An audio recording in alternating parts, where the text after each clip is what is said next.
Papa Mac's livestream is meant for entertainment purposes only. Please do not solicit or derive financial advice from this stream. This is simply a gathering place for like-minded AMC and GME-loving apes to hang out and have fun. Health ideas, politics, religion, life events, home improvement, travel, food, world events, music are just some of the ideas/subjects that may be discussed. Realizing these can be sensitive topics, please be respectful of others. We are here to learn from one another, so let's do this politely. The views of those in chat and Discord are not necessarily the views of Papa Mac, but hey, that's what makes life interesting after all. Keep it tight.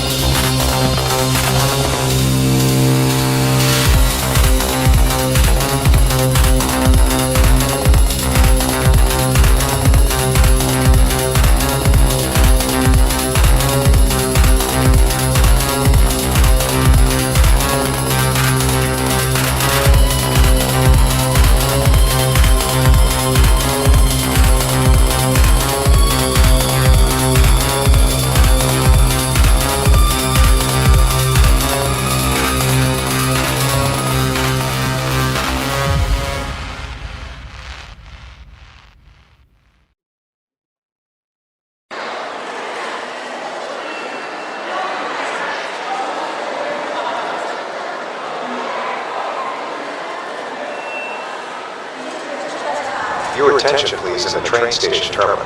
Good morning, apes. Welcome to today's live stream. The Papa Mac Steam Engine 801 will be leaving the station soon. Today, we will be heading down the tracks of life talking about stocks among many other things. The steam engine will depart just after the song of the day. Remember to keep it tight and all aboard.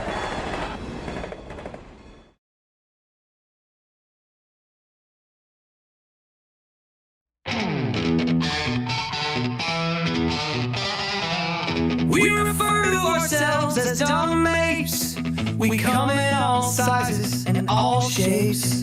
We may just be considered lowly retail funny. We think of ourselves as monkeys yet have no tail. We have silly sayings like to the moon. We have expectations of squeezing soon. Some like to say moass in 2 weeks, and we all ignore Gasparino when he speaks. Eat some crayons, fling some poo. Just a few of the things we like to do. Hedgies like to call us somebody. I'm sure they think it's funny. They may say we are only holding a meme stock. Their biggest weapon is just empty talk.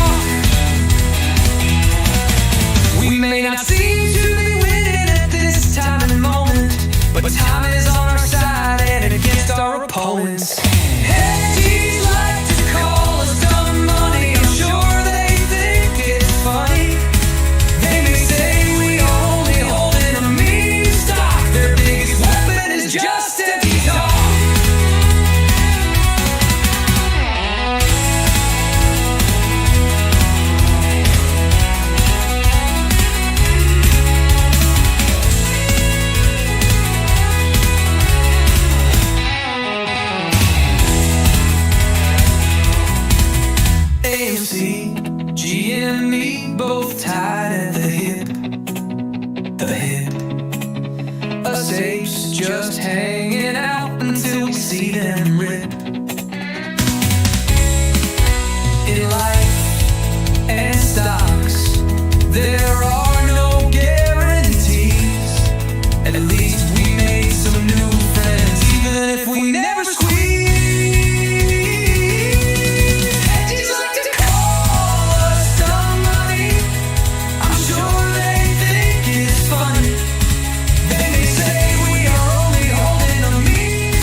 Good morning, everybody. Still morning for me here in the Central Time Zone anyway. Testing 1, 2, 3. Can you hear me? Welcome aboard. It's been a while since I've done the old steam engine here, so I think I got everything going right. You guys tell me. Can you hear me? Sweet. Thanks, Daniel, who was also first in chat.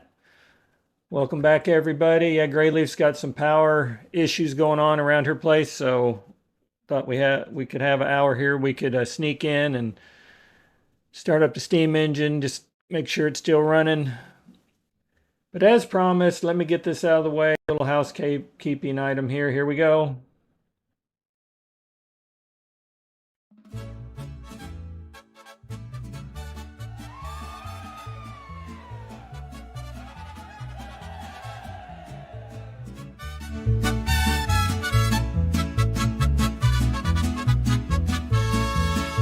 Good morning and welcome to the day. Time to wake up, time to play. Monday is over, finally it is done. Everyone get ready, let's have some fun. I know the week is barely getting started. Ooh, what's that smell? Has someone already farted? The day before Wednesday is what I'm talking about. It's finally here, something worth giving a shout out about. It's Taco Tuesday. Oh my, you don't say.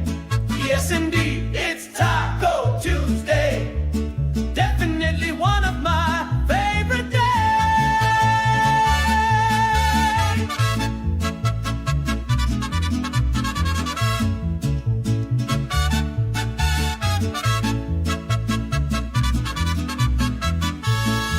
While we should never limit Mexican food to just one day of the week, or am I just thinking about the chips and salsa makes my knees weak? Add some queso, oh so good. It's simply some of my favorite food. It's Taco Tuesday. Oh my, you don't say. Yes indeed, it's Taco Tuesday. Definitely one of my favorite days.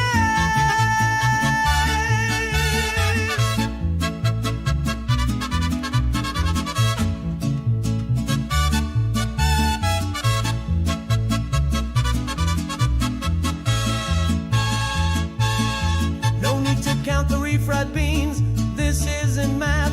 But later tonight they will give you a bubble bath. Add some guacamole to the plate, and I'm definitely being your dinner date. It's Taco Tuesday. Oh my, you don't say. Yes indeed, it's Taco Tuesday. Definitely one of my favorite days. 1, 2, 4, 5, 6. Definitely gonna be a great day.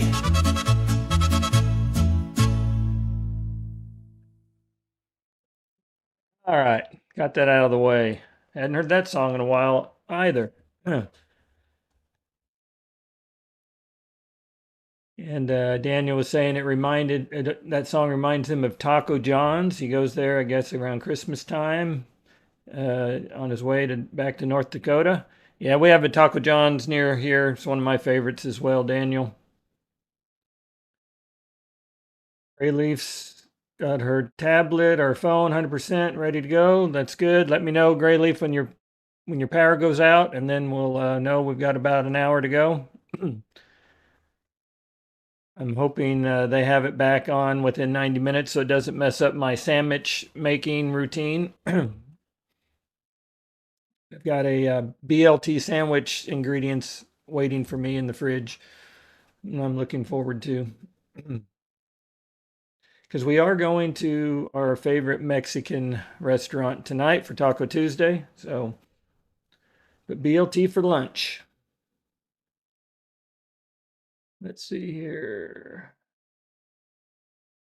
Some background music going.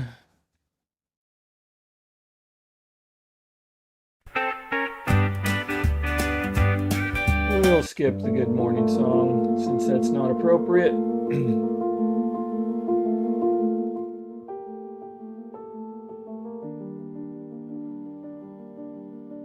Rugged's already texted me on my phone a couple things since I've gone live, trying to stir up trouble, trying to get me in trouble. I'm not going to say what he said. Not going to do it. No drama. Drama-free zone today. He's just messing with me. Kind of an inside joke kind of thing. All right. Oh, that's another one. It is Taco Tuesday. It did work out that way. I think it is, right? All the days kind of run together for me. But it is Tuesday. I just checked.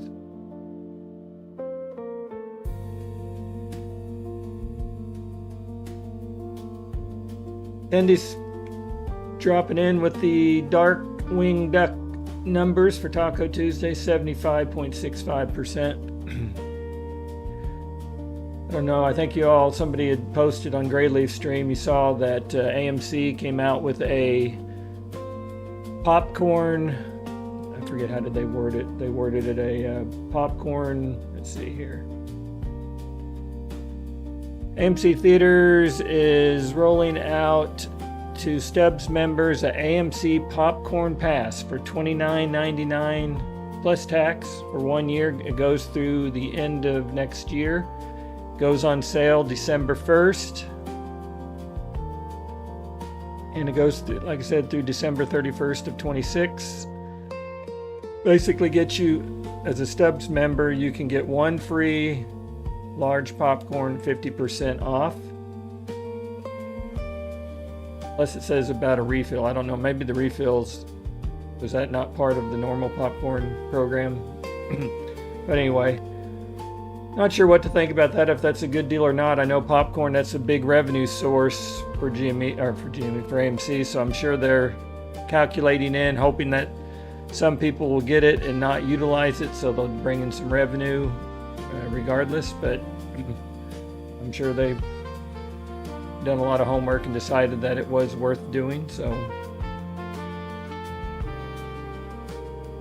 I would think once you get into the year, though, people would be hesitant to buy it, because once you get too far into the year, the deal gets not as good every month that goes by. But I guess depending on how many times you go to the movies and how much popcorn you consume.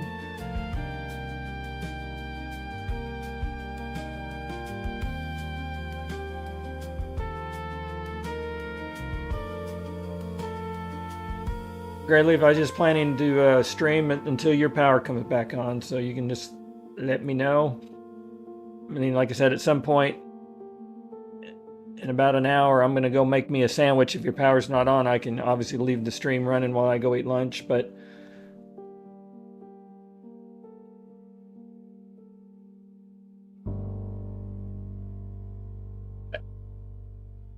got the viewer map on here, just as a reminder to everybody of where all our ape friends come from.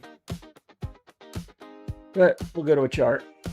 Oh, I like this. I already have to adjust it because it's gone up off the screen. Holy smokes, what's going on with GME here? 73 cents, 3.6% up. And AMC is up 5.5% to 232.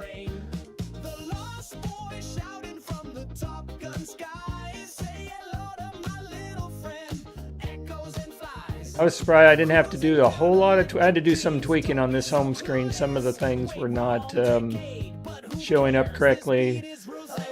The GME warrants thing was all messed up, had to fix that. The VIX was messed up, had to fix that. The two Max Payne things, I just had to slightly adjust those to be formatted correctly.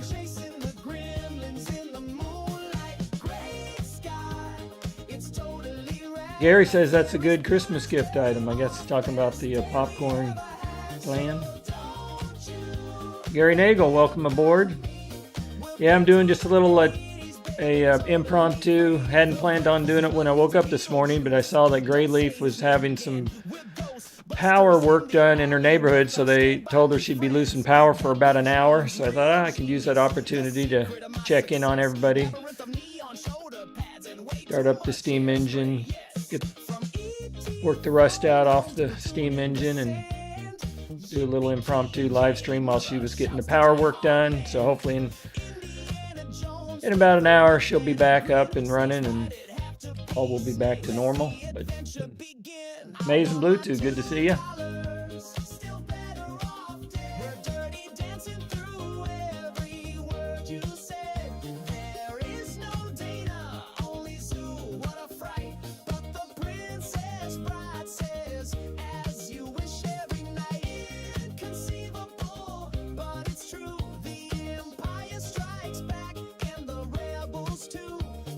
This is all part of my master plan. I'm having the power company cut GrayLeaf's power so I can be here while the MOAS happens, and she'll be sitting there powerless while I get to bask in the glory of the MOAS.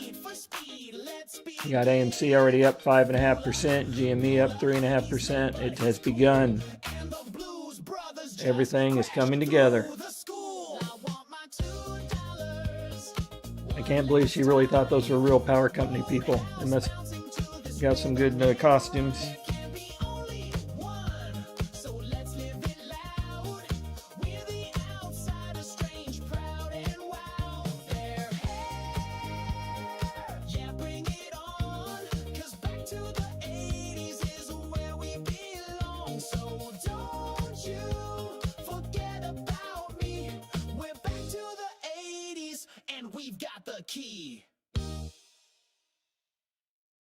Got 20 folks on board already. Not bad.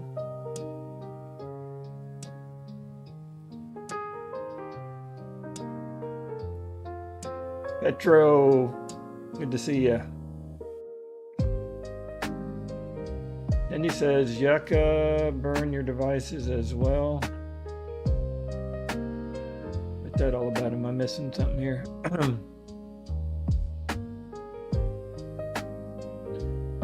Welcome aboard, Tech We Love.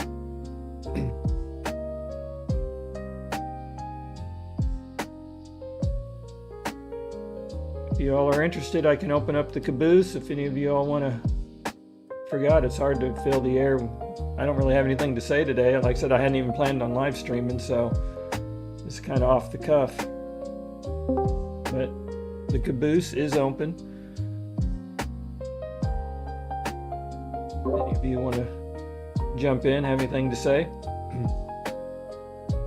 Oh, the power company person is what Tendies was talking about.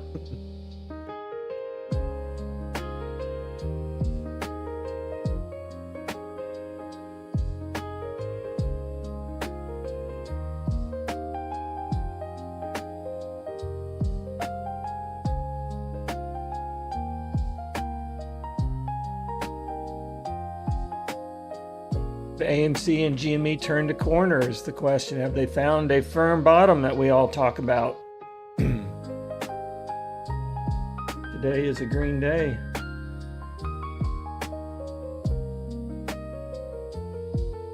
Adjust my lighting, make it look more like I have a tan. There I go.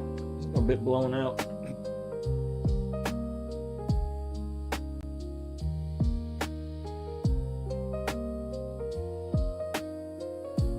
What's going on with you all? What do we want to talk about? I was hoping Ruggy was going to jump in the caboose. No, it's been a while since you all have heard his deep bass voice. Yeah, we know, Tendies. We know. We saw you on the Soggy Dollar Beach.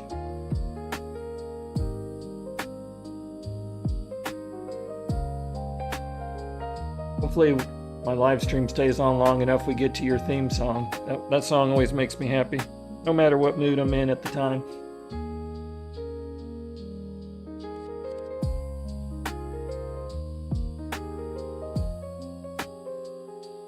Guess we could cheat and kind of skip forward, but I don't exactly know where it is, but I think it's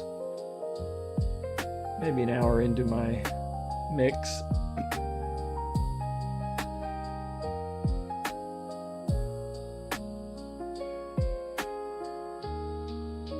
So is everybody ready for the holiday, at least the U.S. folks, for Thanksgiving this week, Thursday? We are going to be hosting a meal, turkey meal here at my house. My wife's got it all planned out. Her mom and dad are coming. They live about 4 hours away. They're coming in tomorrow night. They'll be leaving Friday morning. Her dad's actually flying out to, I think this trip is to Kenya. He leaves Sunday, so he's got a crazy busy week coming here, then heading home, and then packing up, and next day leaving for Kenya. And then my daughter and her family that live nearby, she has the 3 grandsons that I watch. One of them on Monday, Wednesdays, and Fridays, take them to school. They're going to be coming over. So I think we're going to have 10 folks around the table, I believe.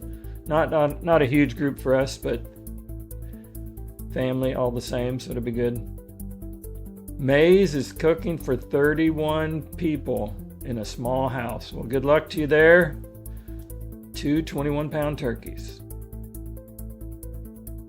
We got the space, but this is a very small group for us normally when we host an event, so it's okay to be a little bit smaller and a little more intimate.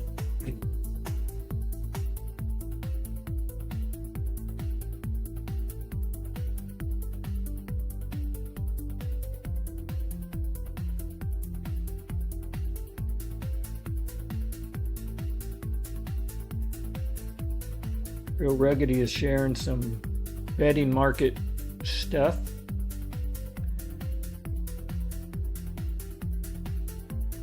What are the cliff notes? I'm assuming the odds have gone, or last I heard the odds have gone up significantly that a rate cut was coming in December. I know today, I think it was, the inflation numbers came out and they were a little bit worse than anticipated, so I don't know if that's going to affect it one way or the other. I'm assuming it will affect it somehow. But Daniel asked, do you miss jumping on stream, Papa? I enjoy live streaming. I did not enjoy sometimes when it's 8 to 10 hours a day when you're trying to come up with stuff. It could be a little bit much. But I miss you guys. I miss interacting. If I had it, my perfect situation would probably be like 2 days a week for half a day in the mornings.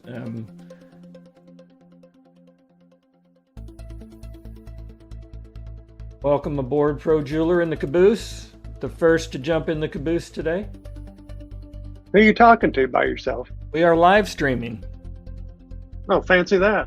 GrayLeaf has had a power outage at her house today for about an hour, so I'm just doing a little impromptu. We've got about 16 people right now. So anything you say can and will be held against you. Just keep that in mind. Well, as usual. Yeah. Hope everybody's getting ready for the holiday. Going to have a great Thanksgiving weekend. Yeah, regardless of the market. We were just talking about that. Maize and Blue 2 has got 31 people coming over. I only have 10 people at my house, a little bit smaller group. What about you? Wow. I got 4. 4. Well, we got small, medium, and large all covered here. Yeah.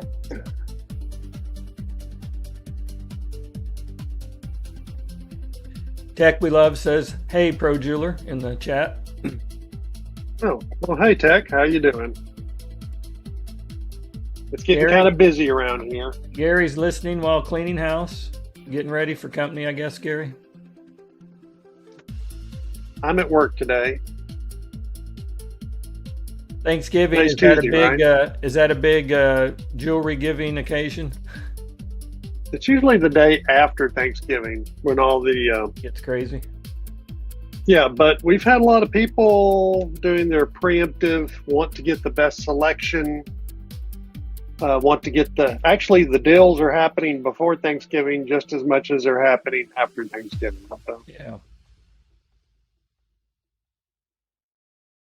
Small business owners, I remind everybody to shop. Don't shop the big box. Go to the small business owners.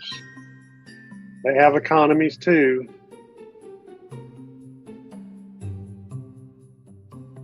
Small business is what makes the American engine run. Yep. They have families and they put the money back into their communities. Big box money goes, I don't know, somewhere outside your community. Corporate executive, greedy executives. Corporate junk. Yes. Filthy, dirty, stinking executives. Like the guy from Campbell Soup. Did you see that? The latest Yeah, goofball. I saw that. That was expected and mildly disturbing at the same time. I just recently have had chicken noodle soup twice, probably in the last 2 weeks, and I hadn't had it in months and months and months. And Did you like the way it tasted? well, I mean, I obviously wouldn't eat it if I didn't like it or whatever, but now with this, fake meat planted in my head, Bioengineered, it's going to make it more difficult the next time, I guess. But Yeah, Bill Gates is giving you doses of something with his beyond recognizable meat. Yeah. Andy What says, it is. no K Jewelers, no Pandora, no Jared's, and all that jazz. He's giving a plug for you. Oh, good. Yeah, don't go to the big. Yeah, go to your independent, private. Look up the Google reviews. I'm not saying go to any. If they're next to a liquor store and have bars on their windows, don't go in there. What if it's a guy with a trench coat and he opens it up and he's got stuff on both sides of his trench coat hanging? No car wash jewelry. Don't go to the car wash and buy something out of somebody's trunk or their trench coat. Your family jeweler. Not to be mistaken by family jewels. Right. Don't play with their jewels. Is Jack in here? Not yet. You would have thought he was me talking like that. I apologize. My inner yucca came out of me. Yeah. You got Tater Tot in the chat. Welcome aboard, Tater Tot. Good to see you.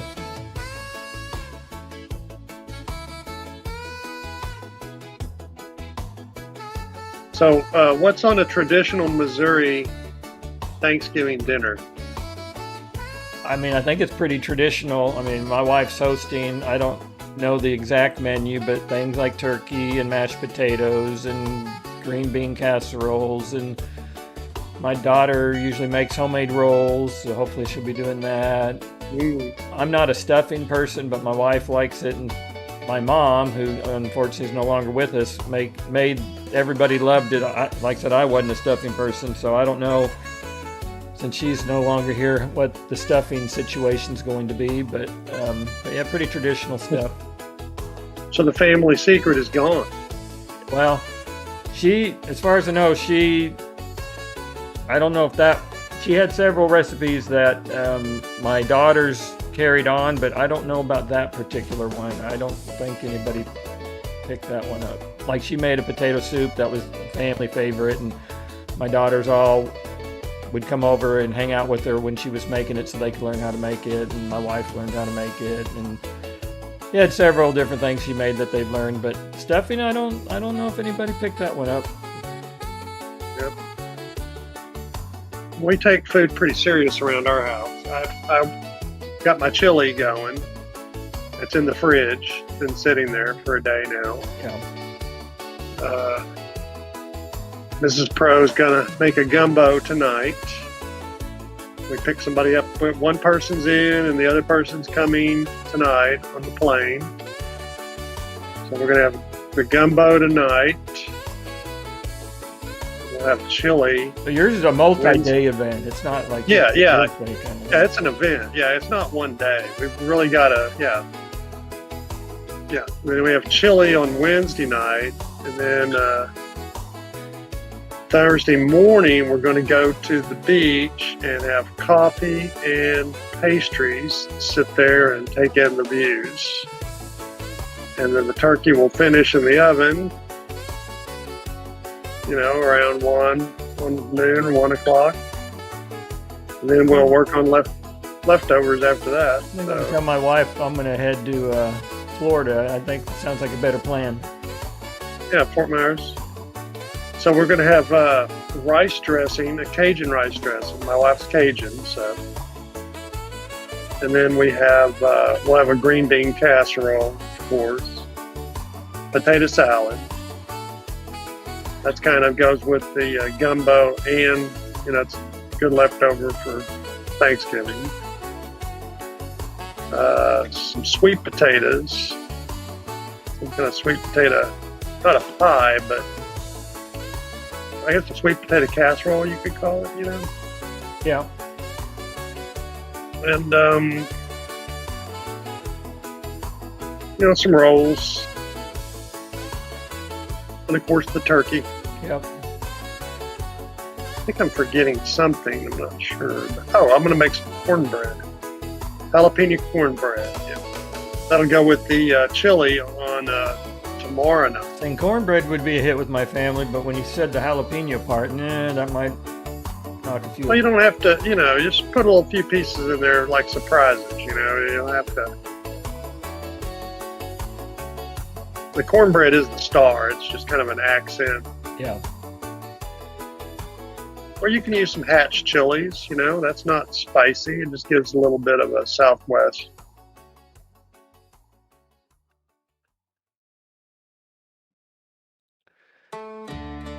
Brucery 5623. That is Donkey Kong, correct? Anybody confirm that? He can confirm that, I guess. But yeah, YouTube's gone nuts and it's using our, I don't know, I guess our original names, or I'm not sure what the right term is. Okay, that is him. Yeah, I thought so. Yep. He's retired now. He's got a lot of time on his hands. So. Yeah, he's reminding everybody to set their scales back 15 pounds before Thanksgiving. That's a good reminder.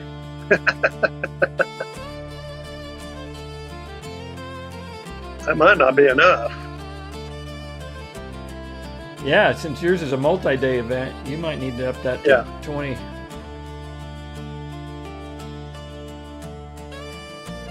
Uh-oh. Tendy's got to go. Driver just hit someone, got to go. Uh-oh. Don't know what that means, but that doesn't sound good. No. Brucery is how the Chinese say Bruce Lee. True that, Kong. My best friend growing up lived 5 houses down from me in California, in San Jose, there where I lived.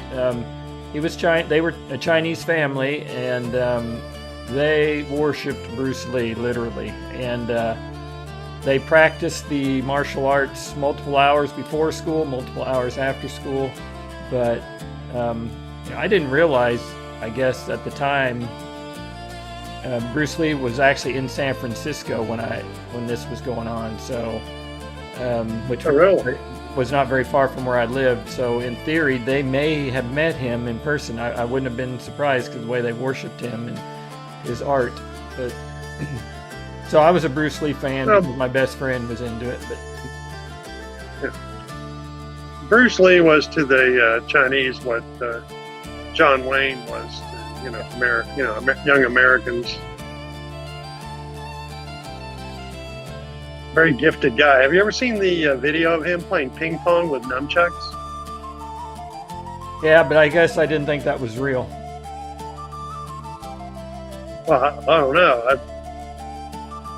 I mean, my best friends, like I said, they worship him, and they would tell me stuff about him that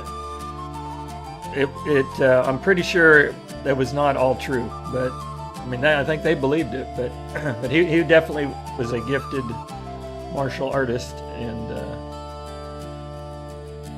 Hong says he was a professional dancer. I didn't know that.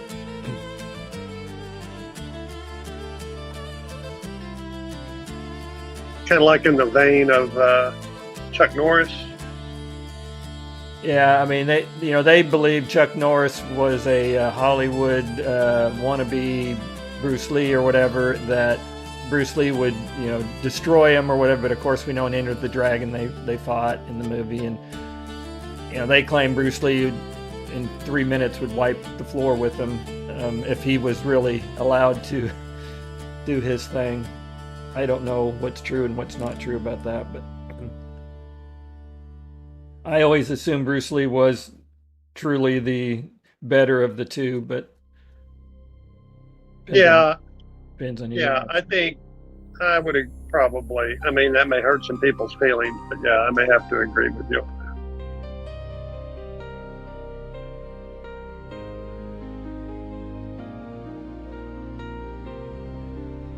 Kong says the cha-cha was his signature dance. Really? I don't know. It's Kong, so I don't know if he's pulling our chain, just trying to see how far we'll go down this path with him, or if it's true.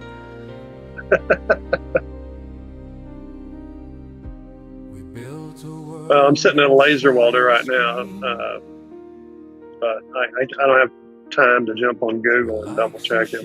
Yeah. I'm just going to have to trust. Well, he says truth, and he spaced the letters out, so he must really mean it. Okay. Well, I have no reason not to believe him. Yeah. Fool us once, shame on you, and all that stuff. Kong, if you're... He's retired, though, so he probably knows a bunch of useless information that we could benefit from. I knew he was getting close. I guess I didn't realize that it actually occurred. I'm very jealous. Yeah, very jealous. I should be at home stirring a pot. Or looking at food, or talking about food. Or... Oh, he says he doesn't retire until next year, so you don't need to be jealous. Oh, okay. May 29th.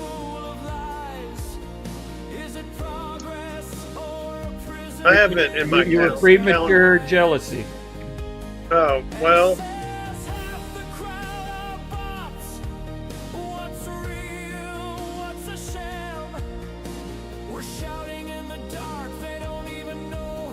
I've got the calendar marked in my phone. I'm sure it'll let me know when that day is. Either that or my financial planner will call me up. You're talking about your date or his? Mine. Okay. Yeah, I celebrate. You've already had yours, right? Yeah. Well, mine got. You're on injured. Medically. Yeah, you're on injured. Yeah. Yeah, induced. You're injured reserve. Yeah. You could get back in the workforce, but probably won't. Yeah.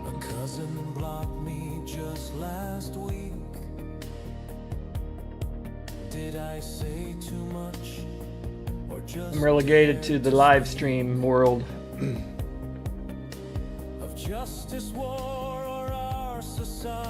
I haven't put out any videos on my channel in a while. I've just been so busy. Where I get halfway through the project and then I'm like, I could have done this, but Felt like I would have lost. Go ahead. Lost money. Yeah, I would have lost money sitting still trying to figure all this stuff out. Felt like a fraud here lately because every time I log into GrayLeaf stream, she welcomes me as the AI song master. It's like I haven't written a song in months, and I don't know, the inspiration, whatever, just kind of left me. I just haven't, even though the Suno software that I use, they came out with a newer version, and everybody's going on how great it is and wonderful, and I'm wanting to. Yeah. I just hadn't, nothing strike since I quit streaming. I guess I don't know, nothing's. Well, like all great musicians, you have to go through some kind of a trauma, or you have to go on the road, Yeah. go experience life and then write about it. Yeah. Maybe you'll be inspired on your next cross-country trip. I can be like Taylor Swift and call this my, whatever era, my depressed era where I didn't write anything, and then I come back with the next era.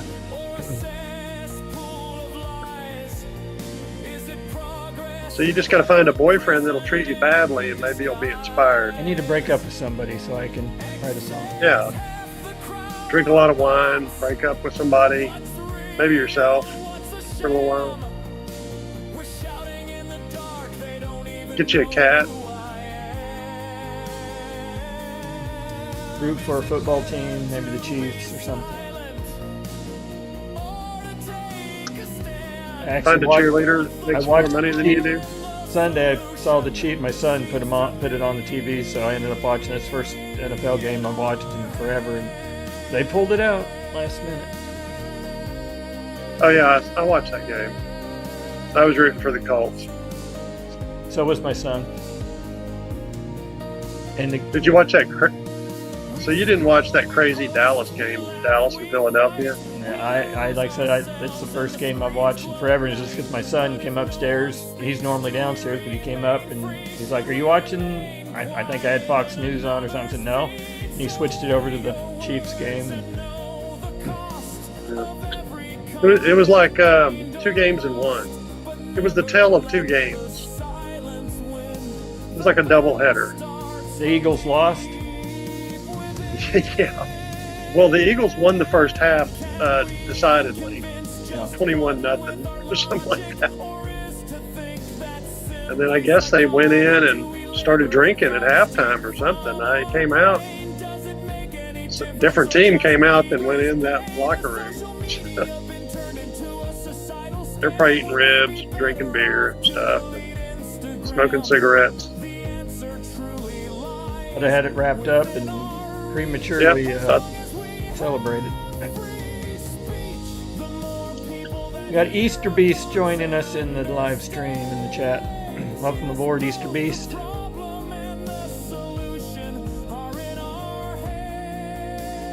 GrayLeaf has jumped into #1 spot. Actually, looks like she's been in the #1 spot the whole stream.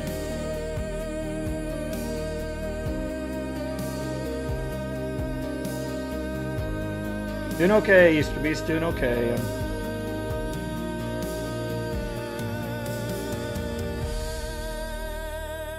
Above ground, as they say, I'm above ground, so that's good news.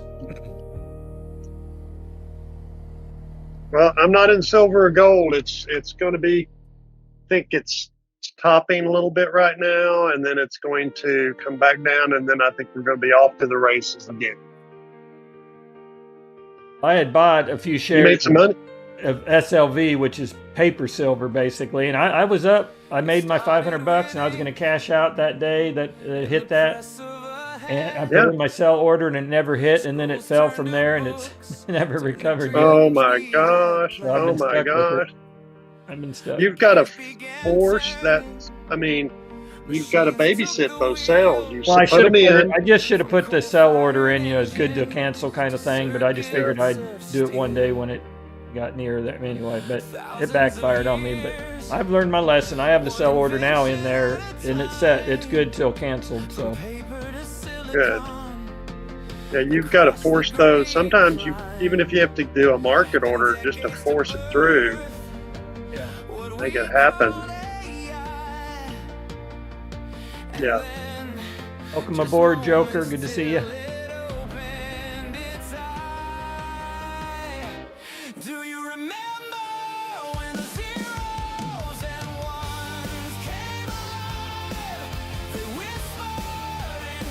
Yeah, I on silver, and the same day I was going to sell. I have bought some open, and both of them hit my price target where I'd made $500 on both of them. I was going to cash out, and they both crashed that day and have not recovered yet. So I learned. So basically, you don't. When it gets green, you don't know what to do.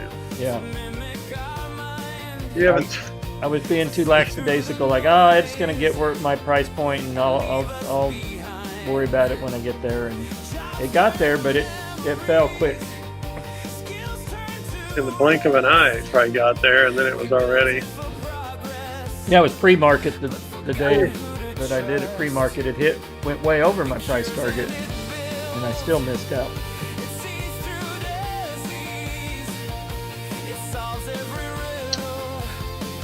Yeah. Joker, I thought you'd been on my live stream before, but maybe not. Well, welcome aboard.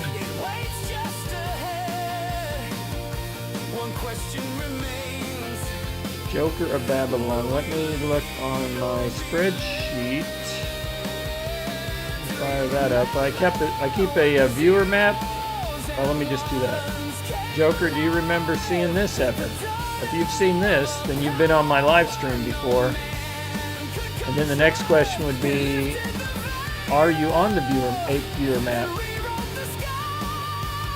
This is all the folks that have been on my live stream at one time or the other in the past, and they volunteered a name of a town nearby that we could use to place them on the map. Oh, he says yes. I have a spreadsheet that I could look up to make sure, and I'll just go ahead and do that. Make sure you're on there. Let's see, where's viewer locations? And in a single breath, Joker, go to Jays. it maps out the Now you were a couple different names, I think, so I do not have you listed as it promises life. Joker of Babylon. So is there another name you used Whispers grow louder. besides Joker of Babylon that it might have you listed on my map as? What happens when there's no Do need not have us around? do not have Joker of Babylon on the map. He says Wall Street Joker. I don't remember that name, so I don't think so. Look, let me scroll down to the W. No, Wall Street. Crumple Pumpkin. I would remember that name. Nope. So, if you want to give me the name of a town nearby, Joker, where you live, I would be glad to add you to the map.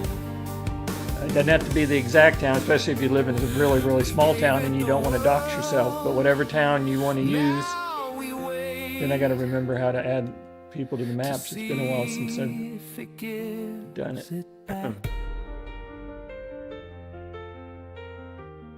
Salem, New Hampshire. So that will be a way to see if Salem. Let's They see. used to burn witches there in Salem. Yeah.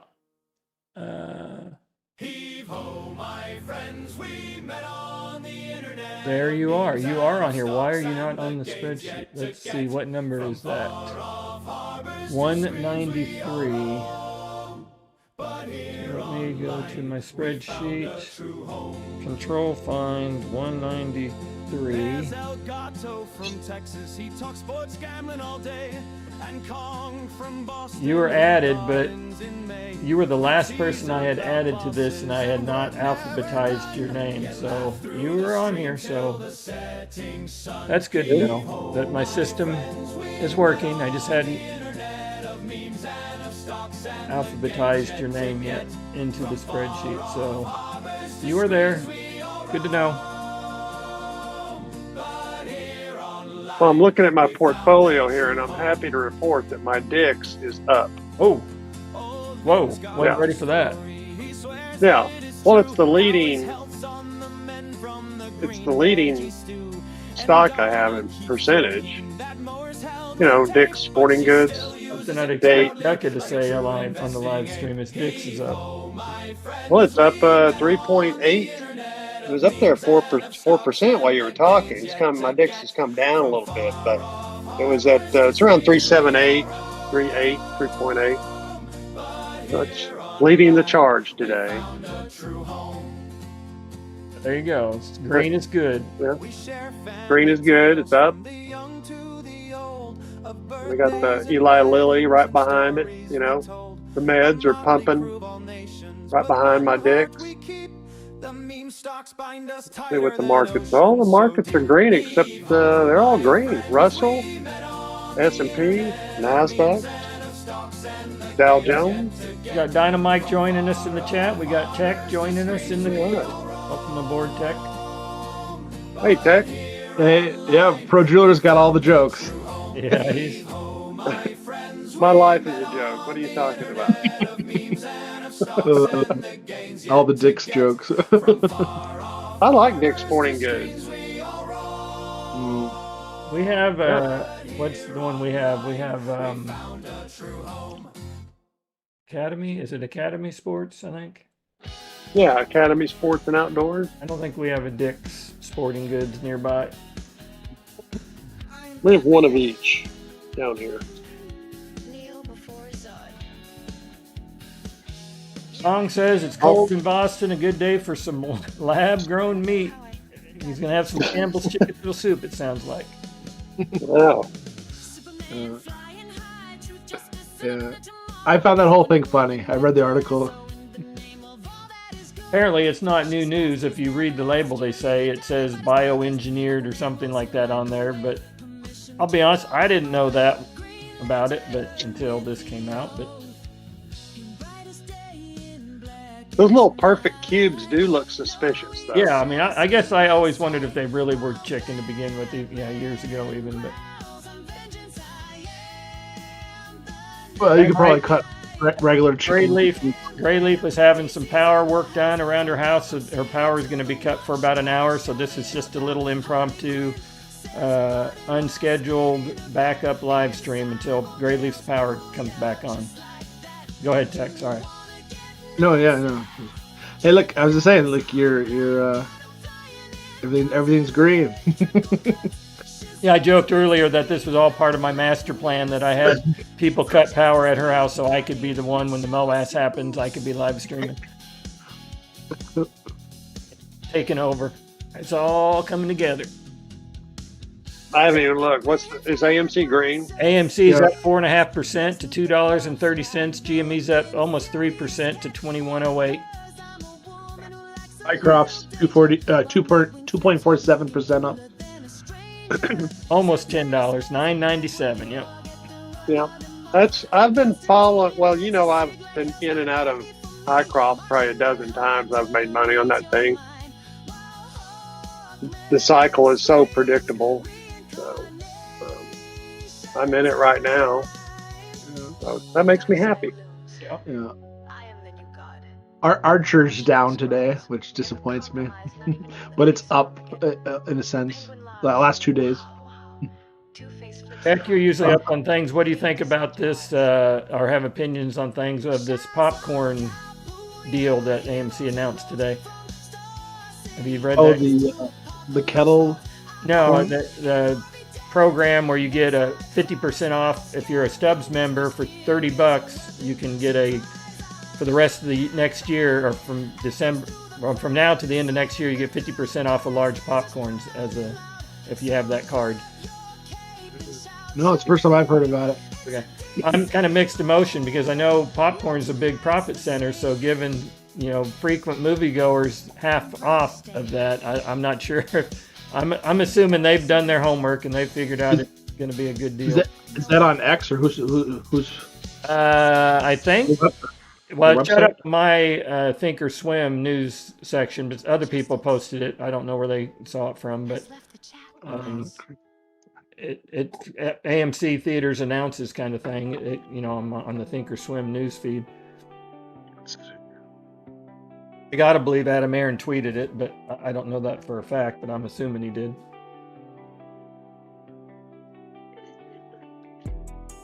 I don't know, Kong, who gives GrayLeaf power. I do not know.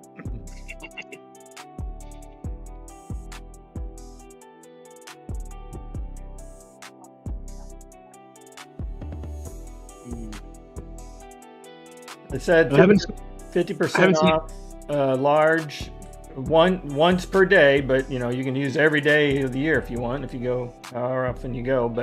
And then it said a one free refill. Do you not get free refills at AMC normally? Yeah, AMC A-List does. Okay. And I don't know if you get the special popcorn bucket, maybe you get a refill. I don't know. Like at my local theater, you get one refill no matter who you are. But it's maybe it's all popcorn. I don't know. I don't know. But I'm not really a popcorn guy, so I don't. Okay, so you're probably not going to chomp at that deal. Mm-mm. No.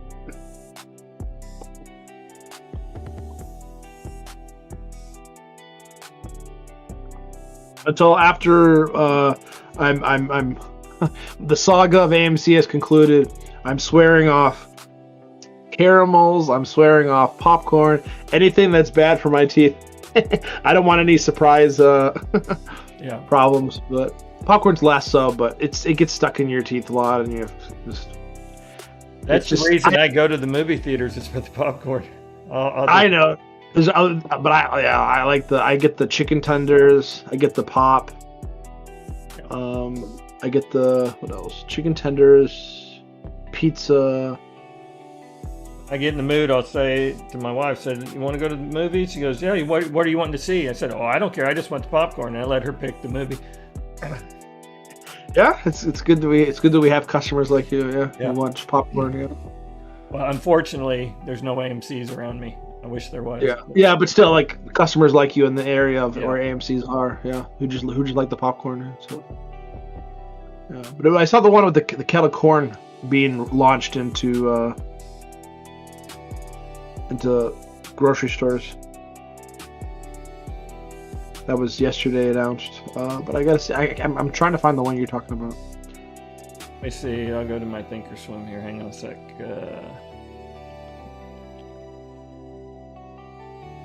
You're not in the stream, are you? Or are you? You are streaming, by the way. I don't know if you know that. Yep, I know that. Yep, I was in the stream. Yep.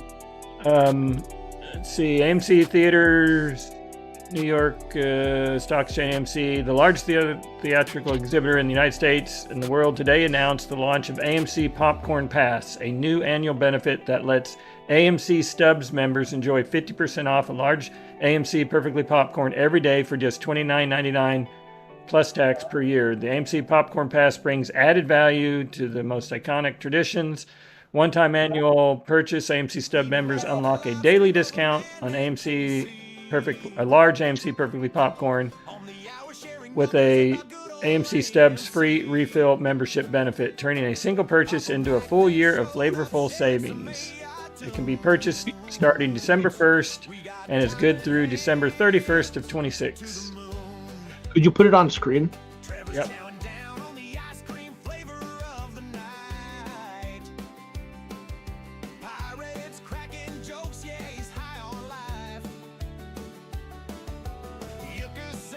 Sorry, I didn't realize it's chopping things off. Hang on a second. Fix that. Okay, popcorn pass.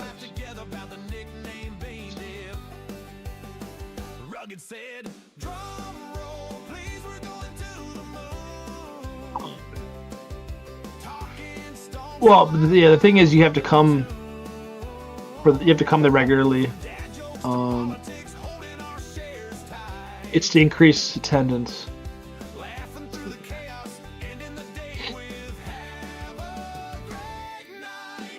Let's see.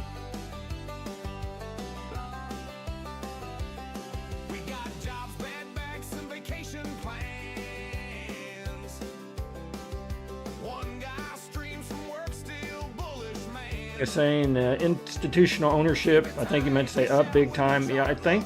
Did I hear 60%?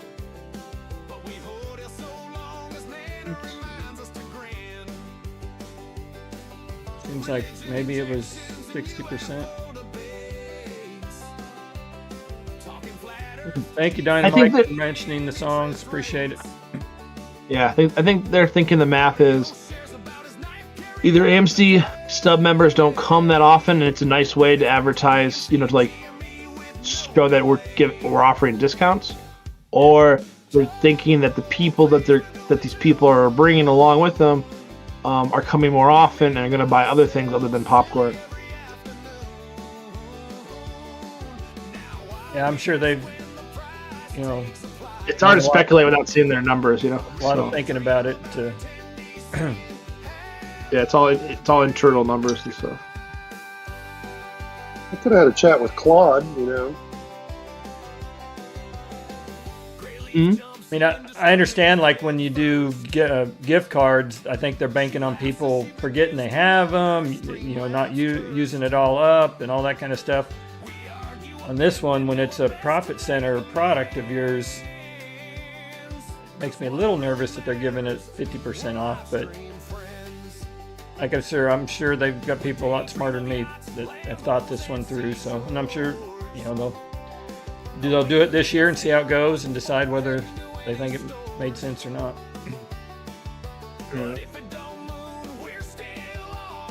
Tong says 19% in 1 month. I guess he's talking about institutional ownership going up. Well, the thing is, Mac, I think most people probably wouldn't even know about it. Yeah. So the people who would know about it maybe are the ones that are more price sensitive. And so maybe it allows them to, it encourages them to grease the skids for them to let go of some of their money more often. Do you know what I'm saying? Like, most people who I think go to AMC will probably never hear about this deal. Yeah. Or take the time to look into it and actually do it or whatever. But yeah, actually press the button to but the people that would make a difference, whether they are the ones that really care about every single penny. Yeah, and yeah. I'm sure even at 50% off, I don't think AMC is losing money on those popcorn sales. So they're still making money. Yeah. Because it's such a high profit margin. But Yeah, they probably throw out more popcorn than they give away. So. Well, and right off the bat, they're getting $30. Yeah.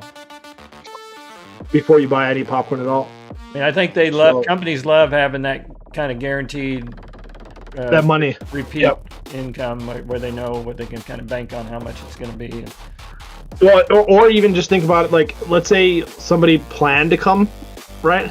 But they spent the $30 on the thing, and then they only came one or twice a year, and they forgot to get the popcorn. Something, you know what I mean? There's a lot of different ways where AMC just makes money. Yeah. It's like gift cards. Gift cards are like pure money. I was like, don't give me gift cards because I don't want. I don't want to be trapped. I have like 6 right now in my wallet, and I've been to some of these places and paid, with my regular credit card, and I get home and go, oh, why didn't I use my stupid gift card? And yep, they work. But the AMC one, I would think if you knew you had it and you could save $6 right then and there on the spot, or I don't know how much popcorn is to begin with, but 50%, how much is that off? How much is a large popcorn to begin with? Of course, I normally get the deal with the popcorn and the drink where I go. So if AMC has those kind of deals, would it work in combination with that, or? I don't know. Didn't really say that. It just said 50% off the large popcorn. So if you're getting the combination drink popcorn anyway, I'm not sure which way. Yeah, maybe it might be like a small print thing. Yeah. That's the people who want that deal. To figure that out. Who's gonna get a popcorn and not a drink? I mean, you gotta. Yeah, you gotta get a drink. Yeah. And the deals aren't the combos aren't actually saving you any money. It's just saving you time. Yeah. Like ordering things.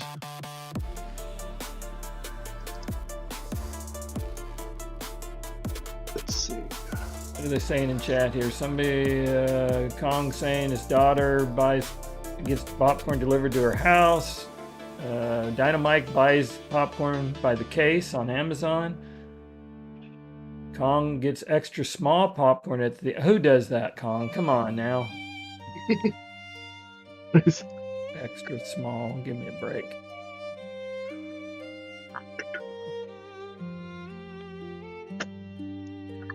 Terry said... Ooh, we got Terry64703. Hopefully that's the Terry that I know and love. Our DC correspondent says, Trump's giving the expression of gratitude that Kamala is not the president.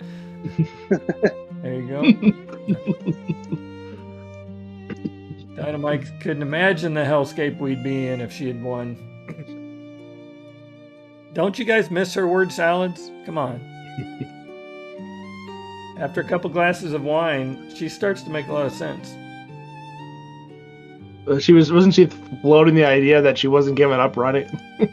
Oh, she's going on this book tour, and she's dropping all kinds of hints that she's not done yet.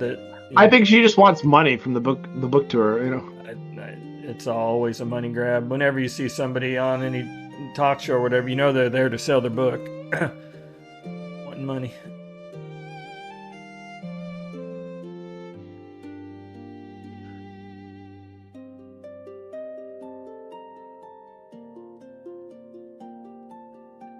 Joker says on election night, we were unburdened by what had been. Her famous saying. Kong has a friend that thinks she's brilliant. Oh, there's plenty of people online that will tell you she's the sharpest knife in the drawer. I question their sanity, but whatever.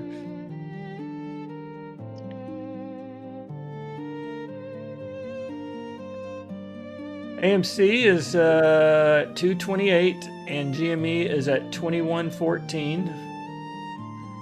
HYMC crossed over the $10 mark, barely. They had to take it out like 4 digits, but 10.0013. I'm getting random spam text about Black Friday sales on my phone. If you hear the ding going on, that's what that's about. Now, why? Man, I thought Rugged was here. Who clicked that? He hasn't made a video in a while. Oh, yeah. I keep looking for a video. I was looking for Kamala's laugh, but it's not there. I was like, how is that not here?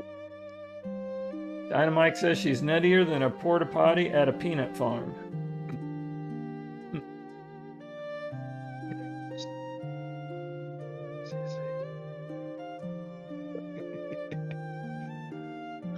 That actually made it more funnier.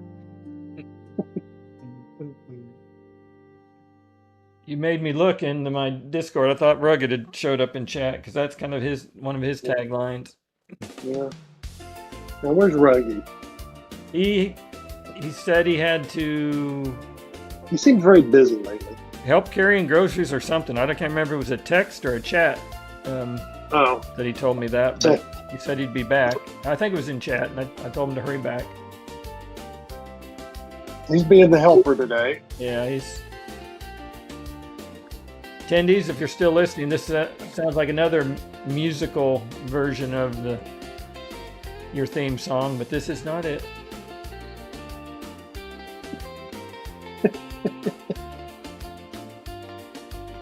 It's a beach island Jamaican. I'm looking at the I put the title of all the genres that I mixed. Beach island Jamaican Caribbean. That's what Suno translated it into this song.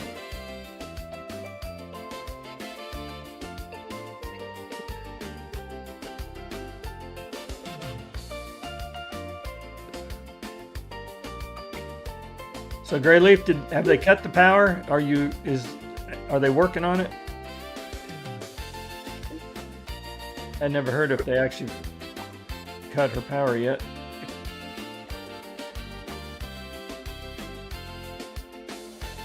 I'll have to.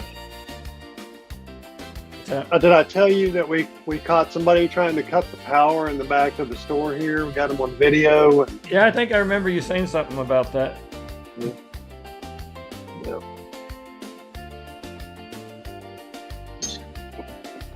Yeah, we screwed the box shut with some security screws, so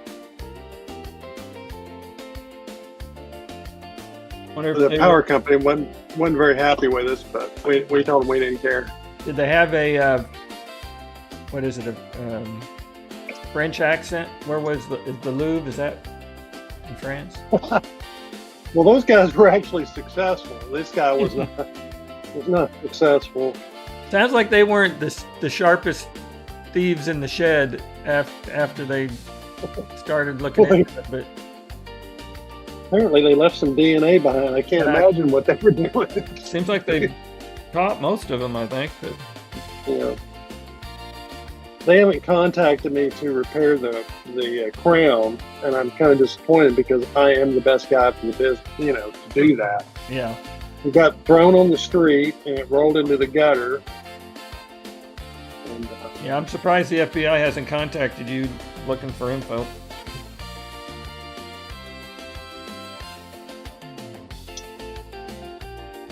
Well, I'll set them straight when they do. Hey, Mac. Yes, sir. Have you talked about Marjorie Taylor? No. Okay. Can I bring her up? MTG? Yeah, she made some like what 25 million there in the last 4 or 5 years or something. Did she? Yeah, she assumed office in 21. She got divorced in 22. Now she's with her other guy, Brian. I'm wondering if she like used Trump as an excuse to leave office to start her new life. I thought it was pretty ironic that the date she picked for when she was leaving office happens to be 2 days after her lifetime benefits package kicks in from being a House member or whatever. It's like, Oh, really? Of course, that smart move to do, but how ironic that it's literally 2 days after your lifetime health benefits and your retirement package salary kicks in for the rest of your life you're taken care of. Crazy. So if you stay in office for 2 terms, you get lifetime. It's like 5 years or something. There's some magical number of days you got to be in office, and once you are, you're good for life. Yeah, 5 years and you get lifetime pension. Terry says so. There you go. Wow. And it's literally 2 days after she gave it an extra buffer day, I guess, to make sure that there's no snafus. Yeah. See, that's so gimmicky. Have I told y'all I'm running for Congress? And I'll be retiring in about 5 years. Yeah. Whenever I get in, that's the golden ticket. 5 years, 5 years and out. 5 years and 1 day, and I'm out. I believe in term limits. Yeah, it's such a grift. You got a little drama in the chat. Terry's jealous over GrayLeaf getting to wear that #1 crown. So she had to win election 3 times. 20, 22, 24. Are they 4-year terms? No, 2 years for House members. So she had to get 3 elections. 3 elections, and you get lifetime. You're done, huh? Yeah, golden parachute. They should teach that class in high school. They should. Oh my gosh, it's right up there with being a football player. There's only 535 or 435 House members.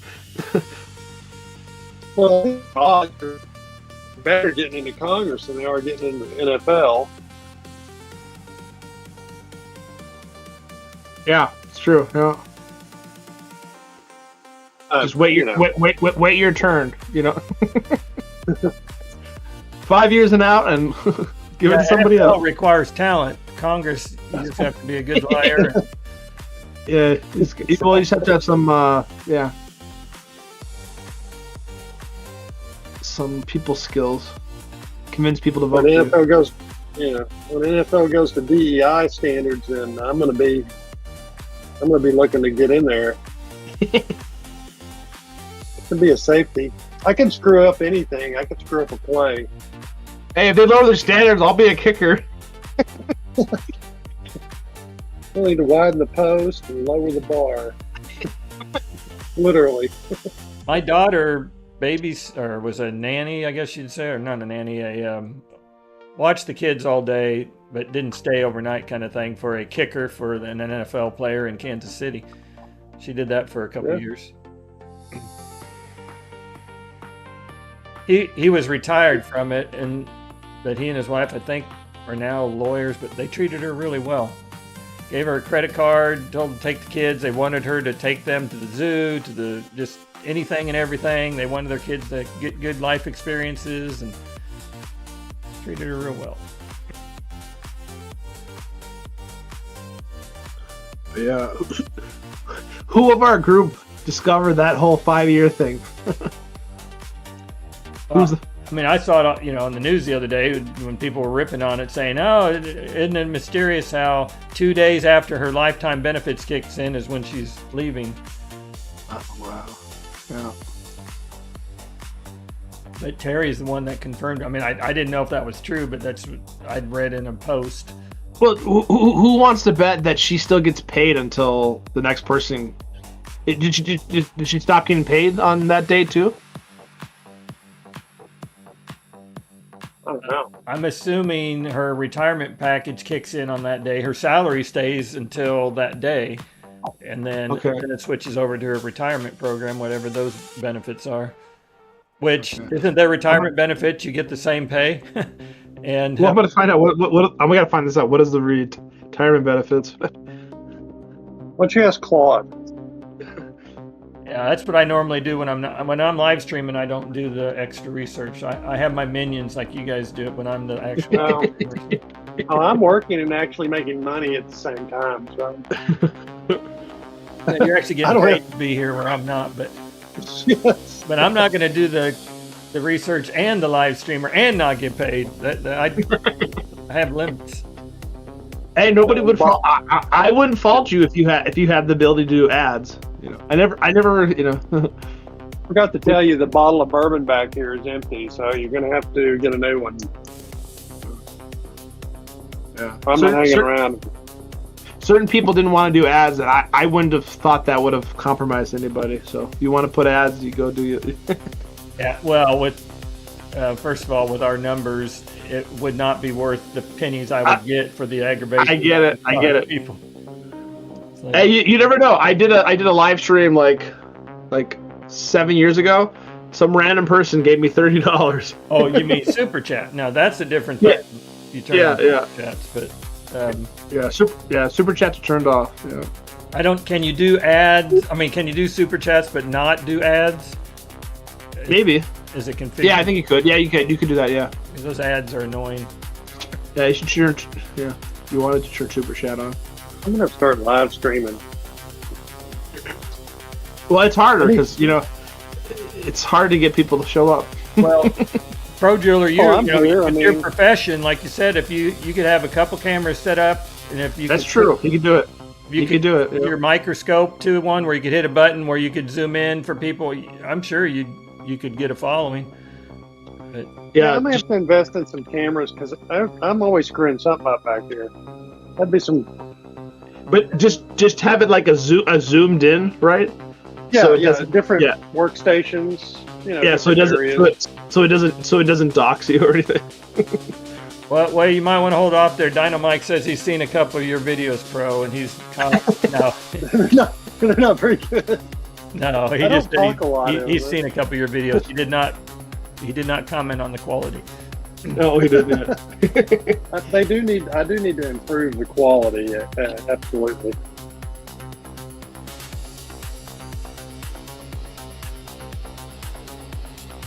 Yeah, quality of videos. A lot of it's lighting. I got a good lighting back here. I just don't have the good cameras.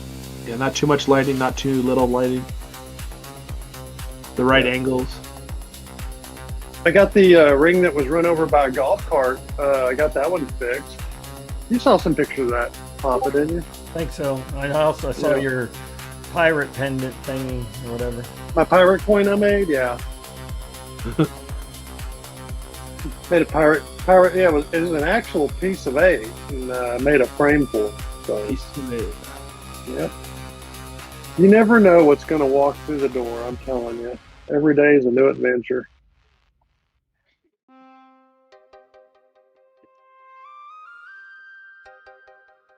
I miss Mondays now.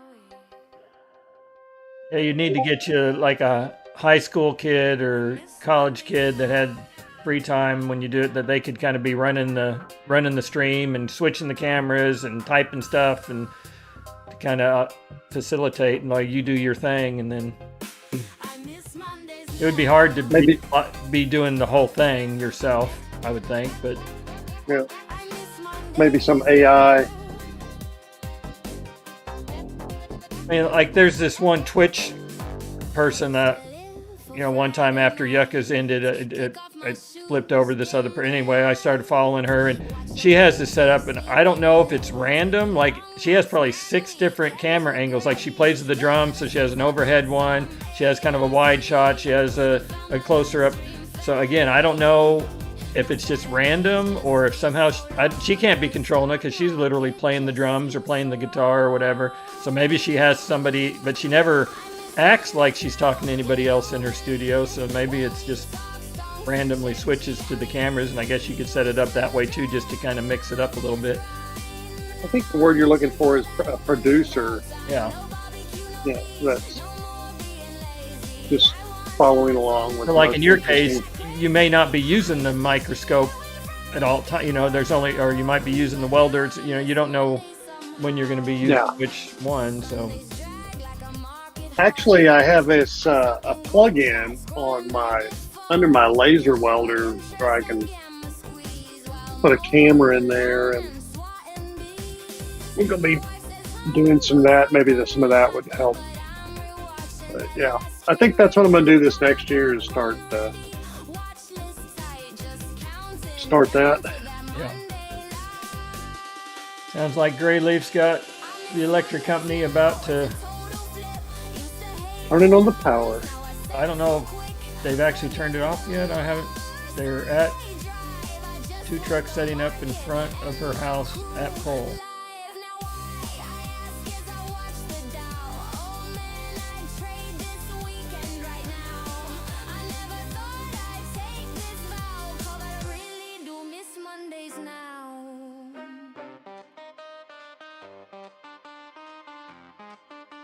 Beck, are you going anywhere for Thanksgiving or staying home?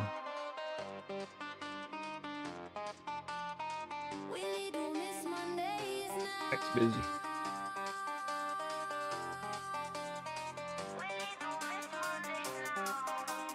Oh, they haven't cut her power yet, so they're still doing the prep work, I guess.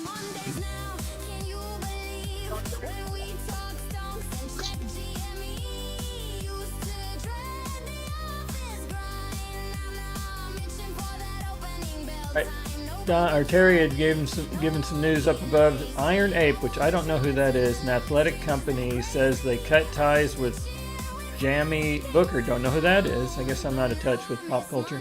And removed him from the roster after an investigation revealed he misrepresented, I can't say that word, misrepresented critical information, resulting in an unfair advantage.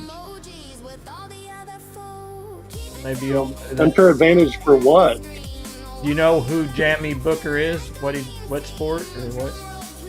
No. I don't know who that is. So. Oh, your unpaid intern needs to be hot, Dynamite says. Oh, yes. I agree. Thanks, Dino.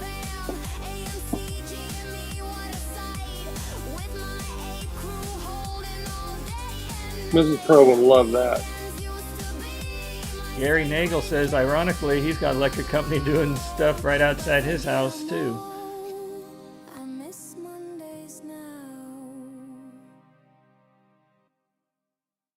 Just tell Miss Pro Jeweler it's part of the deal. If you want to, have a large following, you just got to play by the rules of Hollywood.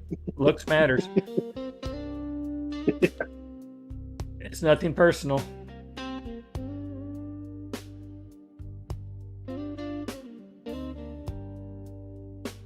That's why I didn't make it as a live streamer. I have a face for radio.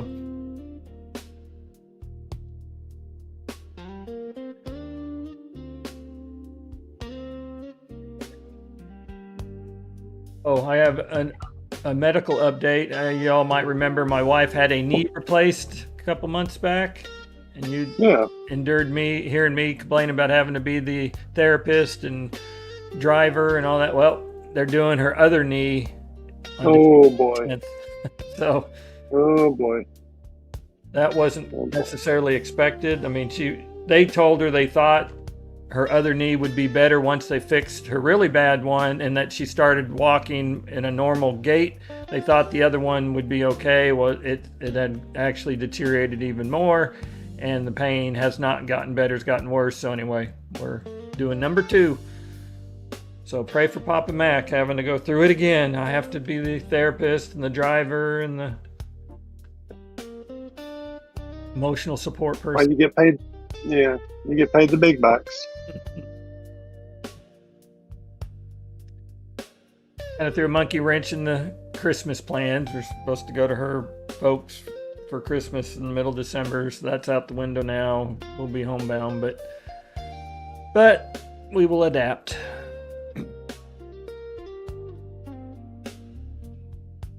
The best news out of it, originally they said they're not going to be able to do it till January. Well, we've already come close, I think, to meeting our out-of-pocket maximum. So by them being able to fit it still in the month of December, which they told us at first they couldn't, we were happy to hear they could do it this calendar year. So at least we may save a couple grand on the whole process. But since we haven't had the MOAS, every dollar helps in the Papa Mac budget. So yeah, Dynamite, hopefully this gets her to pain-free and it'll be a good thing. Should be able to outrun you. She can already outrun me, actually, but believe it or not. But that's not saying much. I got my own issues, but like I said, we're glad that at least we can do it in the same calendar year.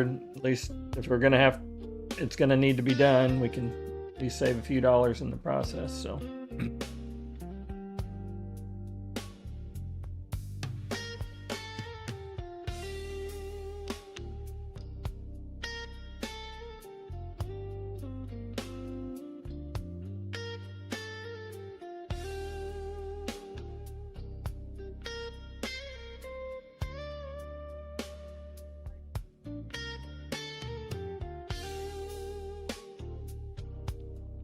AMC is 2.2864, 228 we'll call it. GME 2110 we'll call it. They're doing the whole 4-digit crap again, but I'm not going to play that silly game. We'll just call it 2110. Warrants at $2.76. Boy, I got burned on the whole warrants thing when that first came out. I don't know if y'all remember the saga, but I actually sold my GME shares right before they issued the warrants, thinking that the share price would drop once the warrants were issued, which it did. So I made a good move there. But then I bought a bunch of warrants, and I have, I think what is my average warrant price? It is $3.57, and they're down to $2.76. So I've been taking a beating in the warrants department. From paper to the computer took thousands of years. From agriculture. Mike's father-in-law got both shoulders replaced, and now he hits his drive 30 yards farther. Says he should have done it sooner. Good for him. And usually seen as good. Not many would go back to those times. GrayLeaf just opened her phone, getting ready. Papa Mac was right there until I guess when she opened her phone to use. She'd never used her phone to watch YouTube before, she said. So this is a new experience for her. I use it most of the time when I'm lurking on GrayLeaf. I use my phone. That way I'm mobile, not tied to my office.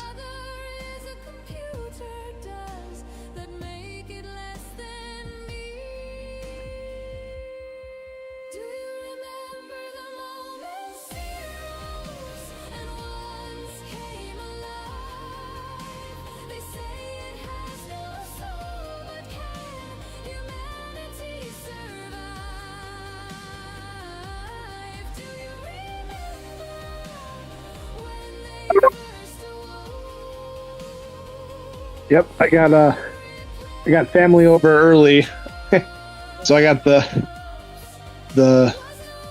over busy holiday season started. Are you cooking the turkey or? Yeah, we're doing that stuff, but yeah, just a little tired. So I was already tired before the holidays, but I'm a little more tired. So I'm gonna say have a happy Thanksgiving. Oh, sorry, my phone goes. Happy Thanksgiving, and I'll see you guys on GrayLeaf and around. And all right, thanks for stopping in. Happy Thanksgiving. Bye. Happy Thanksgiving. Gary says he uses his phone to watch because it's way less ads and you can skip them. I had not correlated that, but I don't get ads on GrayLeaf stream, so obviously there's others that you do, but yeah, I get his point. Kong says you need to be quick on your feet when you're listening to GrayLeaf stream. What's that got to do with what are you talking about, Kong? What did I miss?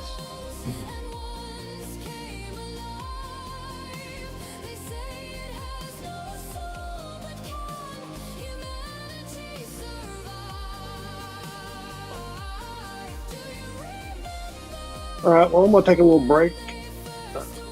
Right, I'm See about y'all around. and I'm gonna go make myself my BLT sandwich, so I'm about to do that here. Oh, shortly, I think so. That sounds good. That sounds good. Yep, I had All right. had it yesterday, and I'm having part 2 today. Yep.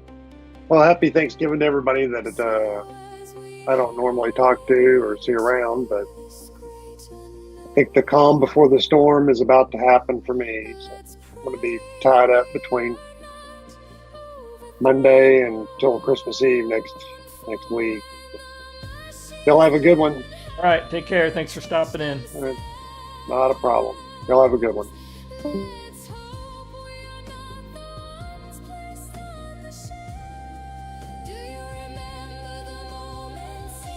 And then there is only one.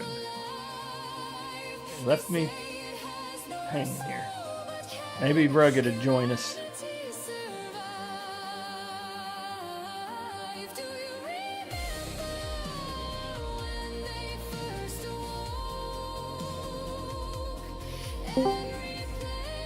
Thinking of the Rugged.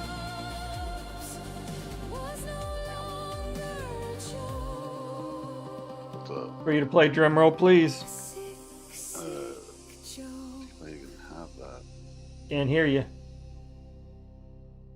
Second. I'm cranking your user volume to 200%. Now, There we go. drum roll, please. Blah, blah, blah, blah, blah, blah, blah.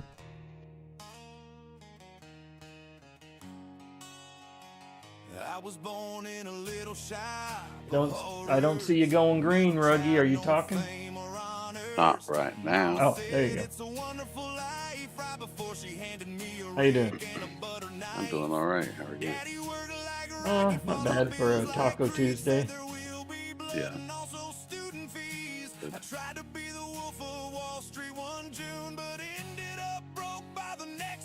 So you doing some Thanksgiving duties today? Pre-Thanksgiving? I have been, yes. Some pre-prep tasks and things of that nature.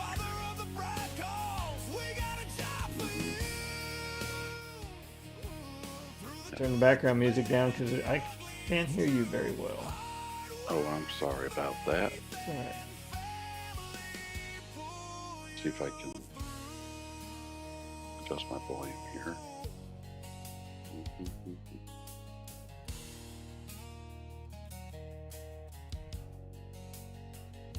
Is this- Got a job in office space, wore a tie that choked, had dreams of La La Land, but my espresso broke. Tried investing, bought high, so low. Now my money ball is just a yo-yo. Tried eat, pray, love, but just got gas. Tried no country for Kind of one of those warrants going on with open, kind of crazy. They're. What do you mean Like going on? Multiple warrants. Well, they issued a deal where they had 3 tranches. For every 30 shares you held, you got a warrant, but you got 3. You got one that triggered at like $10, one at $12, and one at $30. I mean, there were 3 different values. Is that what you're meaning by a lot of warrant stuff going on? Mm-hmm. Which I guess I never really looked. That day is come and gone. Should we have those in our account now? Yeah. I never actually looked. I'll have to check that out later today when I'm not live streaming. Harry. Kong. Open is down at the moment though, dang it. I'm DME not so warrants sure. are up over 5% right now. This new weird thing that YouTube's doing with the usernames. Yeah, I don't know what that's all about. I'm wondering what that is about. I think there's a way to change it back because some people have done it. I just hadn't looked into it yet. It hadn't bugged me enough yet, but I think there's a way to fix it. Let me check here.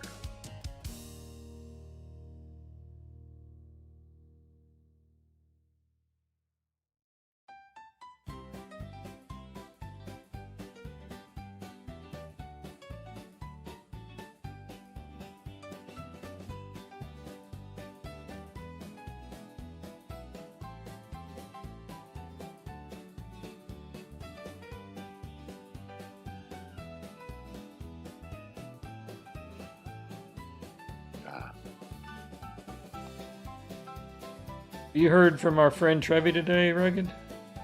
Let's see here.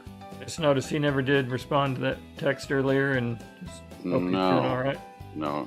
Yeah, I think he is.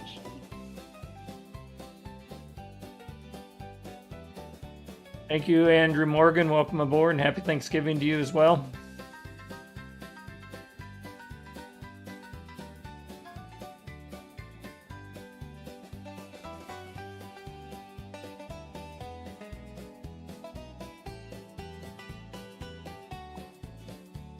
It's weird. It seems like all these companies are jumping on the warrants bandwagon. I don't know if it's just because of GME I'm more aware of them and I think that, or if it really is actually a new phenomenon that wasn't used as much in the past and now is being used more. But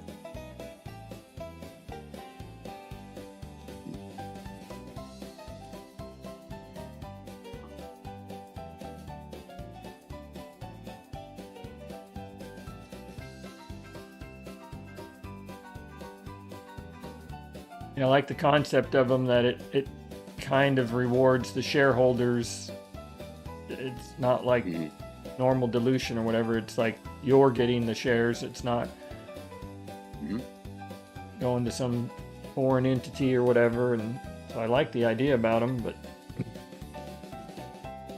yeah.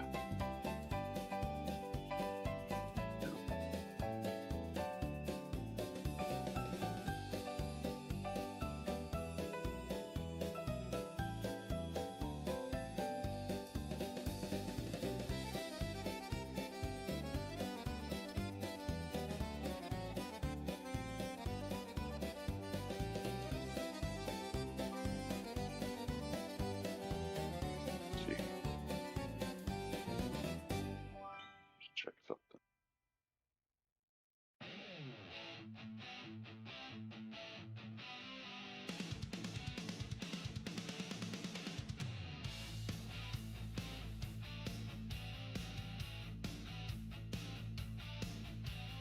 Curly men, lend me your ears, for I bring hope and an end to your tears. Awake with me to be something new, no longer a weakling. little man camp song for everybody while Rugged's doing his thing, whatever he's listening to. Yeah, I'm just right. I'm just checking this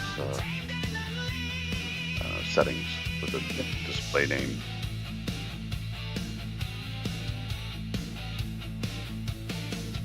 Day one is on tools like hammers and knives, the things a repairman always relies.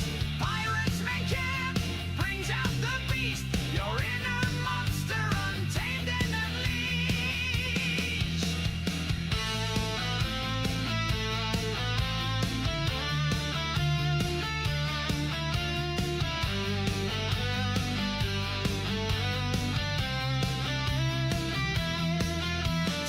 I think this song was actually Tong. I think it was nominated for an Emmy. Can't remember if he won or not, but this was written by Pirate. I think he had a little input from folks, but he did 90% of the lifting.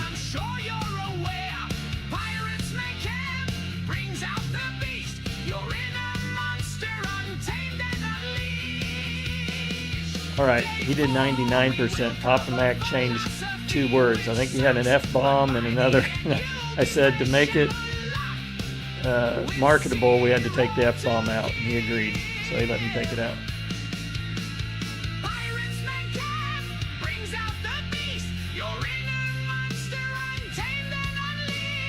One thinks it's like a little Ronnie James Dio mixed with some Scorpions. I hear the Scorpions part. I don't know Ronnie James Dio. I mean, I probably know who that is. It's probably lead singer to a group, and I just don't know specifically. But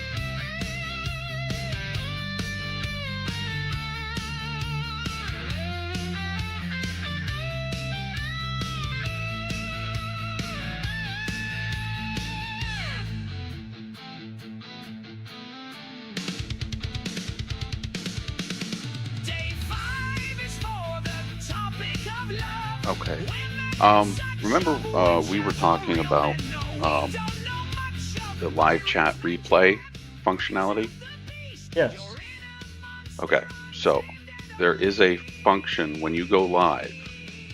There's a settings. If you go to settings and then customization, there's a setting in there for live chat replay. Shows original messages sent anytime someone watches the video. Like in my case, I'm using Streamlabs to launch. It brings up a screen when I go live that lets me put in a title and how much latency I want. There's a few settings there, but it's definitely not like if I was in YouTube and went to do a live. I would think there's more control there that you have. Right. So is These this are- from Streamlabs that you're talking about, or from YouTube? No, this is directly on YouTube Studio. Yeah. So which Yep. I don't use to launch with. So would I have to So- pre-configure it in YouTube Studio? Yeah, as you're about to go live, you just modify that setting. Live chat replay shows the original messages sent anytime somebody watches the video recording of your live stream. So I think by default that's unchecked. Okay. So if somebody was rewatching a recorded live stream, they would see the chat as it happened during the live stream? If it's checked. Okay, that's interesting. So I guess Yeah. I'm assuming I've never really went back and watched my own live streams, but I guess I can go back and watch this one later. I'm assuming it's unchecked on mine, so the chat's not there, but Yeah, I know we just discussed that the other day. yeah. But Yeah. you haven't figured out if we can change our username yet? If that That I'm checking. I'm looking as well. I just stumbled across that. yeah. Okay. Which then the begs the question, what we were really talking about is if somebody were to type something in and then delete it, if the recording was turned on with that checkbox, what would happen? Would it show up and then disappear, or would it just not show up at all? So Right. more to come, I guess, but Yeah. Here. Now, here.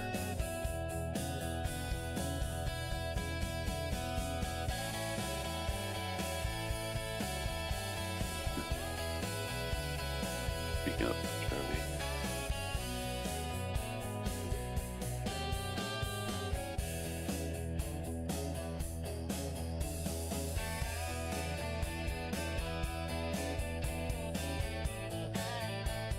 GrayLeaf says Trump orders mass interview of every refugee admitted between January 21st and February 25 and freeze on all pending green card applications.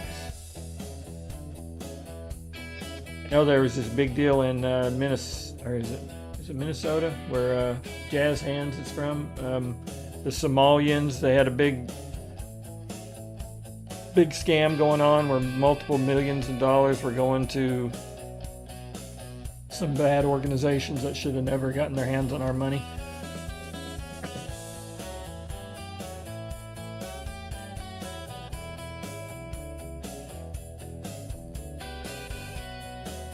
Wondering if this has anything to do with that. I know they were removing the Somalians' temporary protected status because of that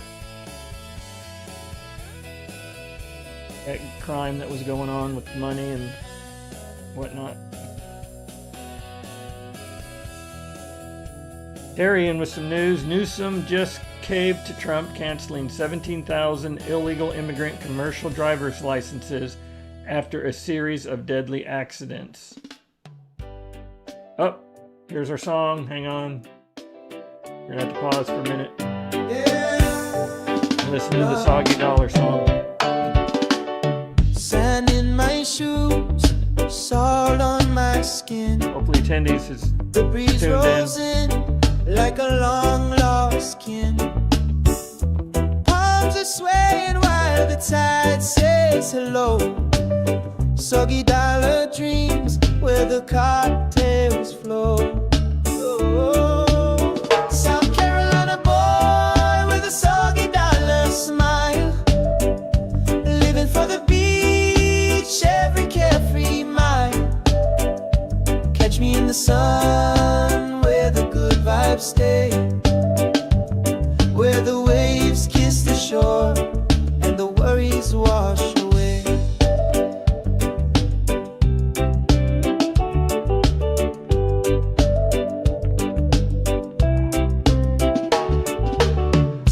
Flip-flop slapping on a weathered dock, crab pots rattling as the pelicans flock. Sunburned shoulders, but I just don't care. Island lingo whispers in the salty air.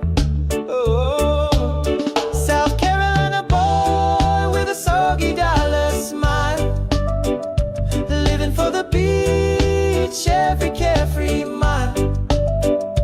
Catch me in the sun where the good vibes stay, where the waves kiss the shore and the worries wash away.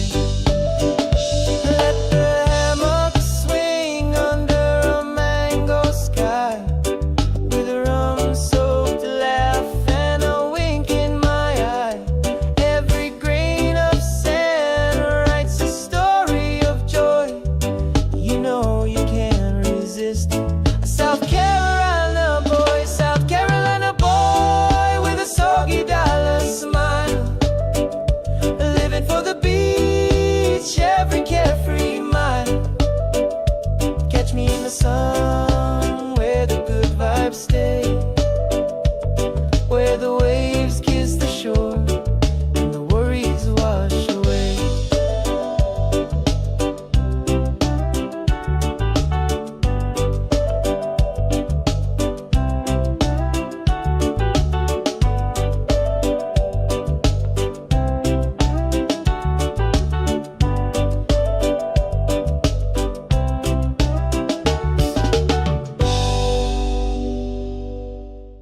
One of my favorite creations of the AI song creating tool, Suno.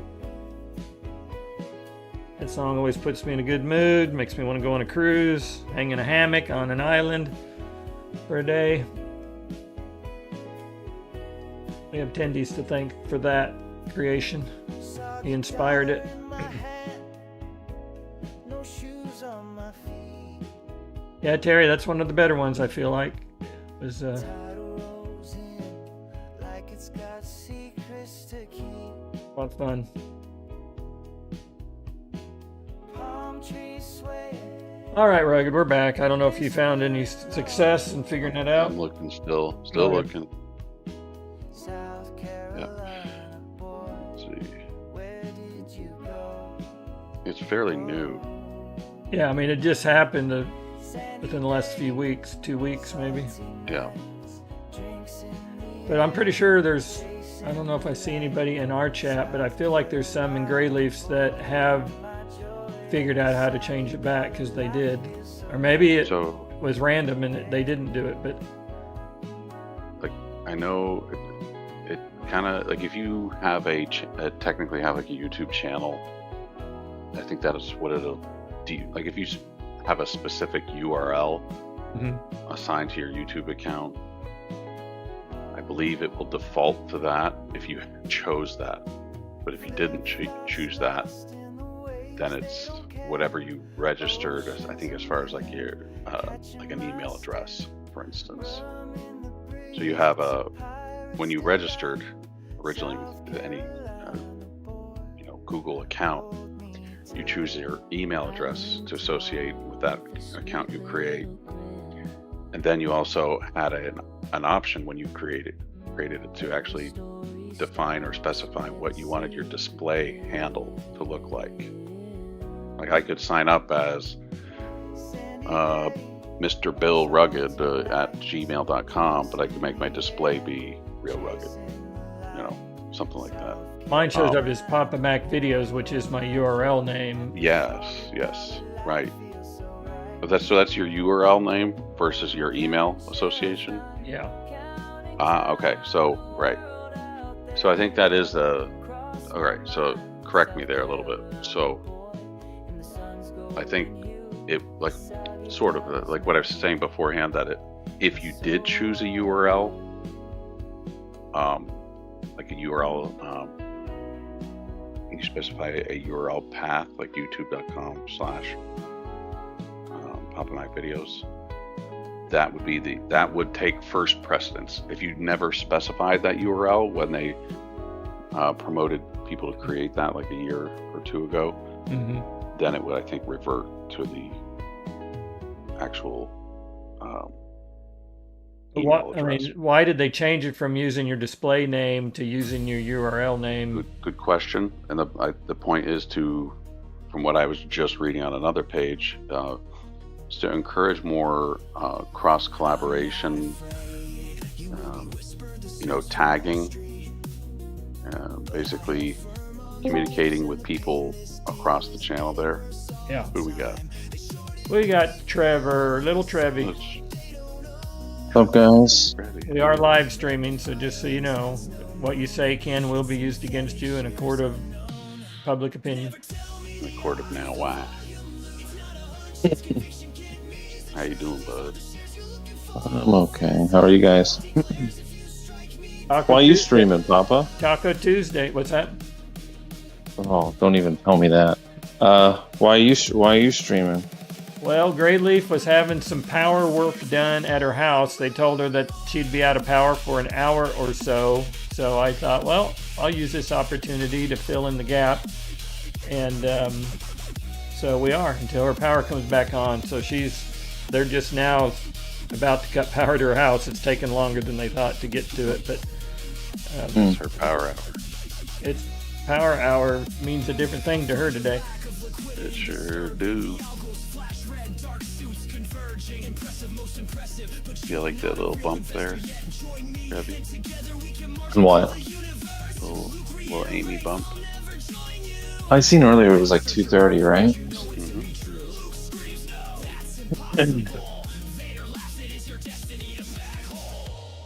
Win 230. 230. 2 weeks. Yeah. 2 weeks. 2 weeks. Well, there's a lot of liquidity drying up. I don't know. I need that 230, or 1230, or 2230. I'd be okay with 1230. That's fine. 1230. Yeah. Yeah, if it goes to 1230, I'm going over to Rugged's house for Thanksgiving. Then I'll have a lot to be thankful for. Rugged would have enough money to relocate his Thanksgiving to an island somewhere. So you'll be at his empty house. Yeah, that's it.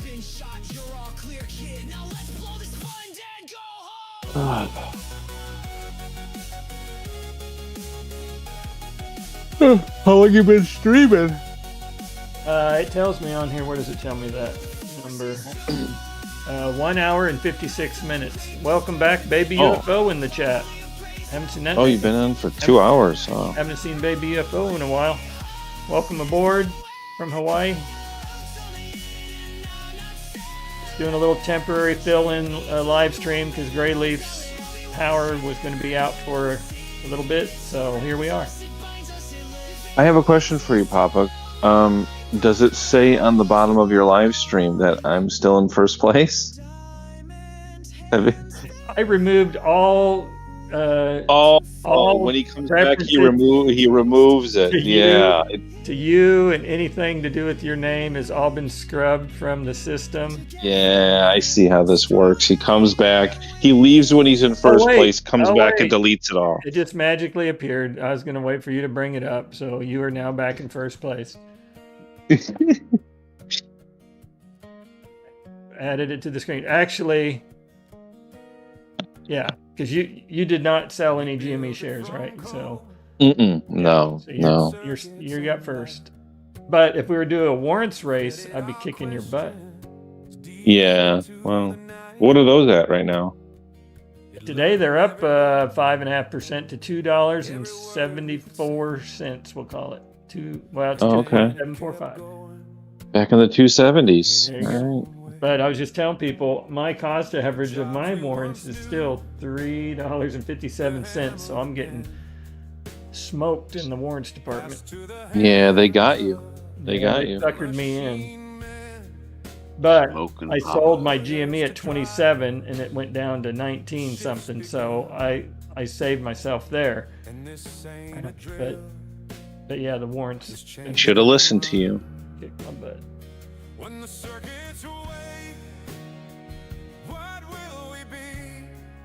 Are you two going to be around for maybe 20 minutes or so where I can go get you a sandwich? We'll hold it down. We'll be all right. I'm going to go make a sandwich and you got to eat, man. 20-minute outage here for me, so I'll be back. Okay. All right.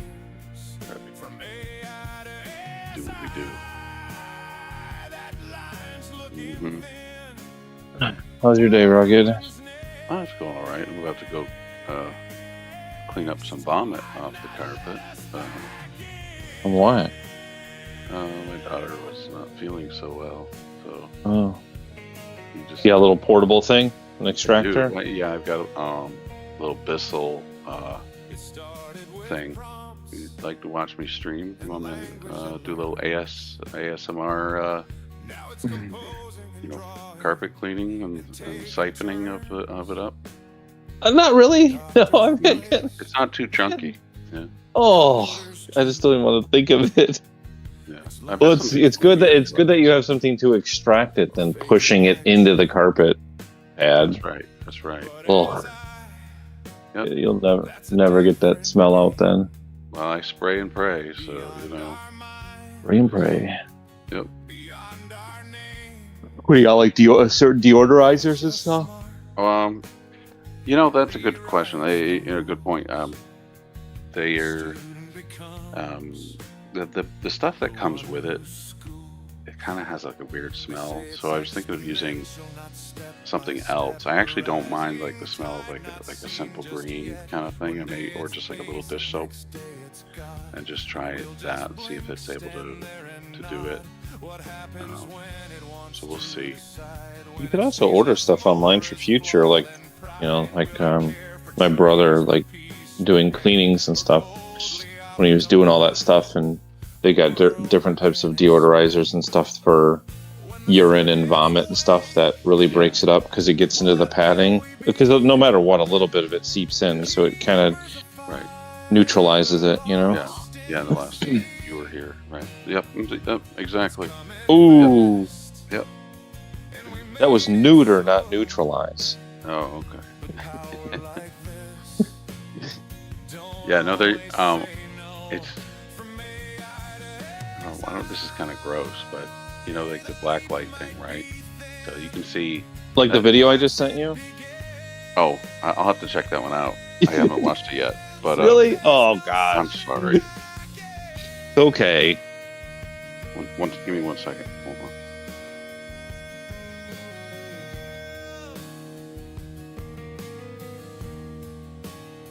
So teach it with care. Code it with soul. Papa Man. Don't chase the future without some control. 'Cause progress is fine. Papa But wisdom Mac. and Pandora's Pandora's box ain't always fair. Okay. Now my When the circuits wake, wife just came in. She's gonna have that impromptu will we patient still care? request. Is oh, you gotta leave? No, I don't. I'm gonna probably switch to my mobile. Second, I thought I heard a spider pig. Spider pig. My daughter's been saying that. Is Papa still here? No, he went to get a sandwich. He went to get a sandwich. Oh, I didn't even hear him. It does show. Wait, it doesn't show your first place at arrival. It shows your first place on the share count. Yeah. You guys are, Yeah. Oh, okay. Yeah. I don't know, man. I may be able to put my name. I bet you there's some people here, even in the chat, that have some pretty high counts. Yeah, let him go. Let him go. It was just a thing that me and Papa were doing back then, where me and him were having this competition. But Yeah. who's in the chat? Let's see. Baby UFO, Terry, Raccoon Late Night Vin, also known as Lepmon. Okay. I think GrayLeaf, and I think GrayLeaf's getting the power down. Joker of Babylon. I just said Donkey Kong is in there. Andrew Morgan was here earlier.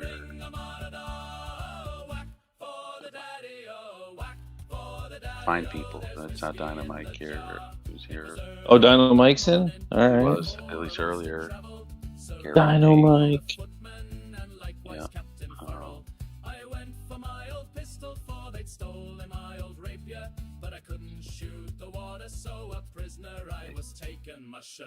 Those are the old Dino Mike.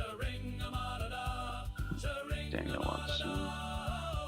East Beast earlier. Attendees was here earlier.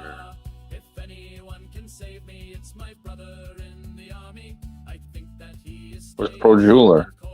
Pro Jeweler was here earlier on the voice. Tech We Love was here earlier.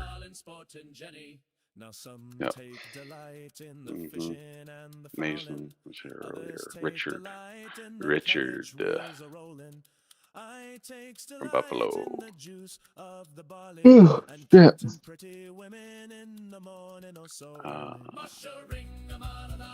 Yeah. What about Yucca? Did he pop in at all? Not yet. Not right now. We can send him an invite. Anyone in the chat? Let's ask the chat. Chat, you want us to try to send an invite over to Yucca? See if he's available. Where's Pirate? Woo! Is Pirate in the chat? Pirate is not in the chat. Yes, we got a yes. I haven't seen him yet. All right. We got Terry and Daniel here saying want to see. No Pirate, no, not yet. We could send some invites out if you'd like. I don't care. I don't care, man.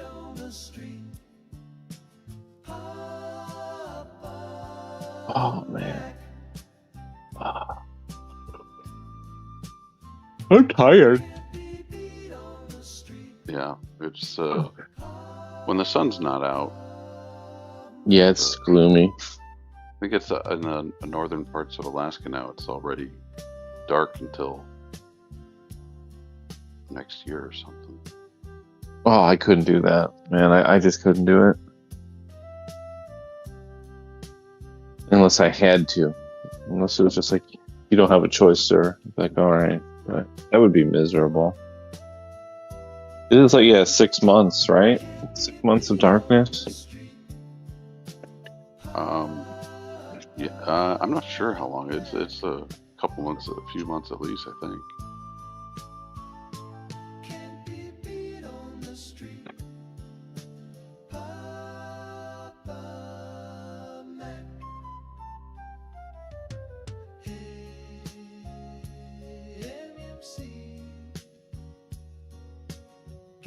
that. Contracts with warrants.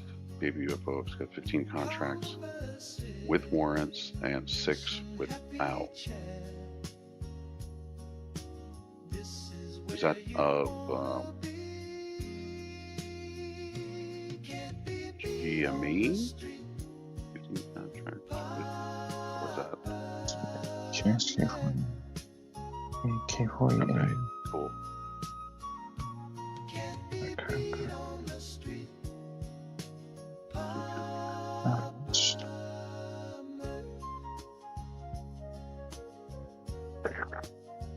So that's the options, right? Baby UFO. So the options are also tied to the warrants as well. Is that right? Okay. Huh. And some are tied with it, and some are tied without it. I guess the ones without it are ones that you may have picked up after the deadline. Yes. Okay, you're so fast. Love it. You gotta have, man. You gotta have efficiency. Yep. Terry posts in here, federal judge issues injunction blocking President Trump's pardon of Gobble from taking effect. Gobble has been ordered to report to the butcher immediately. Gobble. Gobble, gobble. Gobble. Your Gobble time ghoul. has come. Your time has come, Gobble.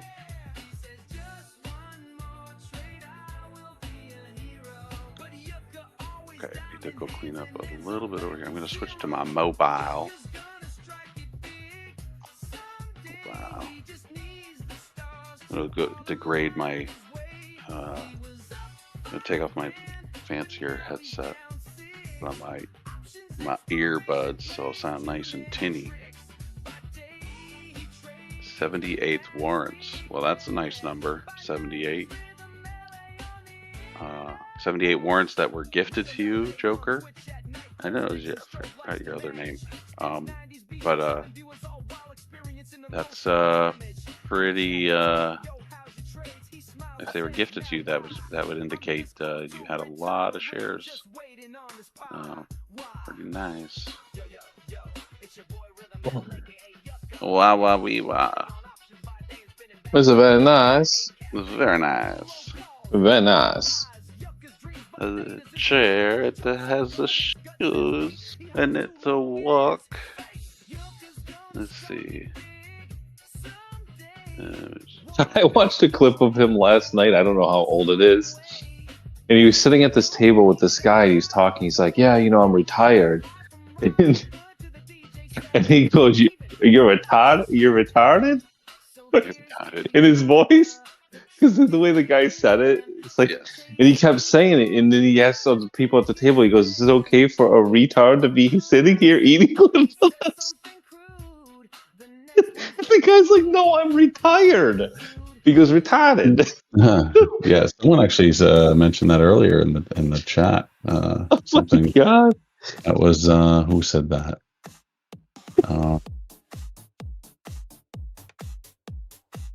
Let's see here. I forgot who it was.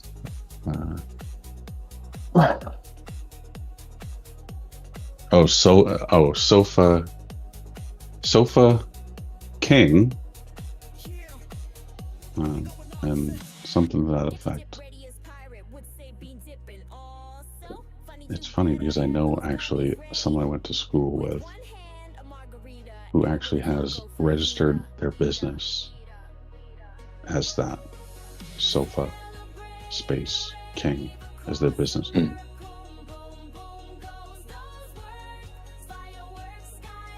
Oh, yeah. No, GME is 2101. 2:34, 25 minutes to power hour. Oh, 792 shares, but Cash App never gave me a warrant. Cash App? You buy shares through Cash App?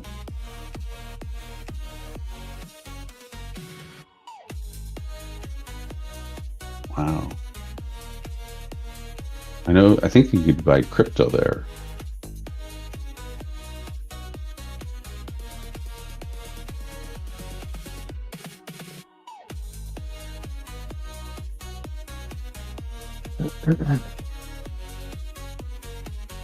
Baby UFO saying that they wore themselves out doing tile and got almost nowhere in a month doing tile. Am I missing something here?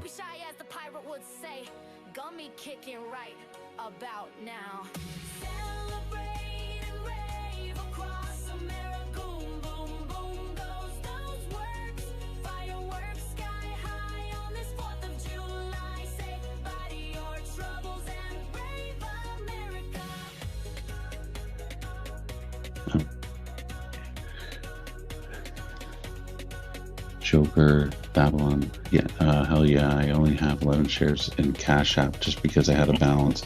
Yeah, that's cool. Yeah, I have some shares of both in Public. There's some shares of everything in there. So Public, E-Trade, Schwab, Webull, Fidelity, some of the bad folks. These bad actors, you know who says that? Yeah. I wonder if Public. I mean, they claim to route their orders to Lit Exchange, but it is pretty important to sometimes just double check that they're not lending out your securities. Should you, you know, because some people don't recognize that maybe they're already signed up for that by default. BMNR yesterday, big winner, nice. Schwab and Robin. I've heard a lot of good things. I don't hold it against anybody for using Robinhood anymore so much, but at principle, I just can't myself. But I believe I've heard that their interface is pretty fun to navigate. So obviously, certain apps are a little bit more friendly to use on a mobile device. I find that Webull is much easier to navigate on an app versus like Thinkorswim. Who's get the best UI? Okay. Thank you, Ben. Okay. Webull is second. Okay. Fair enough.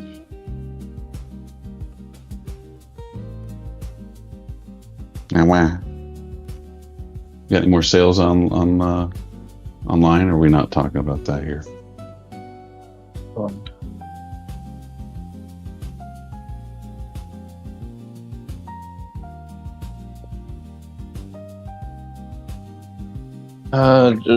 Just a little. Okay. Just a little. Just a little bit. I put up something myself recently, just to dip my toe back in. I got to get that momentum going. Give me a second. I'm like, yep, triple checking something. Yep. Beep, beep, beep, beep, beep, beep, beep.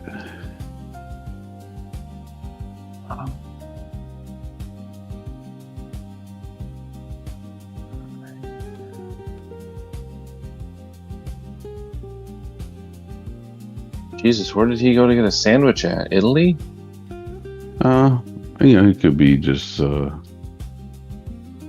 taking his time and jeez, maybe dropping down Upper Decker, or you never know. Get what you pay for, buddy. Oh, there he is. Yeah, sitting there lurking. Sitting there lurking. No, just sat back down and heard you yakking.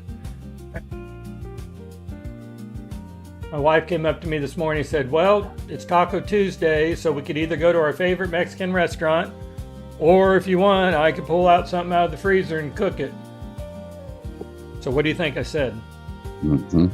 Taco Tuesday. I said, honey, we've been married over 20 years, and I know the right answer to the question, do we go out or option B? It's always go out is the right answer. And she laughed. And that's why you're still married. I'm going to go on mute for a second while I go downstairs. I'll be right back. Okay.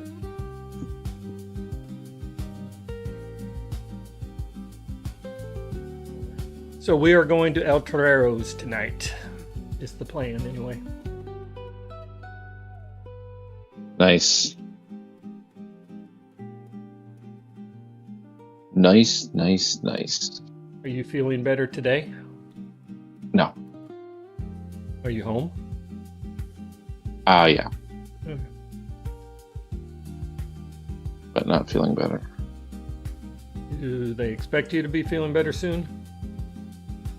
Hopefully, yeah, hopefully.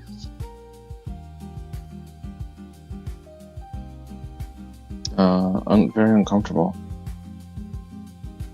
Very, very uncomfortable.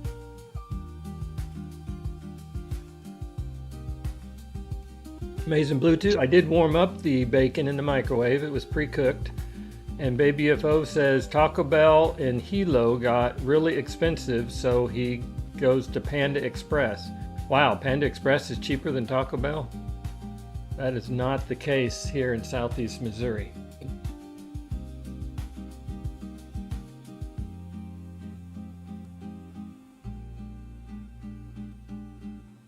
But I like both, Panda Express and Taco Bell. I have to drive further if I want Panda Express, though. Do you like Panda Express? Yeah, I like their orange chicken. They have a beef and broccoli. I like, of course, their fried rice.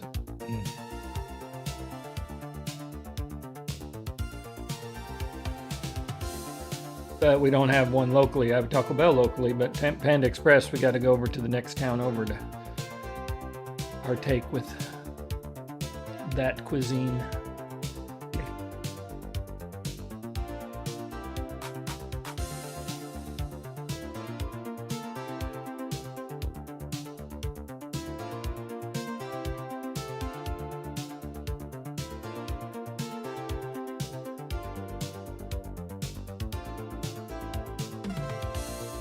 I don't think I've been to a Panda Express since. Yeah, I know. 2011. That was the last time I was there.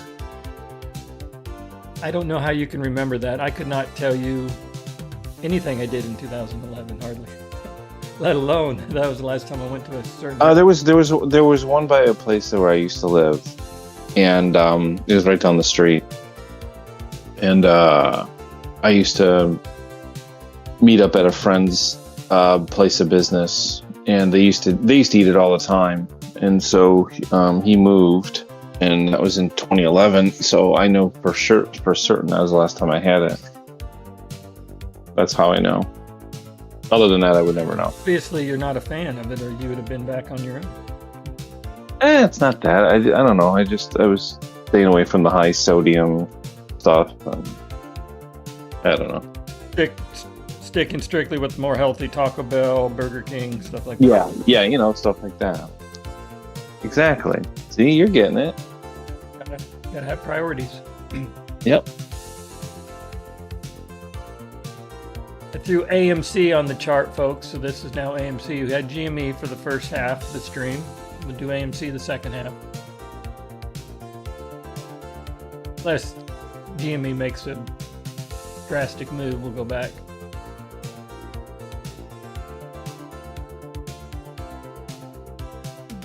Well, you and Ruggy did good. Got 26 viewers. That was more than when I left for lunch, so thank you for that. You didn't chase everybody off like I expected. I would never affect your stream in a negative way. Doctor said.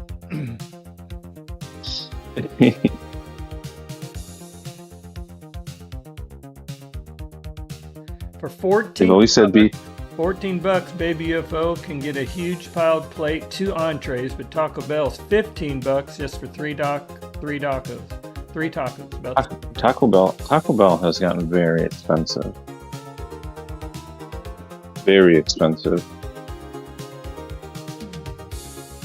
Well, I can get in and out of my Taco Bell for $7. Matter of fact, I think I told Trevor this story the other day. Went in through the drive-thru, ordered my crispy taco, my bean burrito, my chips and cheese, and it came to exactly, after tax, $7. And the lady on the little speaker of the drive-thru goes, "Would you like to round that $7 up for the college fund, blah, blah, blah?" And I said yes, begrudgingly, because I don't know if y'all remember my story from years ago when I didn't round up and the person called me an a-hole and I think they might have spit in my drink. So I've rounded up ever since then, but I'm like, that's not rounding up. When it's $7, it's 7. There's no rounding involved, but nope. So they got another $1 out of me.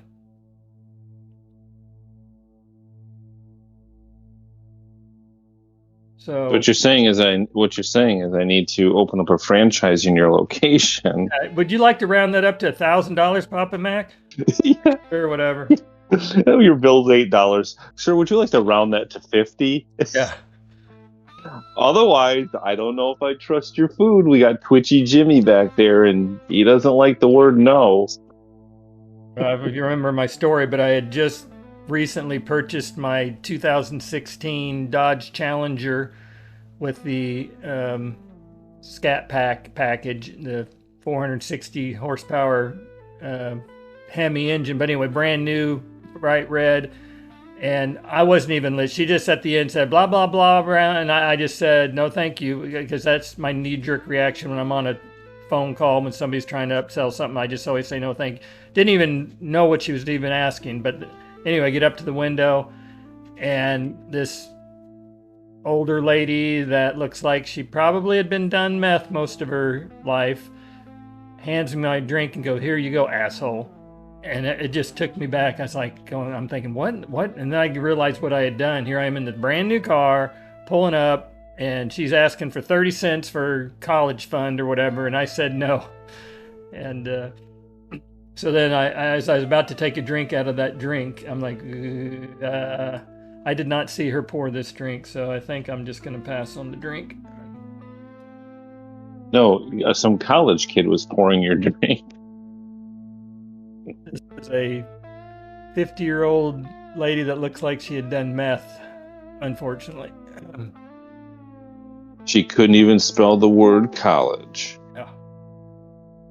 Big Sloppy in the live stream house.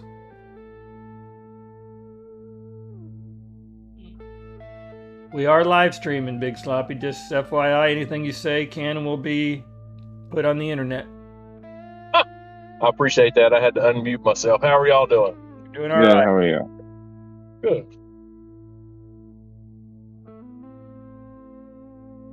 Good. Just talking about fast food prices in Hawaii, $15, in Southeast Missouri, $7. For what? But I don't have any views of any oceans or anything, so that might have something to do with it. Well, I'd say that's worth the upcharge at times.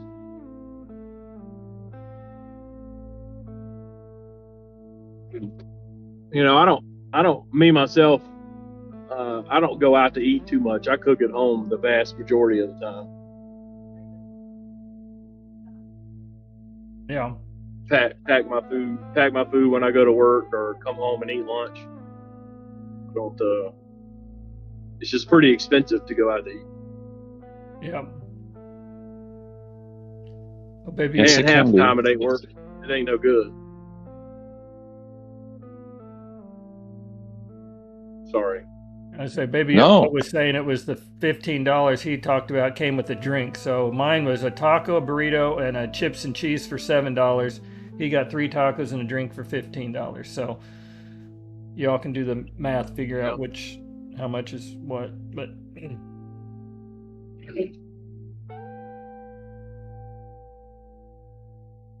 yeah. What's any stock news? Any ideas? Any buys? Any sales? Well, I can tell you one thing: you don't want to get stock advice from me. Hey, I think me and you are in the same boat there, Papa Mac. I was all gung ho about this GME warrants thing, and I've taken a beating over that. So that's my latest learning, that I still don't know what I'm doing. Yeah. I bought some. I didn't go full bore like you and Pirate, but I bought some. Yeah. So I waited till it dipped under 3. My cost average is 357, so yeah, I'm way above.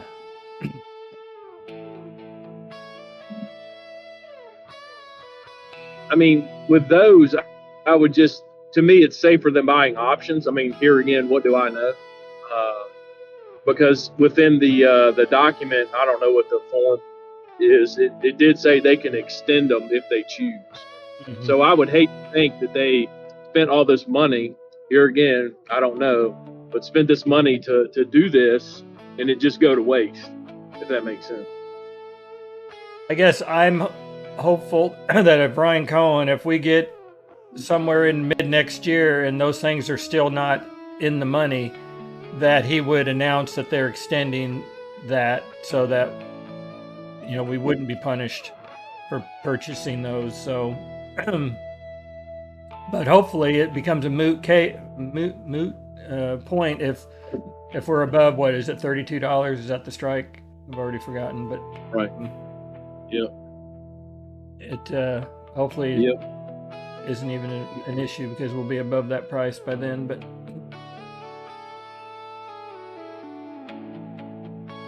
I mean, that's kind of your saving grace, is they are extendable. Yeah. Whereas if you buy options and it's the expiry date, you're just screwed. You're out whatever premium you pay. That is in stone. Yeah, that doesn't. I mean, I guess you can roll them or whatever. I hear people talk about rolling their options and all that. I've never done that, but it costs you more money. I mean, that's what your expense is done at this point. I mean, that's one positive, you know. So. Baby UFO is talking about Bitcoin Clarity Act should be in the Senate very soon, so maybe more ETF plays for him soon. I don't have any Bitcoin stuff. Rugged talks about that a little bit, but I don't have any Bitcoin. He's right. Yeah, That's Hey, no worries. No, I'm sorry. Stop you. No, I was just saying the Clarity Act will be the next big catalyst. That's all I want to say. There, I'll be back. So what will that entail, Rugged, if you're not busy? Oh, I think it just sets the framework definitively. I don't know all the details of it, but I do know that is the one of the lingering legislation that they're waiting on. Now, I have mixed feelings personally about it, whether I hold or not. You know, I'm sort of like,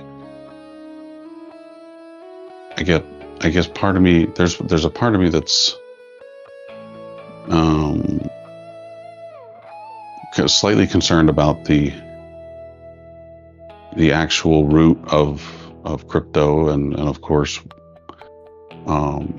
truly where the underlying origination and making sure there's absolutely zero vulnerabilities, as opposed to something like tangible gold, for instance. Of course, you keep mining it as long as you keep finding it, as far as supply goes.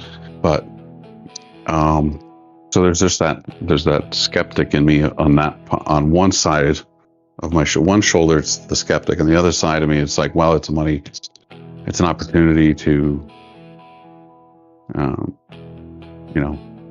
get ahead and just like any other opportunity. So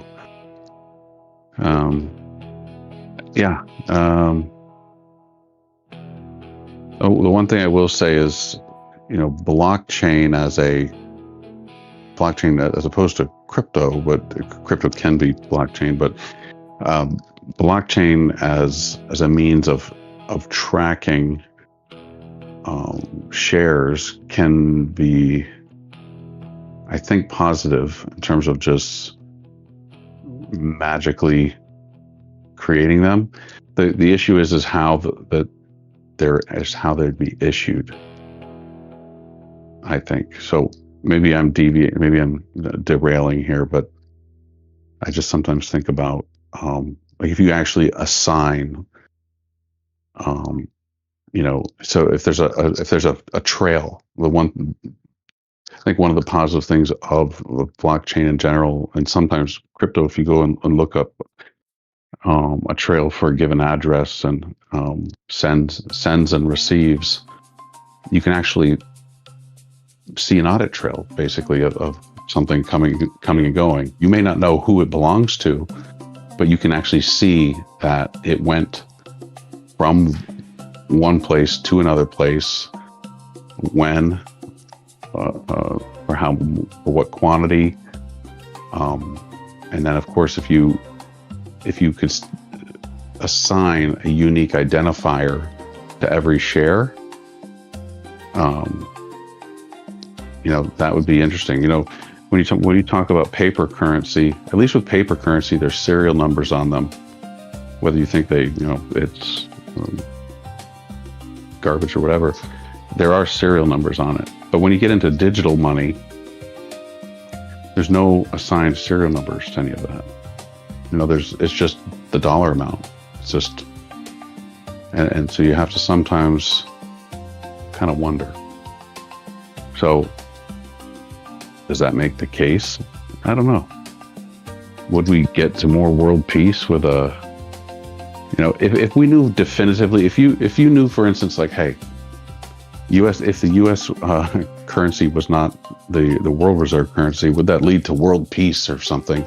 And you knew that definitively, then you'd be like, oh, cool. All right, maybe I can work with this.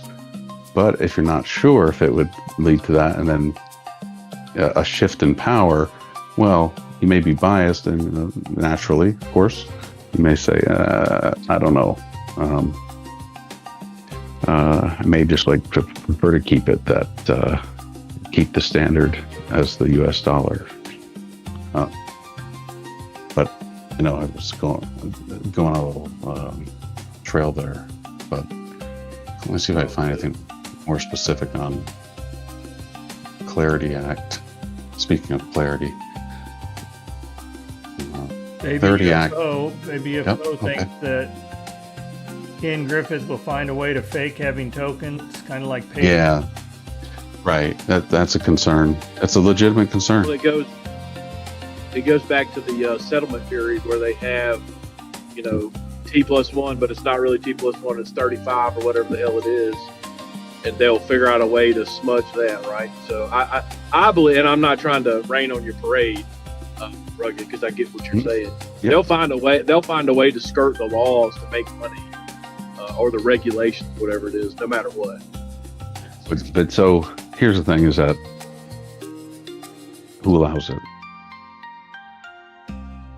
And truly, when you say who allows it, it's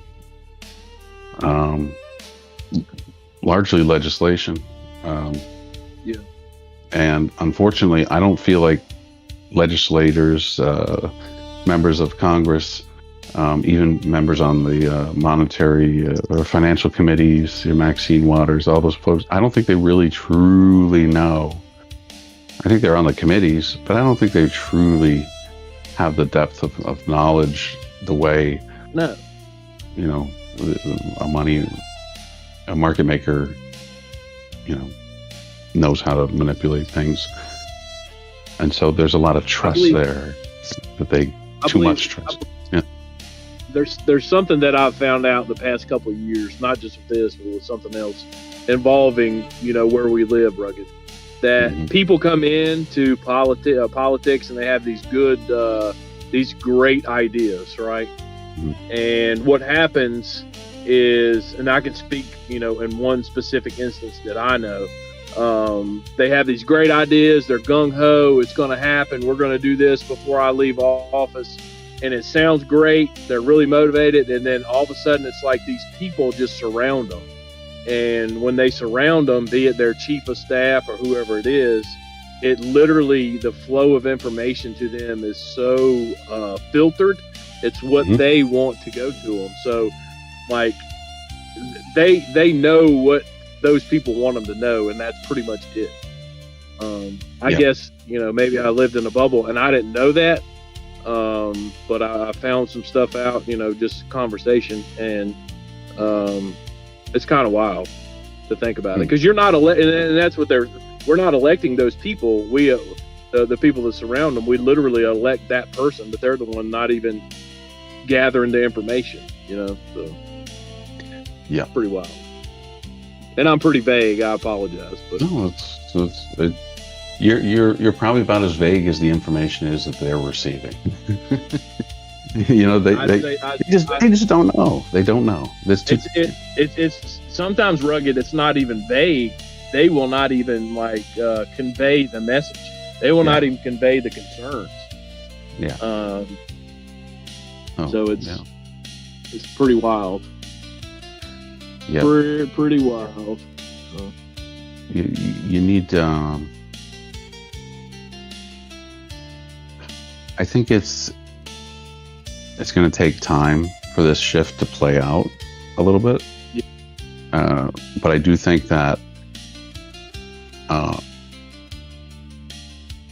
here's what I would say. This is a way to toot everyone's horn and give everyone a pat on the back for anybody who's felt and experienced significant pain on a loss. And that would be that there's been, I think, in the last 4 years or so, give or take, a major shift in the level of knowledge that it is, and maybe this has been known in the past, but I happen to think that it's significantly more well known now of sort of the types of things that are going on that not necessarily should be, that shouldn't necessarily be going on, really.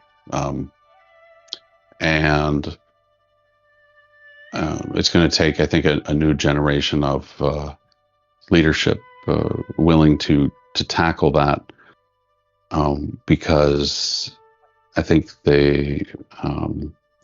people realize that, if you go into battle with, whether it's with a musket or whatever it is you're doing to put your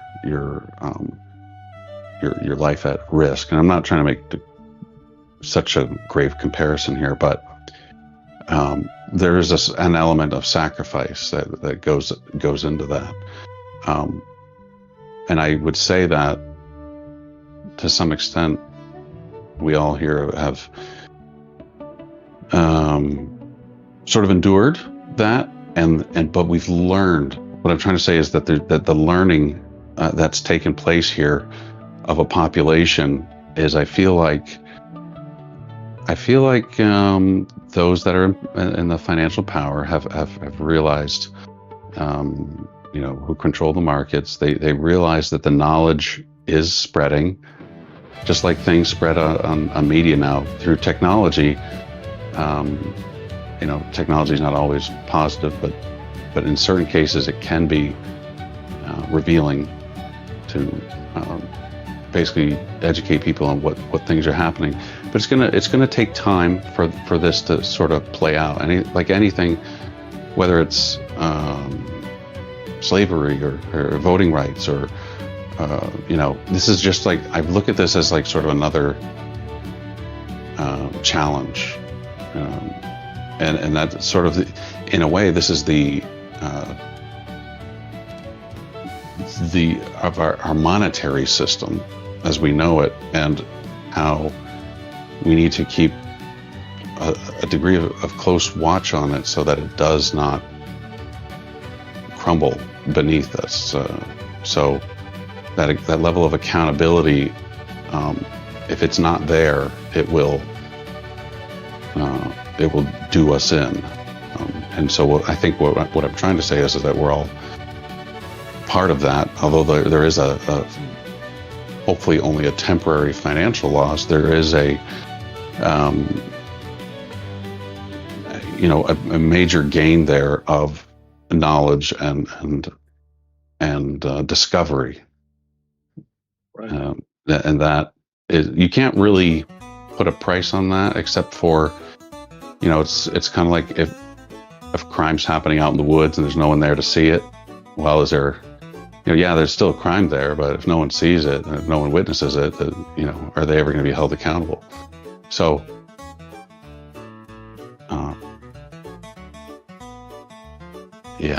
I think there's a little bit of the people who know what they're doing that may be wrong need to start making that shift away from the wrongdoing to realize, hey, that we can't keep doing this. It's like, trying to commit, imagine trying to commit a certain crime, let's say murder or anything like that back in the 1800s versus 2025. Obviously the DNA evidence, all cameras and everything, it's much more difficult to get away with it nowadays. So that's what I'm saying, is that there's that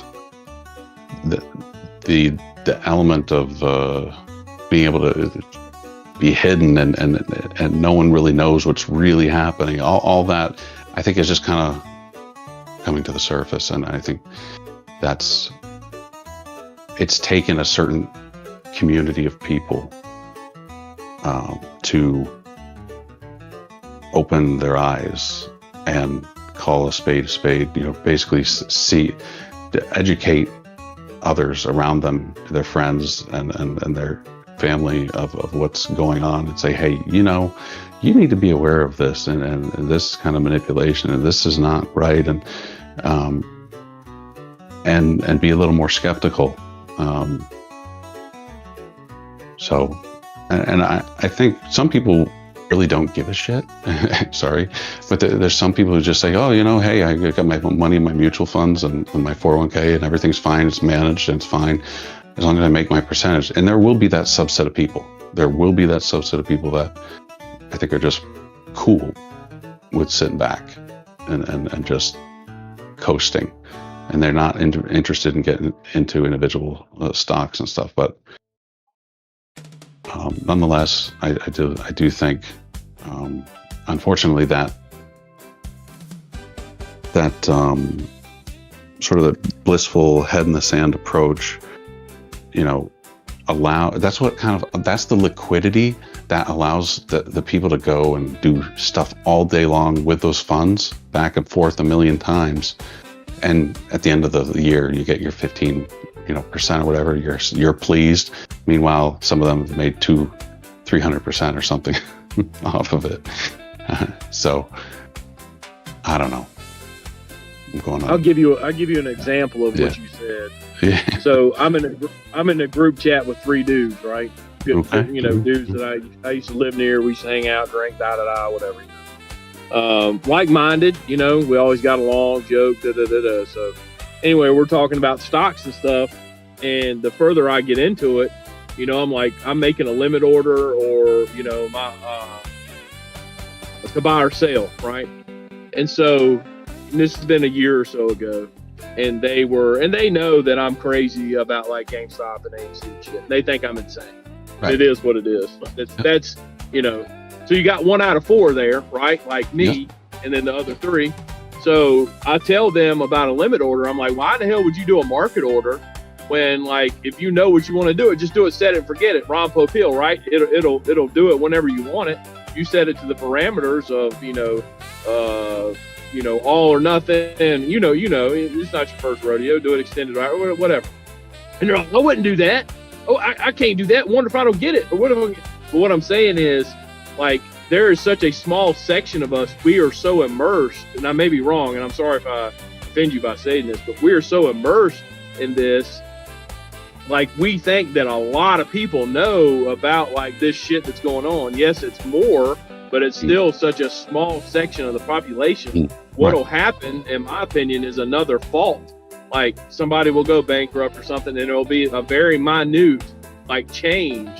But then that change will be able to be manipulated, and I don't see an end to it. I really don't. I guess I'm a negative Nancy.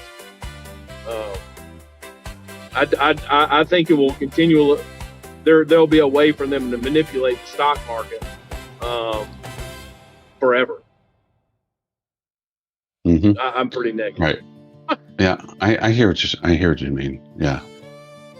Yep. Well, sooner or later they have. So, whenever they are those failures, though, all those failures that seem to occur are usually the result of a lack of oversight or over leveraging. Yeah. And you know that so it's funny. Yeah. It's funny you say that. Probably, and I looked it up. I know you. I'm pretty sure you hear some of the stuff that Boss Blunt talks about. But this has been like 4 years ago, and like sometimes I'm like Rain Man. There's some shit that I should remember and that I cannot remember, but like things that I should not remember that I can remember. Anyway, I guess that's my tism. But Janet Yellen was in front of Congress with Jerome Powell on 9/28, at least that's when it aired, 9/28/2021. And she talks about the over leveraging in the banking system and the quote unquote shadow banking system, and essentially like private credit. So doing the dishes, I like to try to consume stuff like when I'm doing a task like load the dishwasher, unload the dishwasher. So I like Patrick Bet-David. He's you know, he has some good people. He had a guy on the other day, and he's like, "Oh yeah, shadow banking system, private credit," and I'm like, "Holy cow!" Like, how is this guy talking about this 4 years later and nothing has really happened? But to me, that's saying that, you know, they're not going to pull. Nobody watched it, right? Like, except for us, because we think it's such a big deal. Like her speaking to Congress, whatever, because we're grabbing a hold to every word. They knew that this is going to be an issue 4 years ago, and here it is right now. I think it's finally coming to a tipping point. That these hedge funds or private credit, whatever you want to call it, they're not able to sustain without going bankrupt. I think you know, something's going to happen. Maybe, who knows? Could be 4 years from now we having the same damn conversation. But I just thought it was funny watching that podcast and that guy brought it up. Yeah. Yep.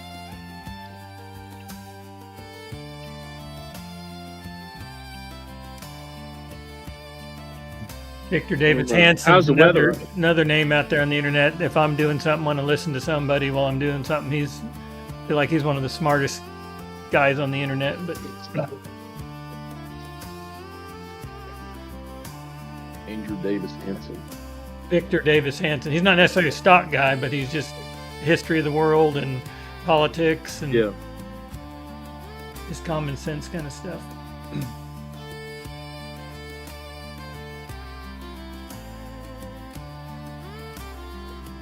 You say common sense? Not common sense investor. Not CSI. Now, why?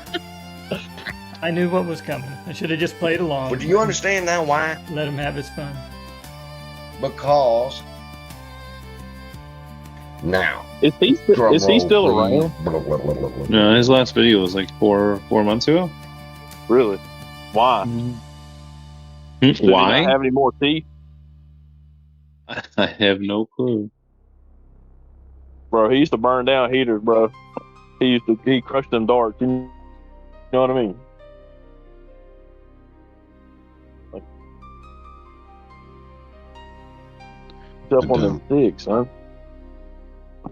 We built a world Your mic is breaking up. where likes and shares can share. Mine is. It was, yes. I just got on the Wi-Fi. The Wi-Fi's. The wifey. Did you say something about the VIX? What'd you say? Or did I mishear? Hello, hello. Audio in the house. We are live streaming Hey. audio, so just keep in mind Audio. what you say goes out on the internet. I see that. I see. How are y'all today? What's up, audio? What's up, Okay, man? how are you? Doing all right. Doing all right. Mhm. Knife anybody today? I mean, the carry of the day. Have you posted that? No, I didn't actually. I'm carrying a bug out today, but hadn't posted anything. I think people should, if you're not already following audio, you should be. It's got some pretty nice hardware to share. You talking about audio's equipment online? Live? Yeah. That's kind of Yep. I'm sure. I sure is. See if I find Yeah. it here. I enjoy the cutlery. I don't have anything cool, but I have started carrying a knife probably 2 or 3 years ago. It's very freaking handy. Yeah, it's amazing how many times you could use one throughout the day, and when you know you have one in your pocket, it's easy to. Oh yeah. Somebody wants to open something, get it, flip it, give it to them, ready to rock and roll. Oh yeah. Yeah. I just get nervous when people hand a sharp knife to a kid. Here, use this. I'm like, they may not know what they're doing. But other than that, yeah. Yeah, I wouldn't hand any of mine to a kid.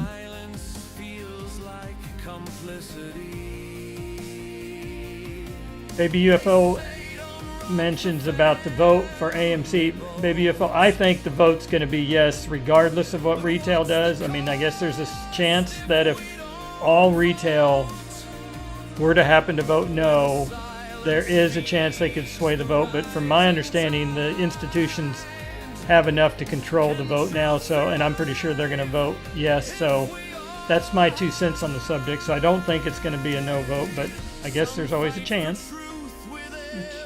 Not worth mentioning, or it's worth mentioning, I guess. So,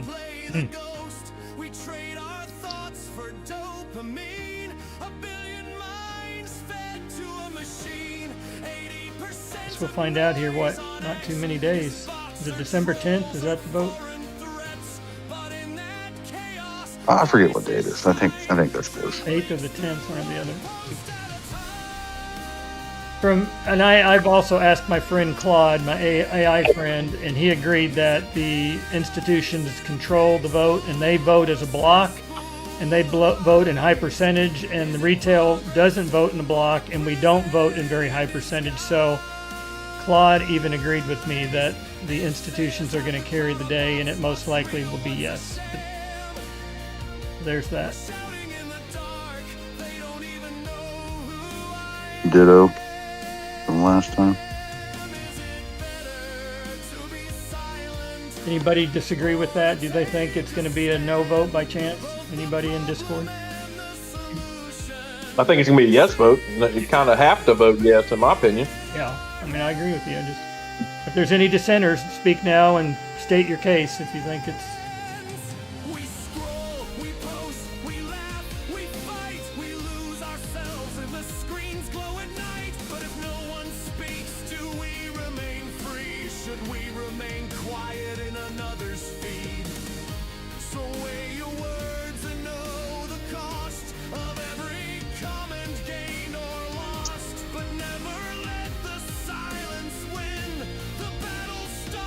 Revy, have you heard from Yucca today?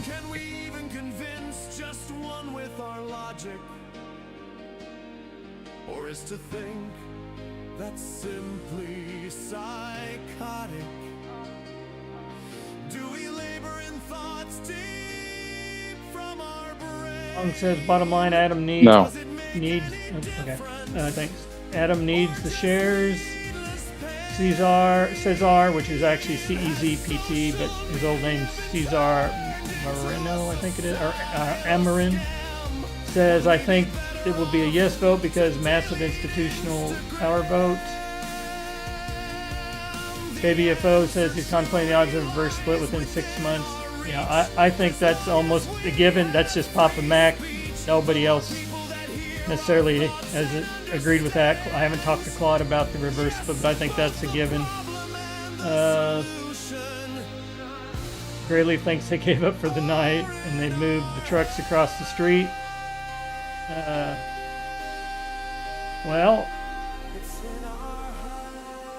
Sorry about that, GrayLeaf. I guess we prematurely shut down your stream after all. I guess at this point I can run it out to the end of the clock if you want.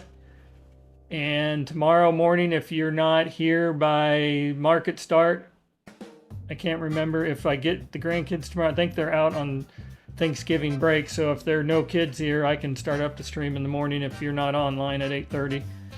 But we'll see how it goes, I guess.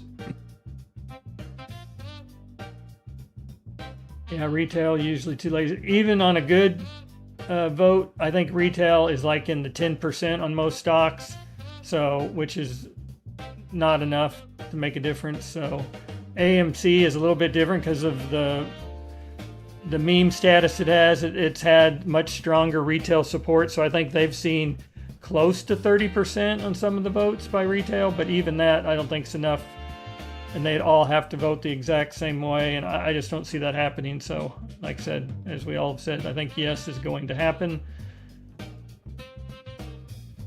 Clippy, Rugged said, I don't know what that means.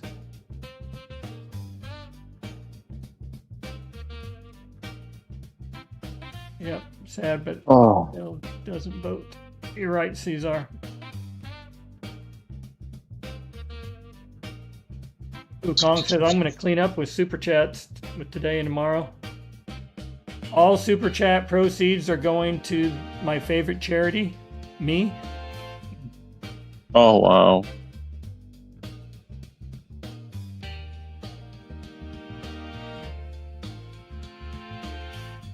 Yeah, 8:30. My 8:30 is when the market opens, so yeah. I'm an hour behind you.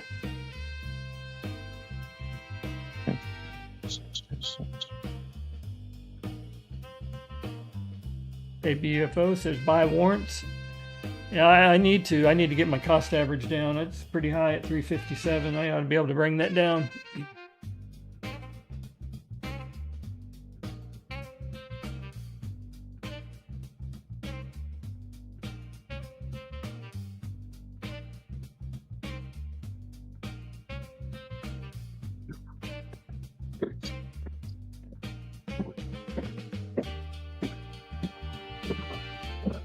Audio, are you going anywhere for Thanksgiving? You staying home? I am going to my kid's house. My younger son, who up until this week still lived with me, he's 20, is moving in with my older son, and they're going to be roommates, which is really cool. So I'm going over there to hang out with them. So cooking noodles too. My family's couple 100-year-old recipe for turkey and noodles. Nice. It's always a hit, and just going to kind of enjoy the rest of the week. Don't really have much to do. Good. Well, I mean, that can be good. Have some downtime. I went ahead and posted a knife of the day. If care to go look? Okay. Let me see what Rugged's got going on here. Consumer advocacy campaign from YouTuber, focus on electronic repair, right for uploaded video encouraging internet users to change their profile pictures to an image of Clippy as a form of silent protest against unethical conduct by technology companies such as mining personal data and training of artificial intelligence programs or its sale of data to data brokers. So Rugged's, I guess, trying to start some sort of grassroots campaign. I'm not trying to. Well, I support it. I think it's rooted in good cause, and I think Ian McD, who's in here, who put their profile as Clippy, I think is I get it. I get it, and I think it's cool. Basically, he's good at fixing a lot of like awesome things and doing electronics repairs, and it's specifically I think one of his focus points is on the personal data usage. Yep. That's near and dear to my heart. I've shared with you guys that I sell videos on the stock website, and every once in a while we'll get a check from one of these AI companies because they are mining our videos and our metadata associated with the videos. So we get a nice little payment, but they're basically stealing our stuff so that eventually they won't need any of our stuff. So it's kind of this catch-22 that you're getting paid for them to have access to your video and then all the words that describe your video so that they can build a tool to outsource you where they'll never need your videos again in the future. So it's kind of a catch-22 there. But anyway, there's the carry of the day posted from audio. It is a made, and it text is small for me to read. I don't know if I can pronounce it anyway. Do you want to read it? Read your description audio. I got the picture shown.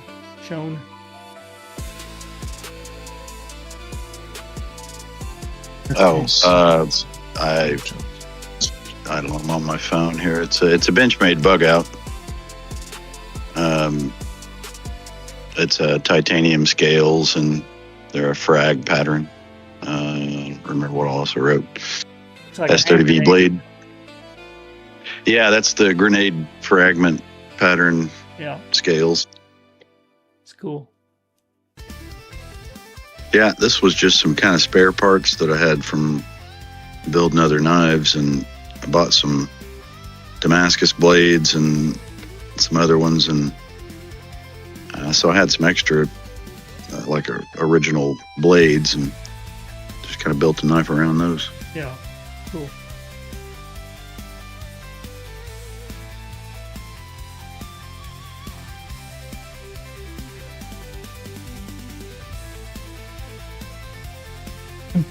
Just realized that I'm covering up who's in the caboose on the live screen. Let's see if we can fix that.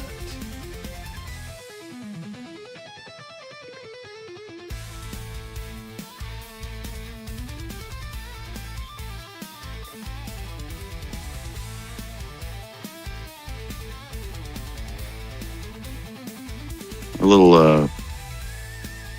3.5% bump today. Was that news attributed or just out of the blue? I'm not aware of anything. I mean, if anything, I would have thought it yesterday after the, Wicked for Good ticket sales. If there was going to be a bump, I would have expected it yesterday. So I don't know if they're just messing with this psychological warfare, holding it down yesterday, and they had to let it go today. I don't know.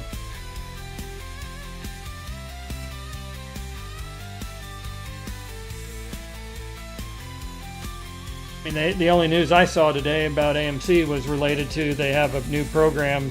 They're going to be offering a popcorn pass where you can get, as a Stubbs member, I guess you can pay $30, and for the next year you get 50% off of a large popcorn anytime you go to the movies. Wow. Rugged. I don't think that would be something to affect the stock price in any way, shape, or form on one day, but. What was that, Trevor? Oh, I seen if Rugged was still here. I'm here. What's up? Hey, is TradingView doing their Black Friday thing again? Sure. Did you know? Yes, they are for a couple more days. Okay. 80% off. Okay. Papa Mac will not earn a commission.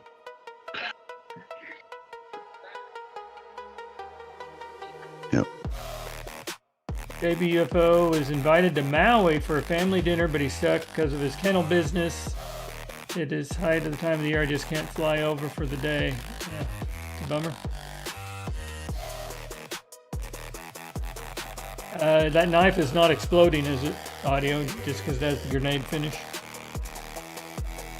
No. No gunpowder. No, it's titanium. It'd be pretty hard to bust it.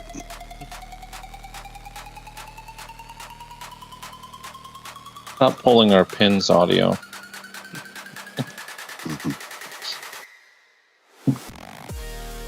Kong says the guys that are in charge of keeping AMC's price down are all in the Hamptons today, so that's why it snuck up a little bit today.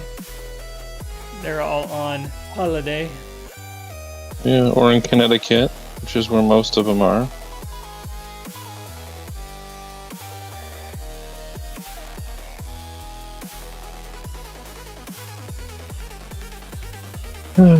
Fuck.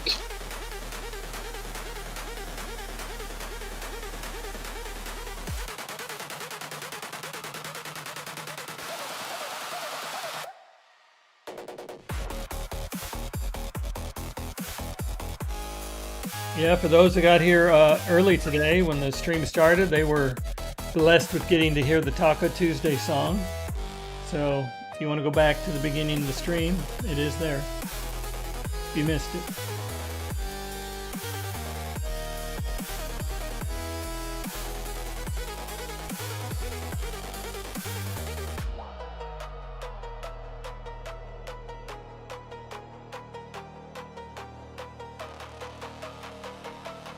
Maybe if O sneaks Whoppers in, but he goes to a Regal Theater, so it's okay. You don't mean the hamburger, I'm sure you mean the chocolate covered malt. Delicious candy. Yeah, there it says the candy. I had a nephew, whenever we would all go after church to our favorite Mexican restaurant that you hear me talk about all the time, he didn't like it, so he would always go to Burger King, get his Whopper meal, and then sneak it in, and then sit there and eat the Whopper while we're all eating our tacos. I don't know if the workers at El Torero caught on or not, or if they even cared, but we'd have like 15 people, so I don't think they cared. But They probably do the same thing. yeah.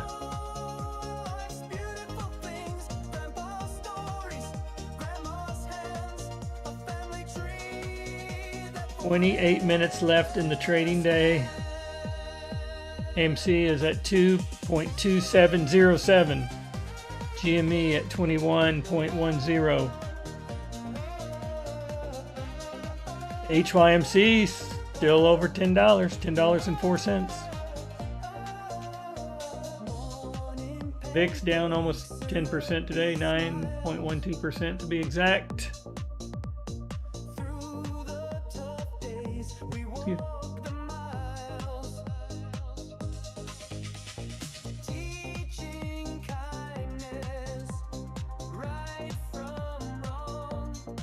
Anybody else see Tron?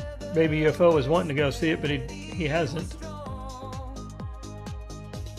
I did not. I have not. Would be a good one to see. There's Pirate. We got Pirate in the house. And FYI, Pirate, we are live streaming, so what you say can and will go out over the internet. FYI. Saying that to everybody. What's up, fellas? Hey, how you doing? Yeah, I'm warning everybody because I haven't streamed in a long time, so they may not realize I'm streaming.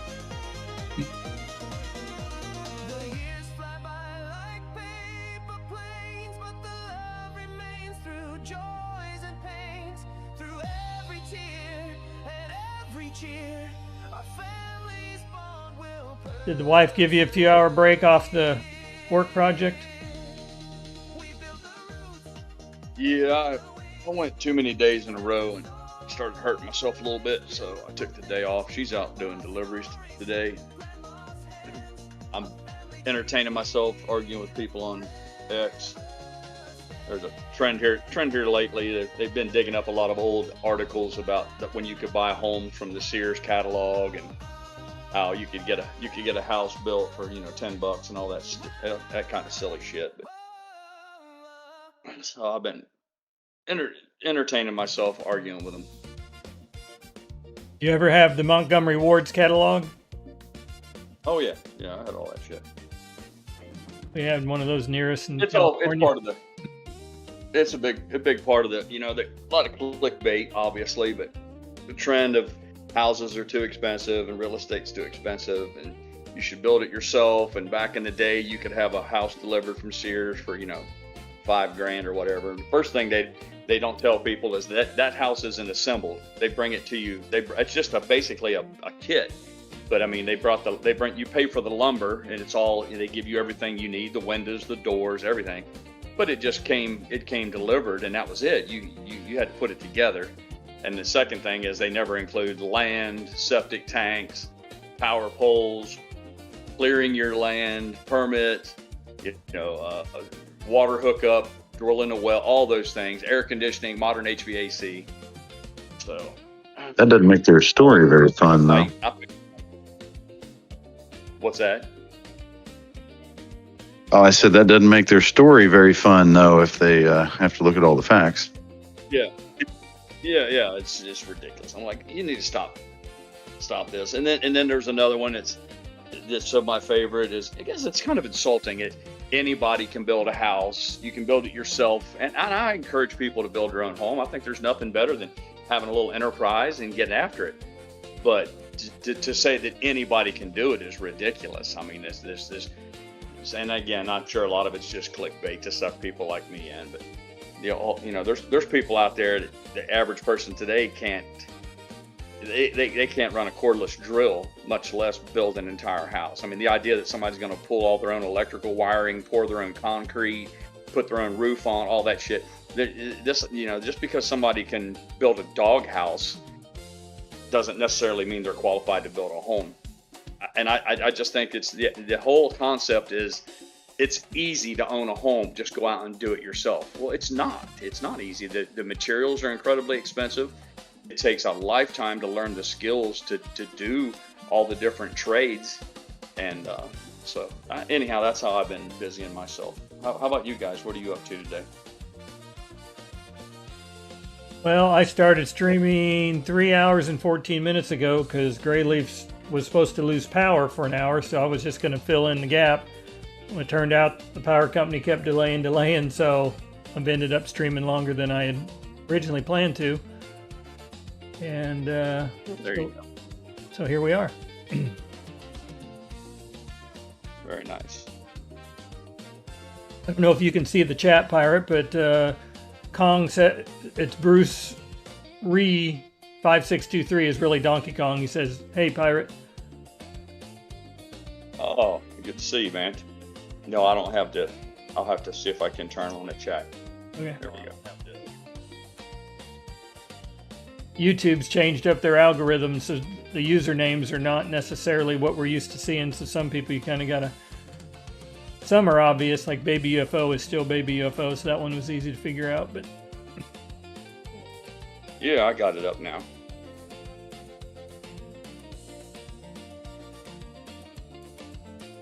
But yeah, I spent, I was on that little remodel project every day for, 2 or 3 hours, 4 hours. And I should have took a day off in between, but on my hands and knees, it's a little hard on my back and my body, so I'm basically screwing off today. Just about got it done, though. will you get double time on Thanksgiving Day if you work or not? No,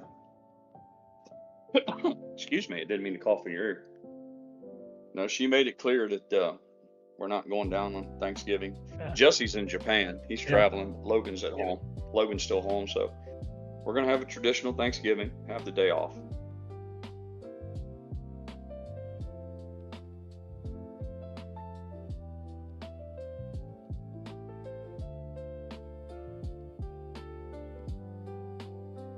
Baby UFO can relate to you. He's been doing some tile work and he's gotten way in over his head the way it sounds.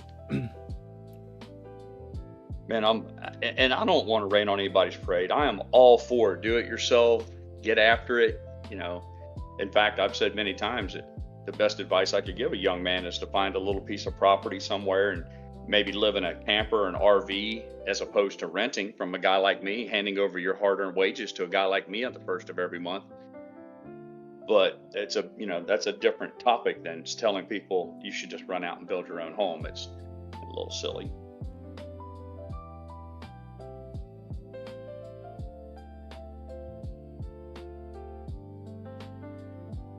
Yeah, I feel for you, man. Tile work is hard. You get down on your hands and knees, and once you mix up the thin set, which is the slurry little concrete type material he has to smear on the ground that you set the tile on, that's like, it gets hard quick. So you're under the gun. You can't just set it down and quit. You got to mix up a batch, and you got to cut a lot of tile and have everything ready to lay. A lot of getting up and getting down, getting up.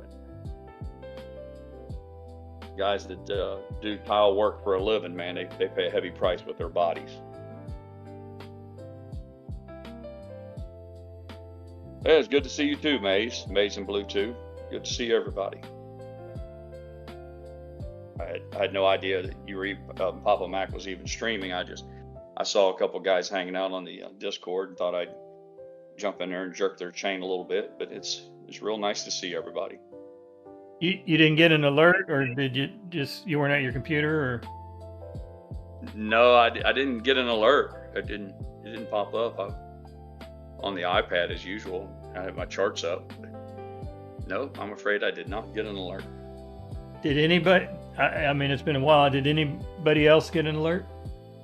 I'm assuming a lot of old names here. I'm assuming an alert went out, at least to some. Yeah.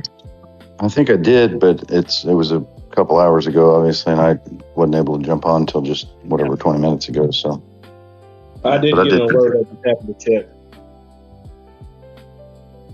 May's got an alert, so I guess it's kind of hit and miss.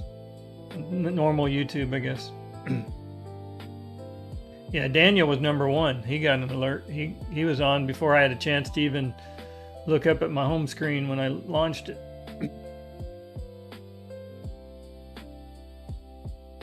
Ian, no alert. I guess I don't understand the YouTubes.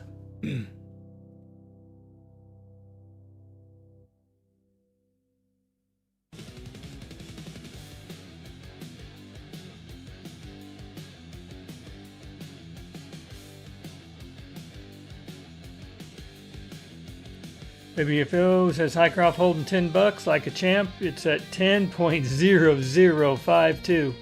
It's hanging on by a 10,000th of a cent or 2 10,000ths. Is that the right way to say that?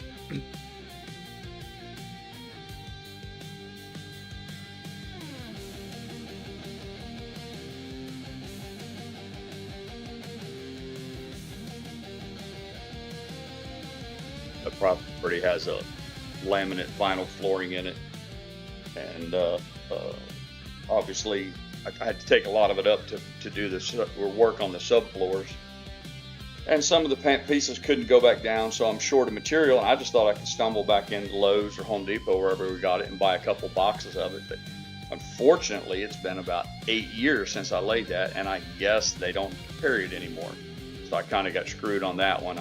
I thought I was just going to have to buy, like I said, a box or two just to do, some fill-in work. Now I'm going to have to probably pick one of the rooms, smaller rooms, and pull all of the old floor up and use that as I need it. And then that room, I'll have to buy a whole new material to do one room. So that's an example of mission creep. How I thought that would be a little easy part. Turned into just keep adding on. Sandy's still searching diligently. She keeps records going back. She's crazy. She keeps stuff back 15, 20 years. And she found the original receipt, the name, the product code, and all that. She's still convinced that she's going to be able to find some of it somewhere, some new old stock, but I'm not holding my breath.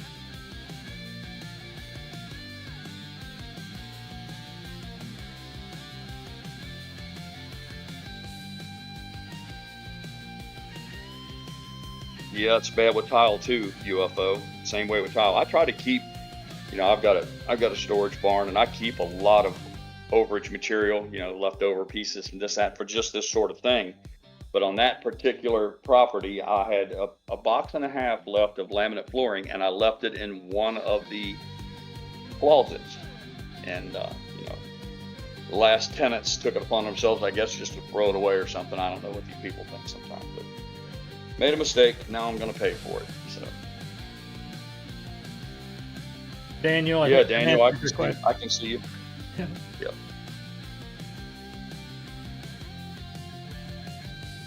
Daniel's our master plumber. For those of you who don't know, Daniel Monson, one of the guys that's been around for quite some time.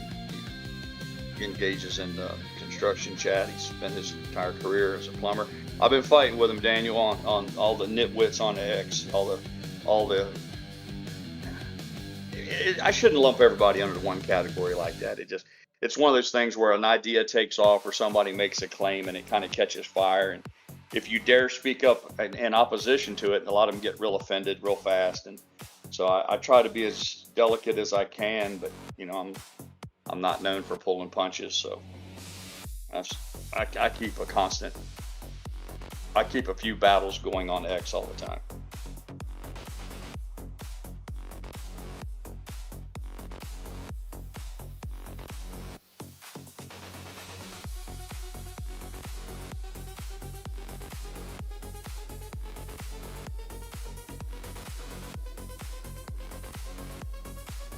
Yeah, Ian, I can relate to you. I'll be like, where are my shoes? I'll ask my wife, where are my shoes? I had them right by my they're in the closet where they belong. And I'm like, if you keep putting stuff away, how am I ever going to find it? So I can relate to you. Yeah, I'm challenged by that as well.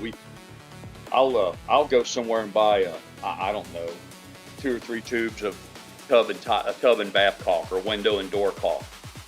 And then a month later, I'll find a case of it sitting in the corner of the garage. I hide stuff from myself, or I forget what I have, and got shit scattered all over.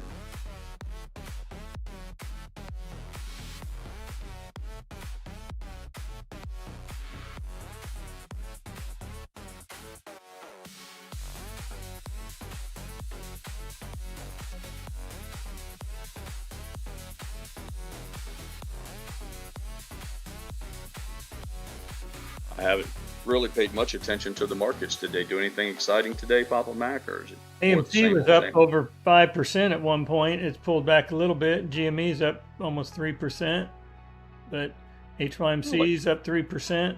So seen some green on the 3 tickers I got on my screen, but I haven't been watching the overall market, to be honest. I haven't even looked.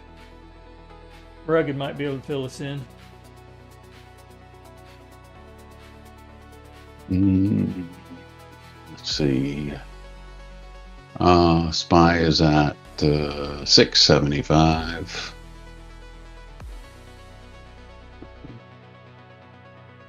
I think the real big thing is just the notion of the rate. The rate cut is looking more probable for December. Is probably what you're. The probability. I never clicked on your link that you posted. Yeah. So let me see here. Let's see. When did I send that? It looks like it's about the same. They're looking at 25% cut in December 10th. What chance of that? Like up above 75? 85%. Which is let's see here. Which is 100% flip from just, 2 weeks ago? It was the opposite? Yes. Yeah. Yes. It was gunning towards no change, but, this is kind of what happens when those Fed, Fed Reserve board members go on their speaking tours, yeah. And they toss it. One says this, one says that, one says this, one says that. Yeah, it has a pretty big impact. I find it kind of annoying that they just kind of throw the market around like that. So. Yeah, it's crazy how it can go from like 95% chance not to 85% chance it will in like 2 weeks or less or whatever.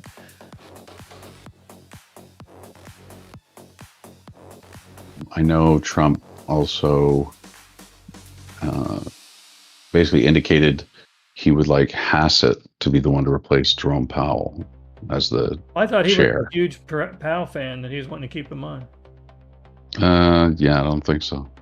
Yeah, I'm kidding. Yeah, I think he picked him once already. He is not shy about sharing his feelings of what he thinks about Jerome Powell right now, and that he thinks he's an idiot and blames him for the cost overrun of their rebuild to why our economy is not where it needs to be.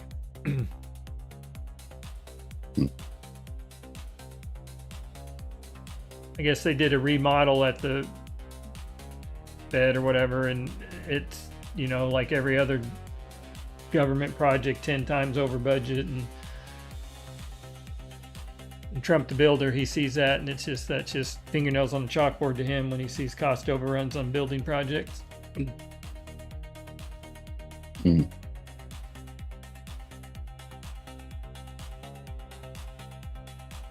Ian says Bank of Japan will have the biggest impact as cheap money to short will dry up. Right. Their source of liquidity, right?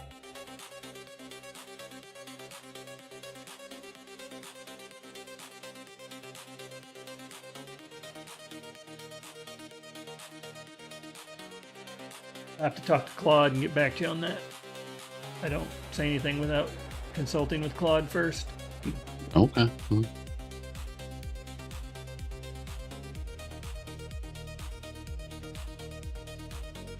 May 15th, Powell leaves, according to Baby UFO. I think they were talking about announcing his replacement in the next few weeks, it sounded like. Powell's? In December, yeah. I don't think they could do it then.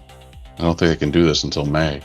No, well, I think they're announcing who it's going to be.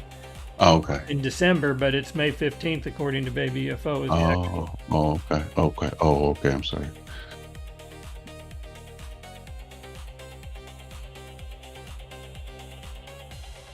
I think it's going to be Mom Domney.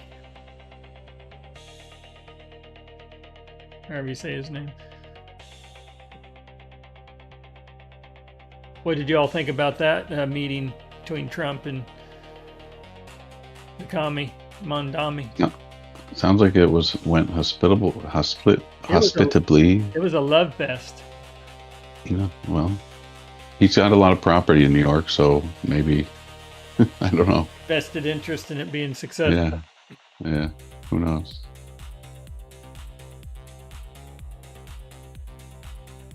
And there are a lot of courts there, right? I don't know. You know, I really don't know. Or you just if people are expecting something, you give them something else. And yeah, I think Trump loves being unpredictable. Yeah. Well, because, you know, there's a counter move there, right? There's the, you know, it makes Mondani kind of look like he's warming up to Trump, which then further upsets Mondani's followers, folks. Yeah. So, yeah, that's interesting move there. I love the he sits down at the Resolute desk and he makes him stand next to him like his puppet. Yeah, everyone has to do that, right? I mean, he does that to everybody. I mean, whoever comes over true. Office, he's always sitting and makes everybody else stand. There's an X on the floor there. It's definitely a power kiss the ring kind of thing there. Yeah. Kiss the ring. Oh yeah, it's a power move.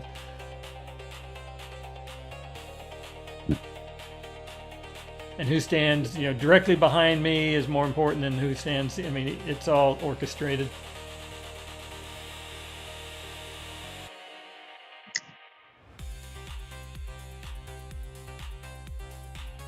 Five minutes, 15 seconds. market is what, closed 4 minutes. Thursday? Is it, Oh, you're right. You're right. what's the market? Half day tomorrow, and then Oh, it's a half closed day Thursday. tomorrow. Oh, I didn't so. realize. I didn't realize that. Yeah, I think so. I think the market's halfway closed for the rest of the week. Well, that would be for okay. me if I end up having to backfill for GrayLeaf tomorrow. I would prefer a half day, not a whole day if possible. So that works Okay. just fine.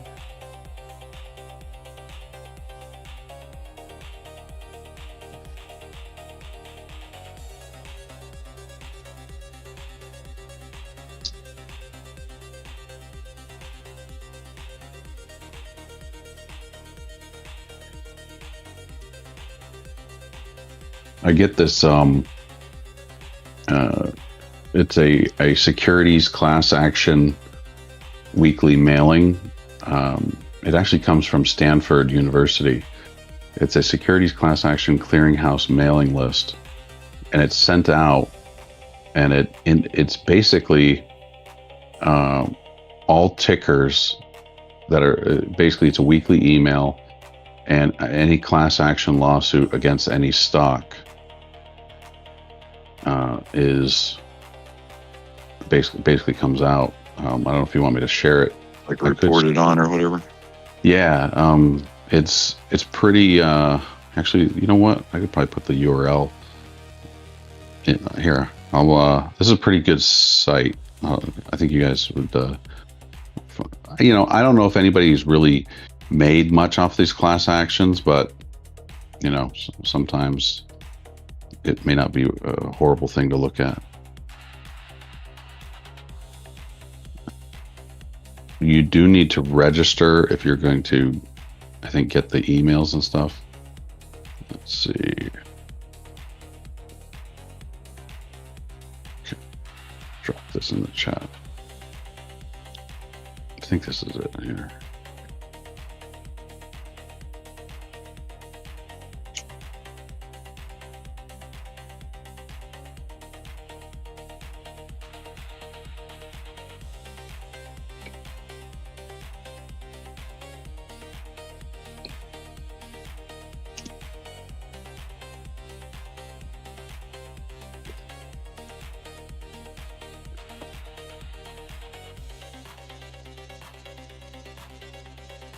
Yes, I thought Ian. I don't know what I thought, but he said he was gonna go get a drink. He'll be back in a while. And I told him to hurry back, and then like 2 minutes later, I guess he's in the bar. He just had to get up from his seat, walk up to the bar, tender, get a drink, come back.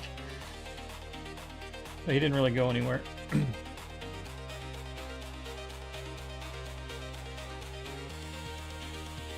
Yeah, all those class action things, when I get emails or letters or whatever, Rugged, I'll usually read through them, and then there's usually some fine print, like if everybody was to do blah, blah, blah, it starts out, it sounds like you're going to get $4,000, and then you read on, and it's like, you might get 47 cents or something. It's like, yeah, I'm not even going to mess with it. I think it's more helpful from a place of if you happen to be holding those securities. You're talking about whether you should invest or not invest in the company. Yeah, it's a place to check.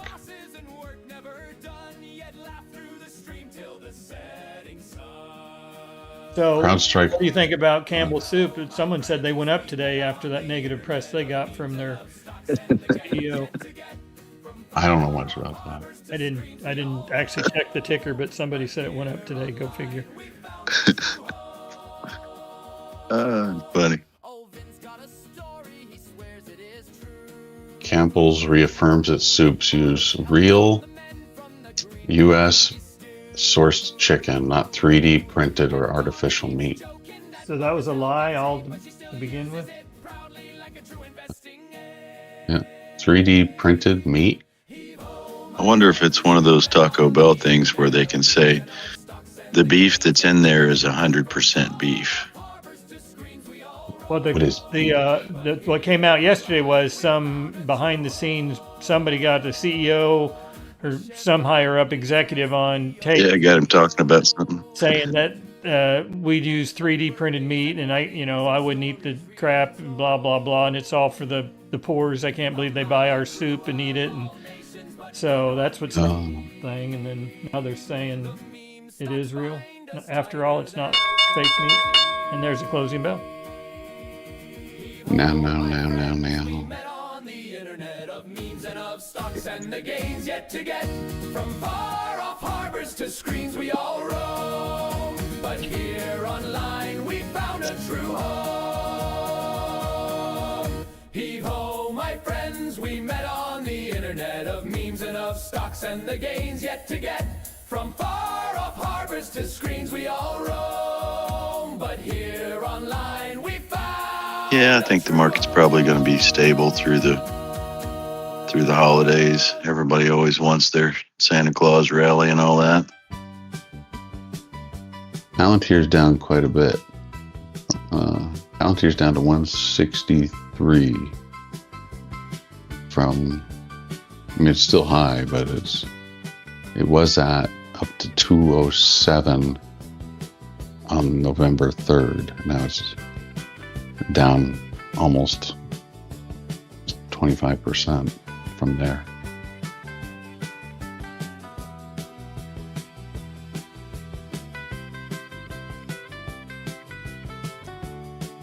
What is Bitcoin down from its high, like 25% or? What's that right now? 87 and a half, kind of. Okay, so it's then probably it's about 28% or something like that. Well, if we say 125K from the high minus, what do you say, 87K? Yeah. So that's a difference of 38,000. 38,000 divided by 125,000, down 30%.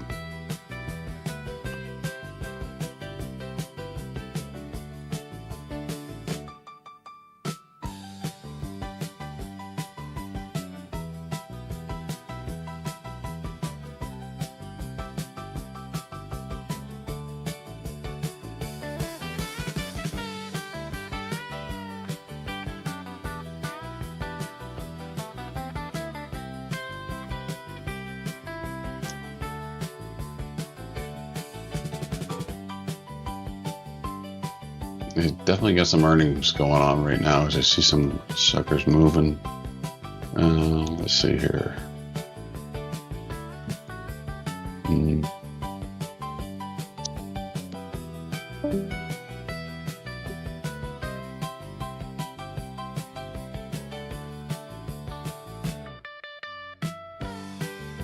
Workday.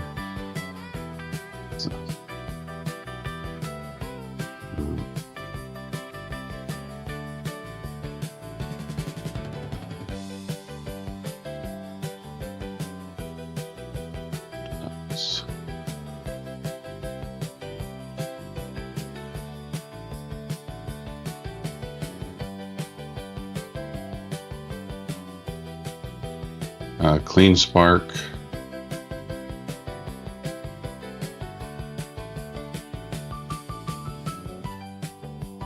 Best Buy.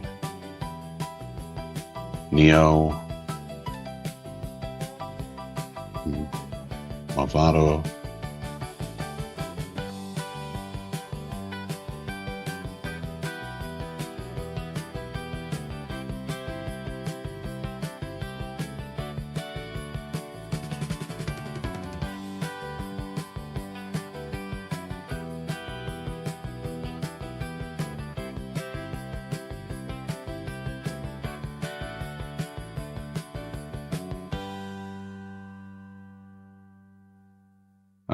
Kohl's. I don't know if anybody was watching Kohl's today. It's up 42%. That's pretty wild. That's a Santa Claus rally right there.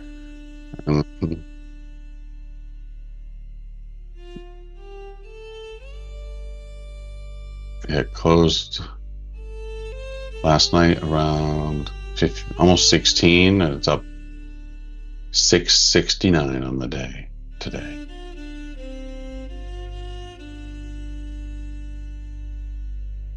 Does it say why? Any? It outlines their earnings per share of $1.25 to $1.45. New CEO affirms 2025 initiatives amid proprietary brand momentum. Funny, to my right here, as I reach over here on my desk, I have a Kohl's credit card that someone had applied for in my name. This was back from 2017, and I think it has been finally removed off my account, but these things can take a while. And not only my name, they did one of my wife's name as well. That was fun.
All right, Ian, there's my guess.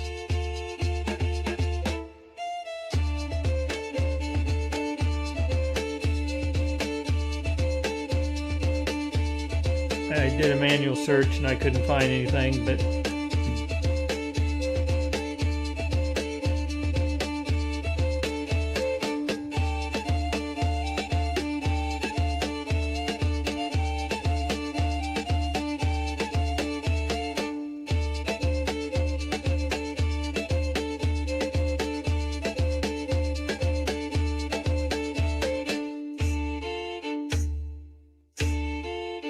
so you're not in Cardiff, that's just your hometown. You're saying this bar is in a... yeah, I have no idea. I thought you lived in Cardiff. I'm not sure if I'm pronouncing that right, but... It's Crow Valley. What's that? I think he said the pub he's in is called Crow Valley.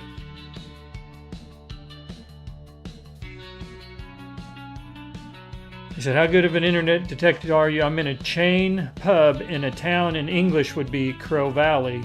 You have me on the map. See if you can translate, find the town and bar for fun.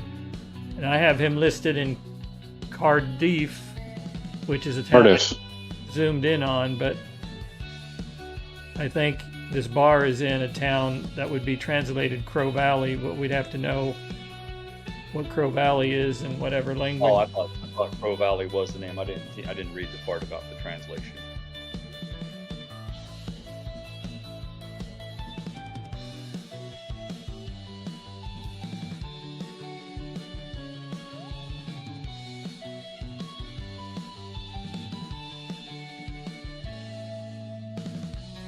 UK.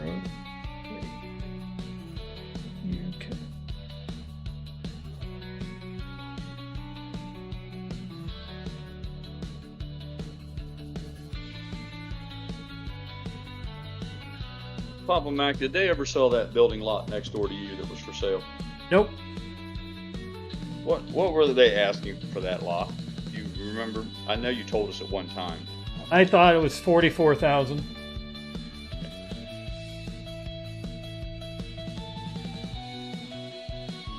Last time I looked.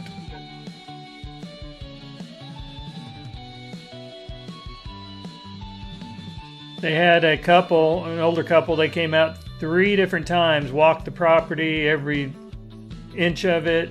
We're here for a couple hours one time. Then they came a few days later. A surveyor came and professionally surveyed the thing. They came back, looked at it Yeah, I again. remember that. I remember that. And then nothing. I appreciate you sharing that. I'm just trying to get a handle of what a building lot around the country sells for. There, it's a wide disparity. Obviously, locations, everything, and it's going to be different in New York City versus Kentucky or what have you. But I'm just trying to get an idea of what in a reasonably nice subdivision with most of your city water and all that stuff. I'm not talking about. You can always find outliers, way out in the country, or somebody sell you a corner of a cornfield somewhere. But I was just trying to get an idea of. Yeah, that's like a 1.5 acre lot. So just for. Well, that's actually a little bit bigger. I think most of your subdivisions these days have even a half acre is considered a pretty good sized lot. They're down now to where they're building houses on a quarter of an acre, 100 by 100 or what have you. But just trying to get an idea, and that's a big lot, so that would be an upgrade.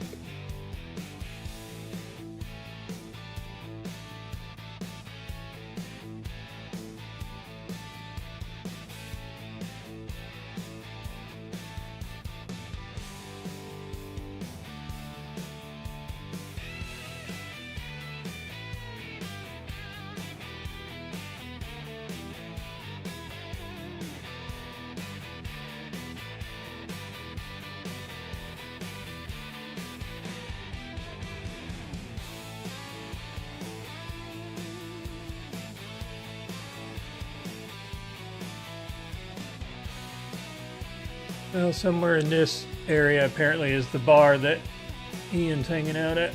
I'm going to go take a guess. Go ahead.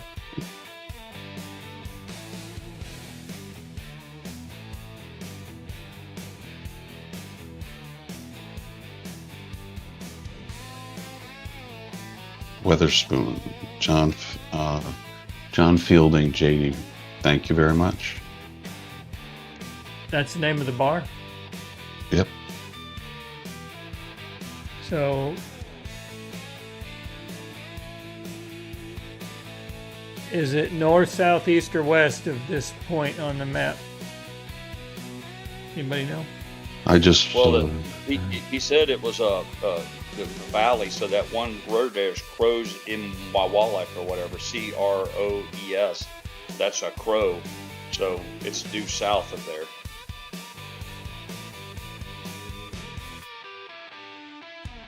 The John Fielding is where he's at.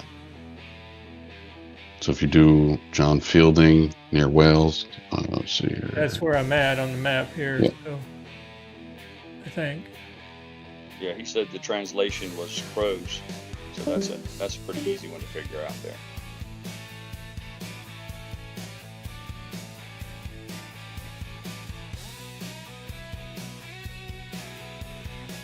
If he gives me the address, we'll find it. Got it. It's 1 Caradoc Road. How do you spell that? Here, I'll put it in the chat.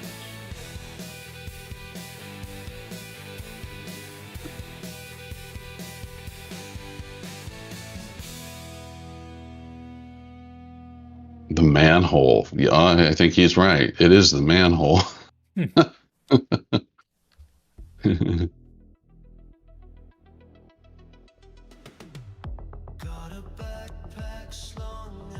That's how we do in here, Ian.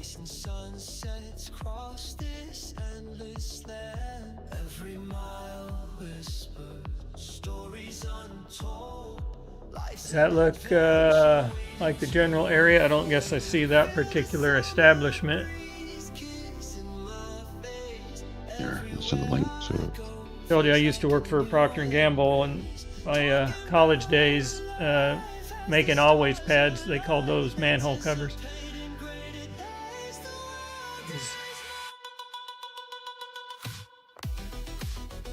One Caradoc Road. I think that's...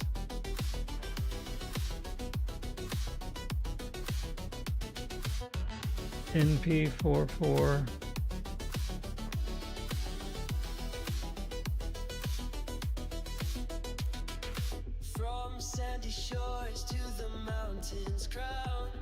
There it is. It's even got a little martini glass. Ian, can you go outside and look up and wipe?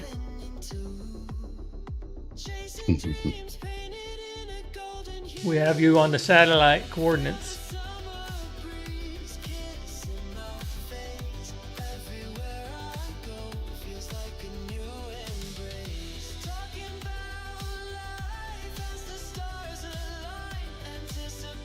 Been in a World War II documentary mode here the last week or so. I've been watching every night different documentaries. And where was last night was about, or 2 nights ago,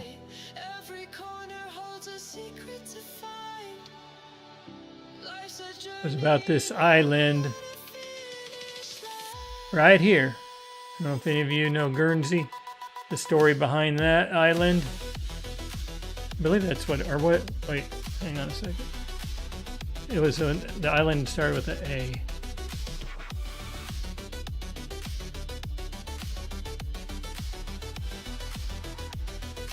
Albany or something.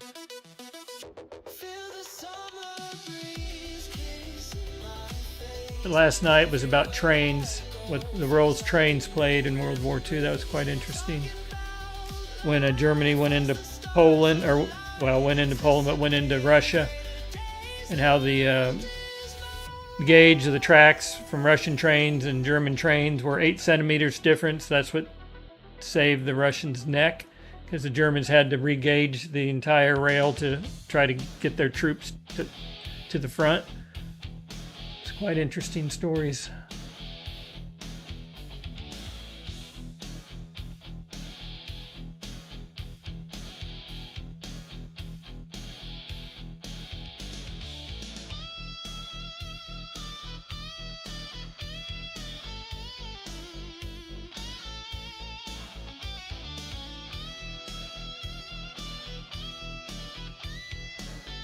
And also, the German trains were not designed to handle the minus 30 Celsius or some crazy temperatures that were going on in Russia. You want to see some cool footage? Look up some of the vintage. It's all black and white, obviously, but it's combat footage from those Allied planes that are strafing those steam engines. When they hit those boilers and all that steam explodes and everything, it's pretty wild. Enjoy that sort of thing. Some of the Russians were smuggling out Jews inside of those tanks that you're talking about, Pirate. They'd only fill them up halfway or 3/4 so they could put sneak people in there and still let them breathe. That was kind of crazy. Not in the boiler part, in the supply tank, I guess you'd call it, the water tank.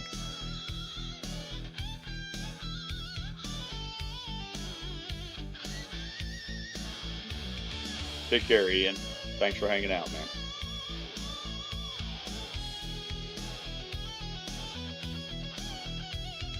Take care, Ian.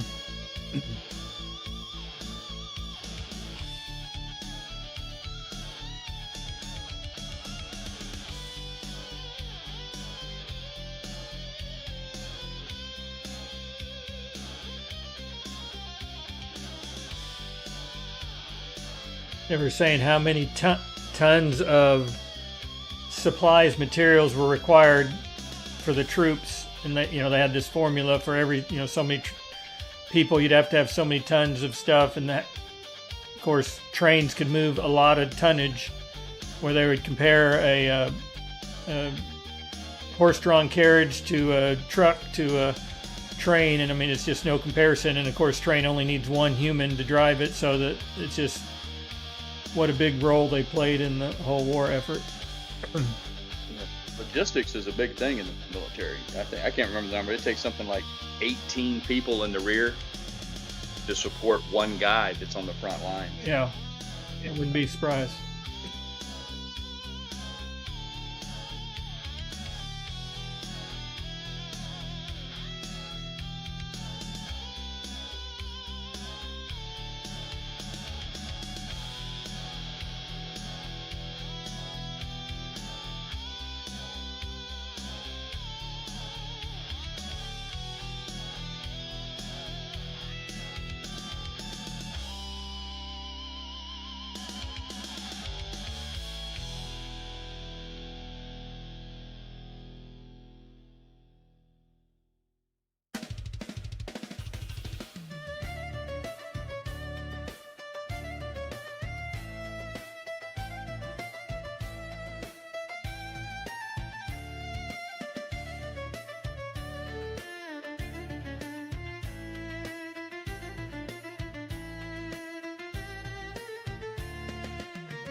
Yeah, GrayLeaf. If yeah, you're listening. I would say just start your normal day if you have electricity. If you don't, and if I get up, if I wake up in time, and it's 8:30 and the market's open and you're not here, I'll assume you don't have power, and then I'll just start up the steam engine. But yeah, if you have power and just go ahead and start your normal day, and we'll see what happens.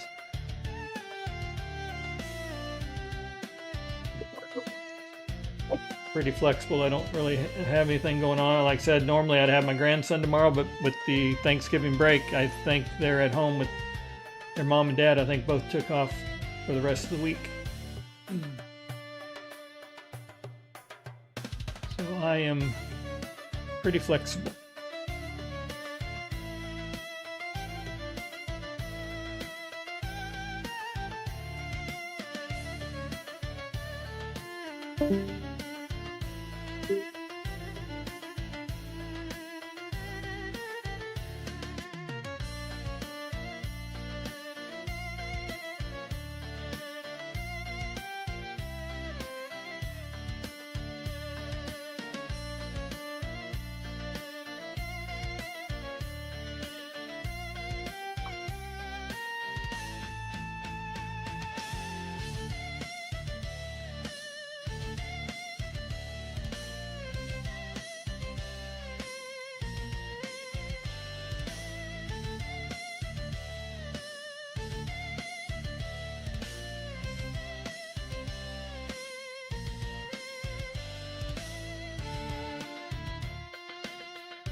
The VFO says the Jack Russell customer wants to adopt the biggest Doberman. Are Dobermans hard to find homes for, or are they popular, baby UFO?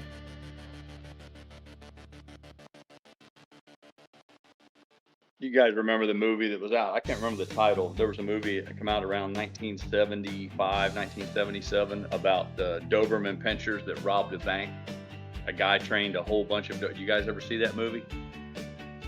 I don't remember that one, no. It was actually pretty good. It was one of the first movies I saw to drive in. Yeah, guy takes, I don't know, he's got like 6 Dobermans, and he trains them to do all manner of things. Sends them into a bank with a note and they have little saddlebags like you'd have on a horse, stuff full of money. It's a pretty good show. I know as a kid I was scared to death of Doberman pinchers. I was always told that they were mean, and then we had friends that had 2 of them, and they scared me to death. They never hurt us or anything, but they had a bad rap.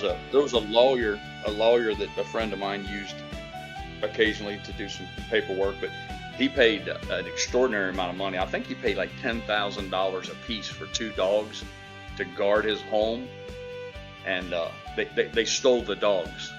Somebody stole the dogs. Holy cow! They were the most valuable thing in the house. Yeah. Can you imagine? Put 20 grand into 2 guard dogs, and that's what gets stolen. To this day, I'm convinced that it was the guy who trained them that stole the dogs. I think that's what. Sounds like a good theory. Never got him back. Never found him.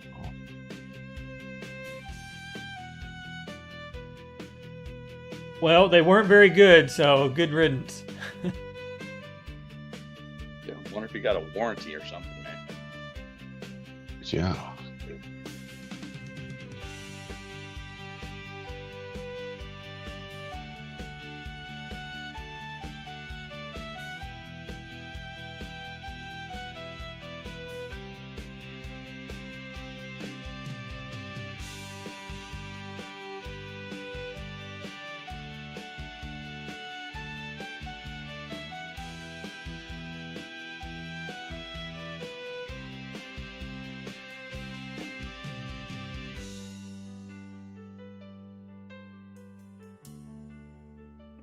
Excuse me.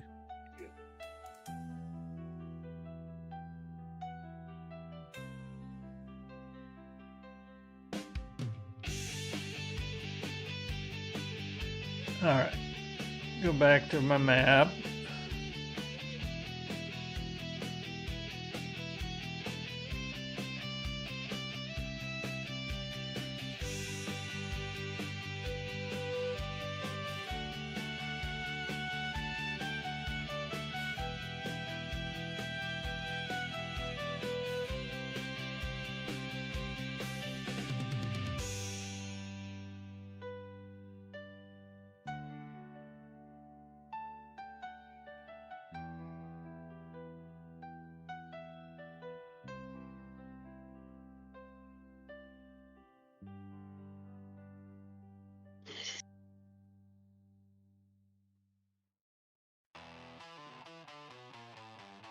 Yeah, this is the island that 2 nights ago my show was the only,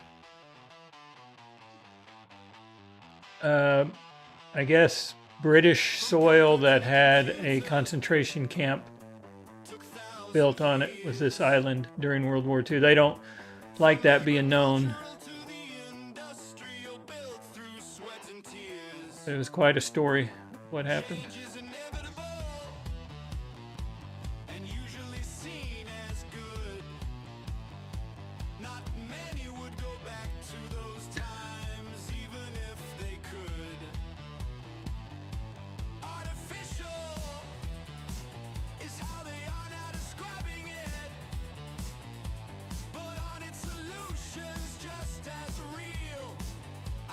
Rugged, what's for dinner? That's a good question. You got company. There's gotta be a plan, I'm sure. Let's see. You're not in charge, apparently. No, I don't want to be in charge. Andy put a pork tenderloin in the crock pot.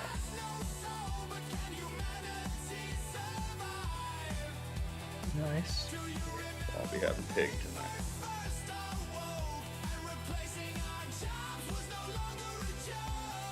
Rugged has visitors for the week, so I'm sure there's a plan. He just doesn't know it yet.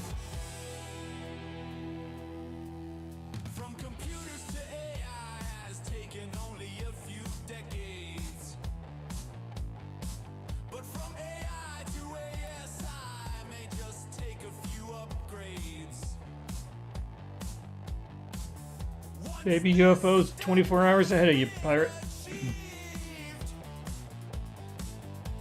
Very nice.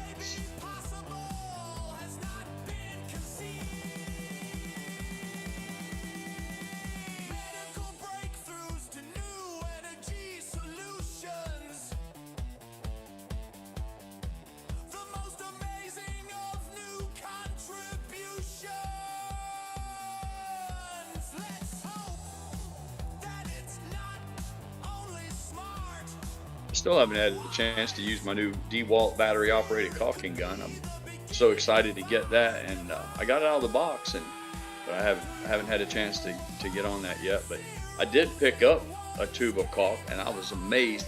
$8 for one tube of caulk. I just can't get over how expensive everything has become. As far as building materials, and if anybody does any sort of home projects, you haven't been to the store in a while, you better hold on to your wallet tight when you go to Home Depot or Lowe's or what have you. It's gotten out of control.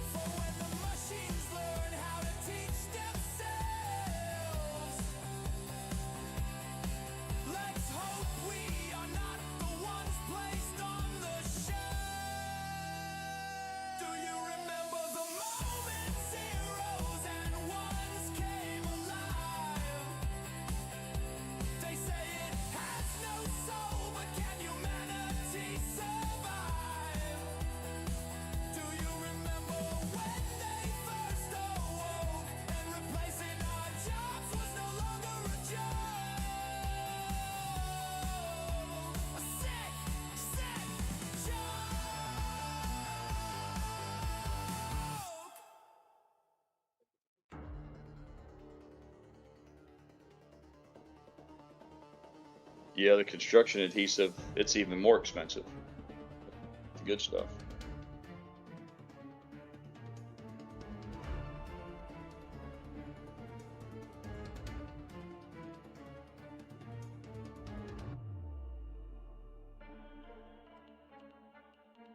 Have you got any trip reports yet from Jesse? Oh yeah, he gets Sandy gets some pictures from him almost every evening.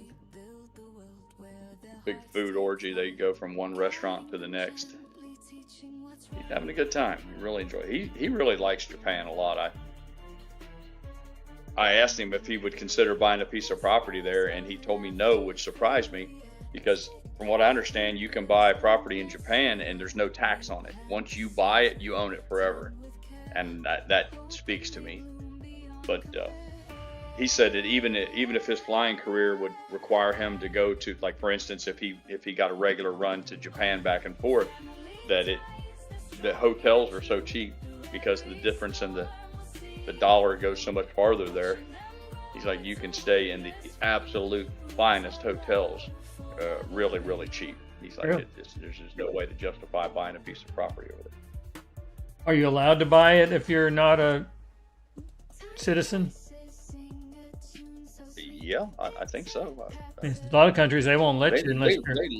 They love Americans. You know, you go to a lot of places around the world where Americans are looked down upon or not exactly welcome. You know, they welcome the tourist dollars, but they kind of hold their nose when you're around you. But the Japanese cultures, they love all things American. They really do. According to my son, he said that when he's over there, they treat them. He said they treat them like celebrities almost. Yeah.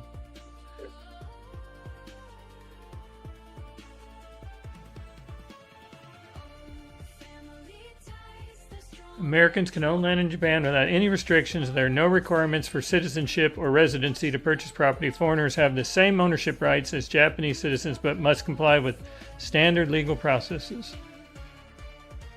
Right.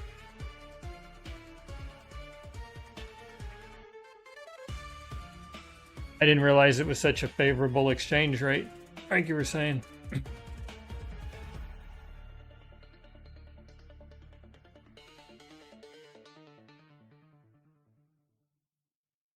Never been there. My brother got to go on a business trip once. Hey, it's good to hang out with you, Daniel. It's good to see you, buddy. Happy Take care. Taco Tuesday, Daniel.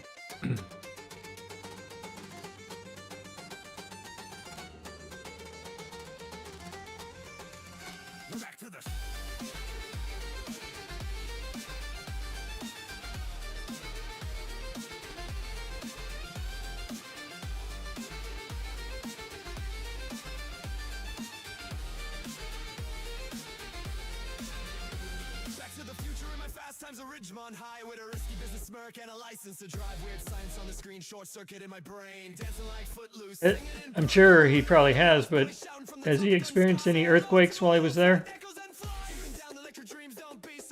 No, this is only his second trip, so it's not like he's, you know.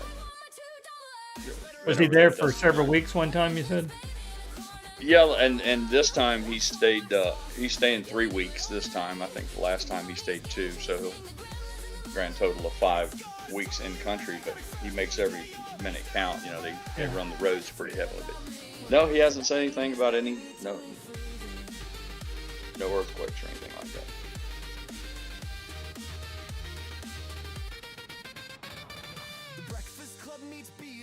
Don't say his name again. We're Ghostbusters in the alley with our Stand By Me friends. Got big dreams, real genius, the secret of my success.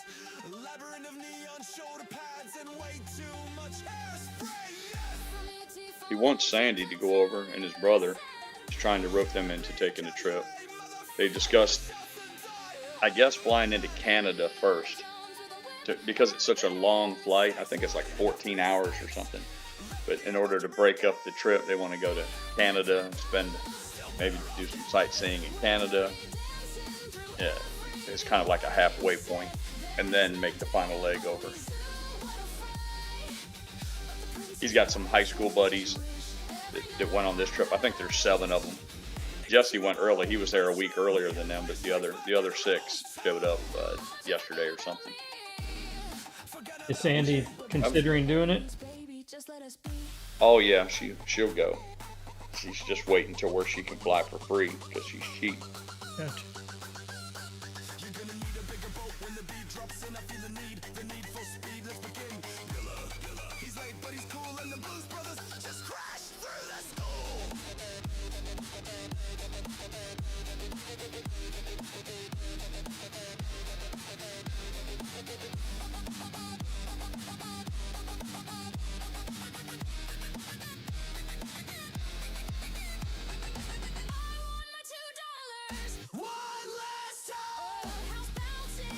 Rugged said he had to drop out for some stuff he had to get done.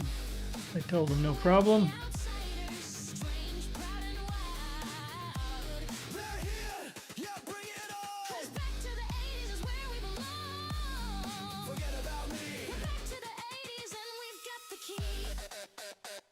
There's a little confusion on tomorrow whether it's a full day or all day on the market. I'm going to double check here.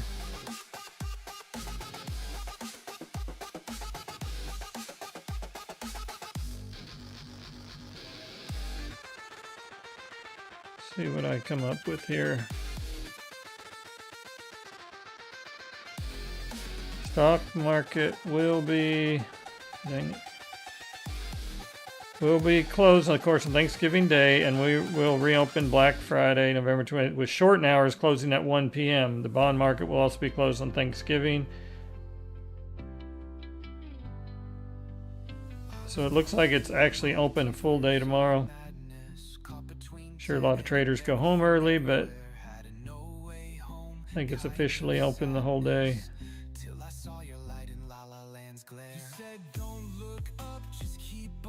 Just it closed Thursday and then half a day on Black Friday.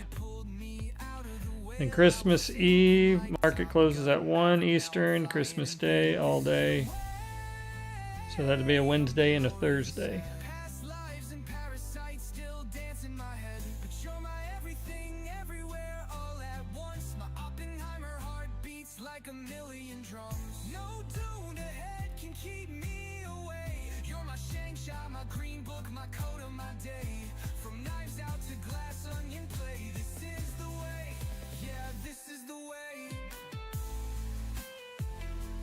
So what did the bigger market do today? The Dow closed up 664. Bitcoin is down 1,800 to 87,082. NASDAQ was up 154. AMC was up 6 pennies. GME was up 57 cents. SPY up 6.29 points. HYMC closed at 998, up a quarter.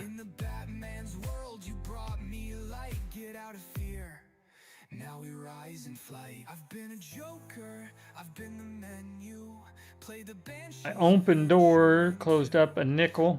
I think my average price is $7.90 and it's at $7.74. Just about back to even on that. The GameStop warrants closed up 18 cents, which equals almost 7%. Still, I'm taking a beating on the GME warrants, but there's still hope. Excuse me. Yeah, I don't know that I would necessarily say I'm full of hope. I think after seeing Ken Griffin's photograph in the White House, I pretty much drove home what I've already kind of come to terms with. But one never knows. And my average price on my warrants is like $3.57. So I have plenty of room if I wanted to try to bring down my cost average. But Baby UFO wants to know about what we think about Michael Burry shorting AI. I can tell you, Baby UFO, I think he's, I like the trade. I think he's onto it. He may be early again. I mean, I say again, but I have long asked, anytime the subject of AI comes up, the first question I ask everybody is, how are they going to monetize it? Show me, tell me like I'm 5 years old, how they're going to make money with it. I hear all sorts of talk about the hundreds of billions and trillions of dollars that they want to use to build it and how much power and energy it's going to suck up and all that. But I've yet to hear anybody explain to me exactly how it's going to be a profit center, you know.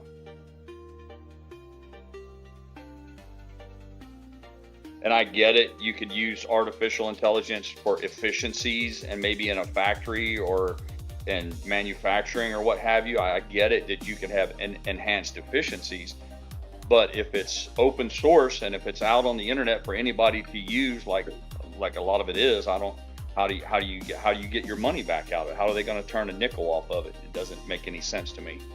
But the stock market, if I've learned nothing over the time I've spent with you guys in the 5 years here, is the stock market doesn't have to make sense. So there's that.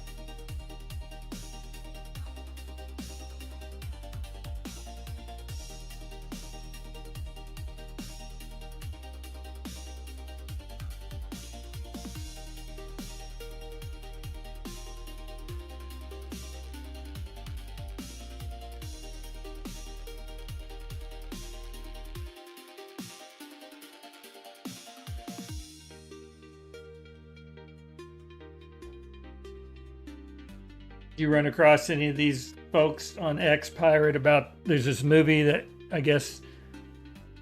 think maybe it's just out like on or I don't know if it's not Netflix, but it's where you could rent it, but it's about UFOs that, you know, got Marco Rubio and some other high-ranking officials on camera claiming that there's truth to a lot of the conspiracy stuff that's been out there. Have you been dealing with any of those folks? No, I mean, I heard some, talk about it, but I haven't immersed myself in any of those conversations. Seeing Baby UFO's name kind of triggered that whole thing, but all the alien stuff going on right now in the social media world. Age of Disclosure, thank you, Baby UFO. That's the document. I guess they're calling it a documentary. But they want, of course, $20, I think. I'm thinking, okay, if this is this biggest breakthrough on this whole subject in our lifetime, why is it a pay-per-view? Don't make sense to me, but everybody's always grifting. Yeah, Baby UFO says, same old salad retossed with fresh dressing. Yeah.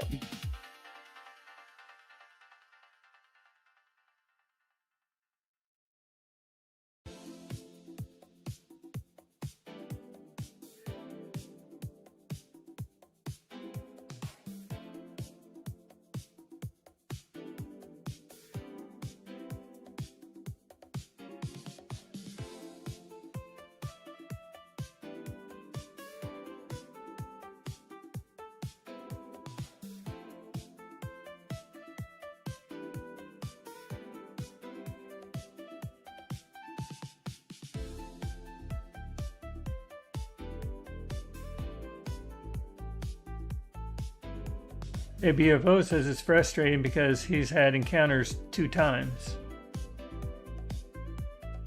In Hawaii?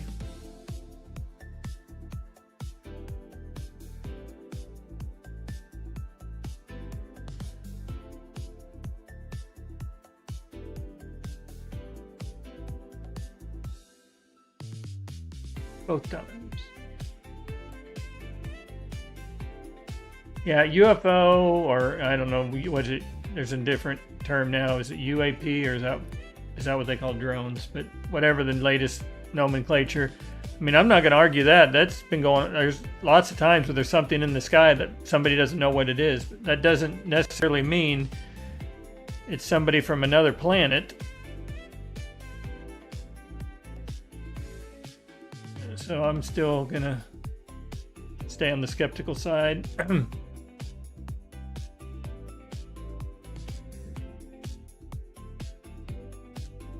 It's interesting. Yeah, I think a lot of times people they're fortunate enough to see something that maybe most people don't see, and they don't understand what they're looking at. They automatically assume it's from, another planet or outer space, and it could be just technology that we have right here that we're in possession of. That's kind of the way our government operates. If you imagine if you were one of the tribes, in the jungles or the Congo or something that's relatively isolated from the world, and you see a helicopter for the first time.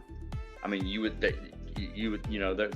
they're unaware of, anything. We're fortunate enough to grow up. We understand the technology because from a very young age we're introduced to it.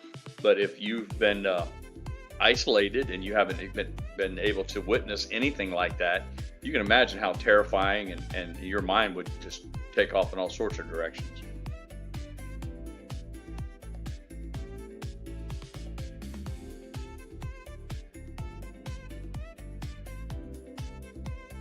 It's usually, what, 20 years before the government admits to any kind of military technology that they have, and the new stuff they have, we're always about 20 years in the dark about it. You have to apply a certain logic to it. You know, I mean, if the idea is that you have better weapons for enemies, you want to use it for national defense, you know, to keep us, you know, the land of the free, home of the brave and all that. Well, the longer that, you know, you keep it a secret, the longer it's effective, because the minute your enemy knows that you have a certain capability, then they can go about the work of building a countermeasure for it or replicating it. So it stands to reason why, if they pour, you know, billions of our tax dollars into projects to you know, create new and better systems, that a big part of that is to keep it secret as long as you can.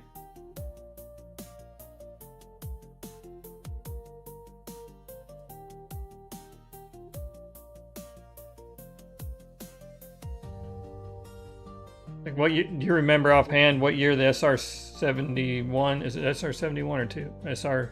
The Blackbird, wasn't it in the 60s it was developed? Yeah, I think the 50s and the 60s. And you would have seen that thing flying around in the 60s or whatever, you'd be like, oh, you'd know for sure that was some alien.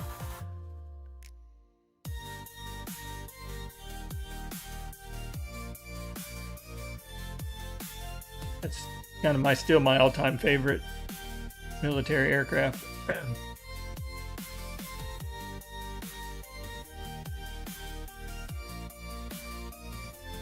Baby UFO says he was not scared at all. It was 100% awe-struck or awe. Does that have anything to do with your screen name, Baby UFO, these two encounters, or is it unrelated to that?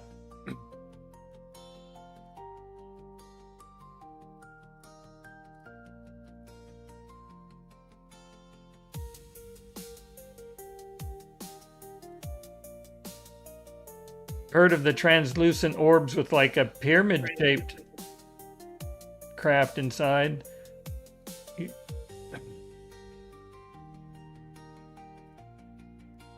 Ooh, a screen name is attributed to that. Interesting.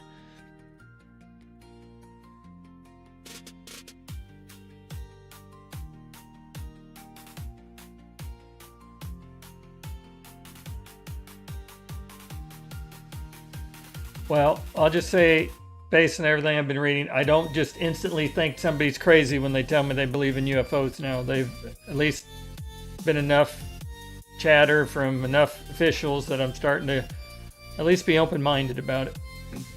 I believe them. I believe them. I mean, you talk to, you know, the guys who are, you know, educated, and they're not, you know, just some, you know, drug-addled or drunken, you know, lunatic that lives in a cardboard box in some alley. I mean, there's, you know, commercial airline pilots and military pilots and even astronauts. You know, these are men that are well respected in their communities and by their family, you know, because of the way they've lived their lives and the manner of which how they handle themselves. So there's every reason to believe them, you know.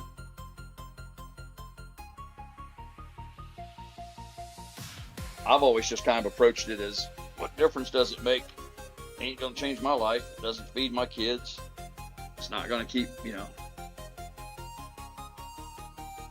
I don't see any point. Well, until they tell us that they're just harvesting us as a crop, and then it gets my attention. Yep.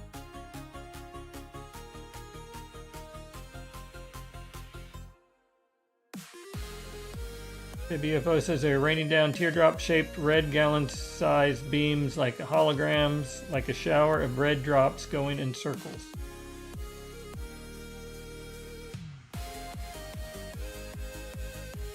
If you saw that thing Tucker Carlson did when he was still on the air with Fox, he did a show where he had these investigating all the cow mutilations that were happening, and he had, you know, expert butchers he'd bring in and show them, and like they were saying, I could not, you know, cut up the cow like that, even in my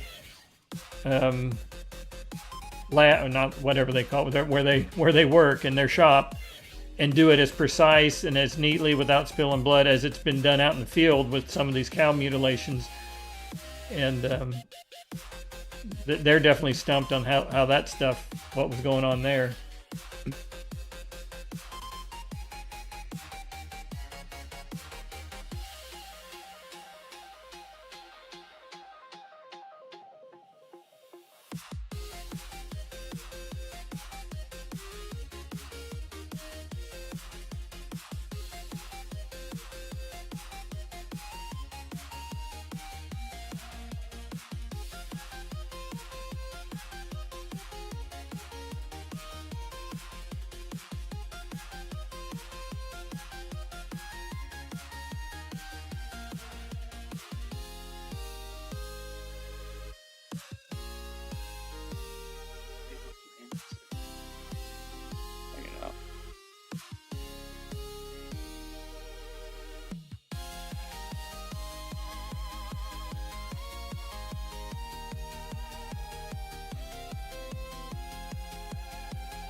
We built a world on our smartphone screen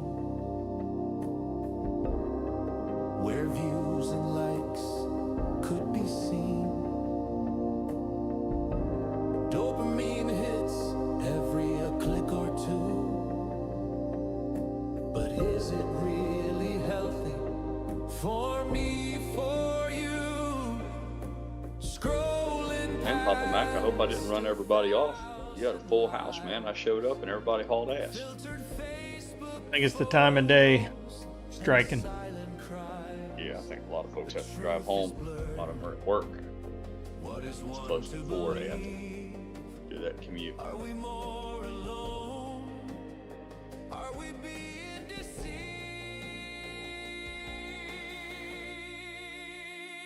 Is it reality in a pixel or a world wide web of lies?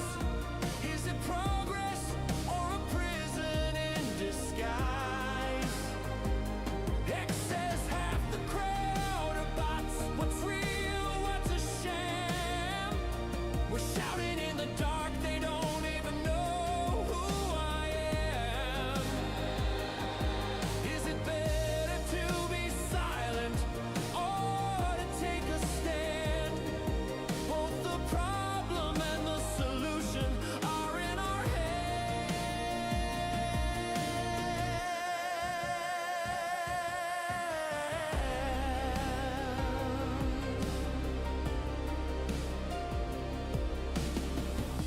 A cousin blocked me just last week.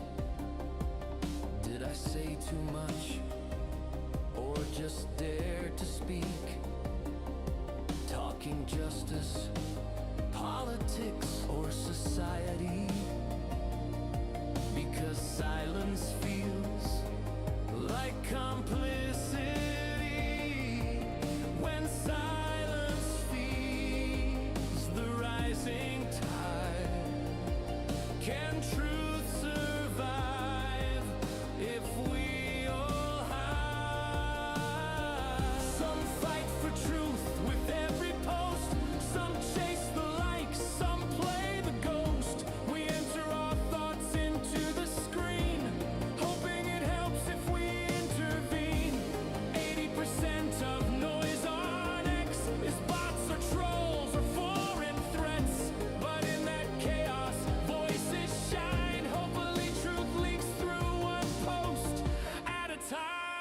Is it reality in a pixel or a worldwide web of lies?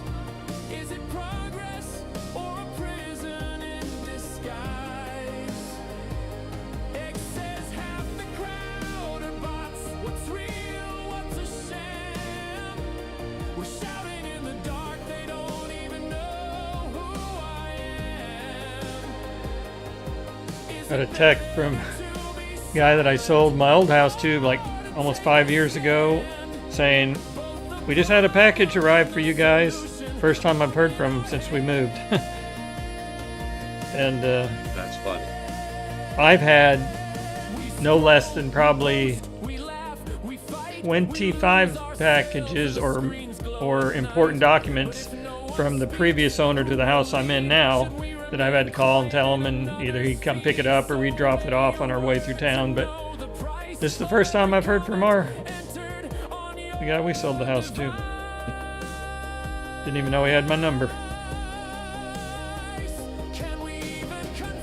The house that we're in now, he ordered 3 monitors. 2 of them went to his new house. 1 of them came here.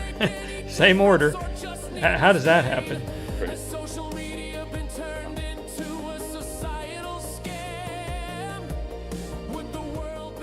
I think that was about the craziest one.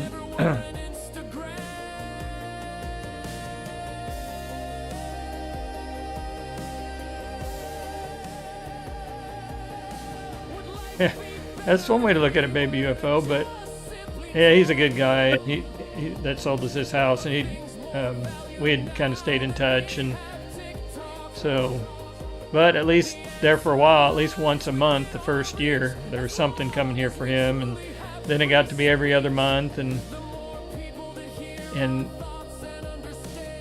it's now no packages have shown. We've got letters, and you can usually weed out the junk mail stuff pretty quick, but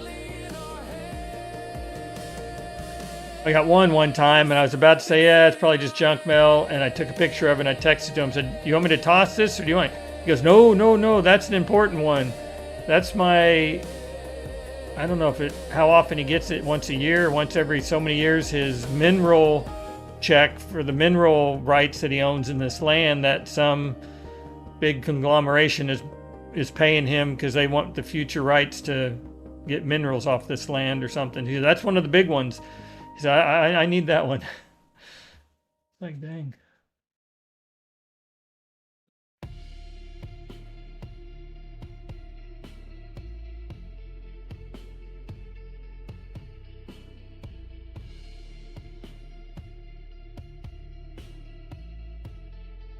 Yeah, change of address at your post office, that only works for so long. You got, I think maybe a year you can get it, maybe before it's done. They'll quit. But yeah.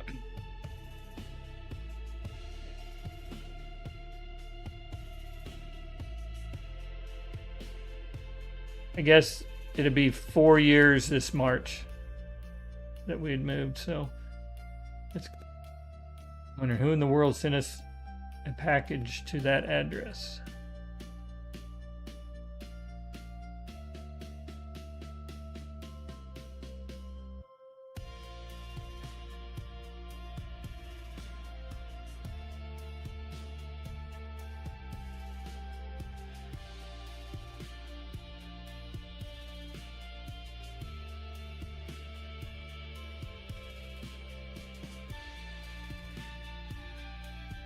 Guess they're already beating up on the future Jerome Powell.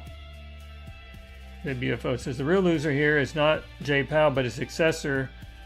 This economist wrote, we don't even know who that person is, and there already are strong doubts about their integrity. Prejudging, they don't even know who it is.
I know you don't fool around with Twitter or X a whole lot, but you might find it interesting. They had a big change here recently where they made the disclosure of your home country available.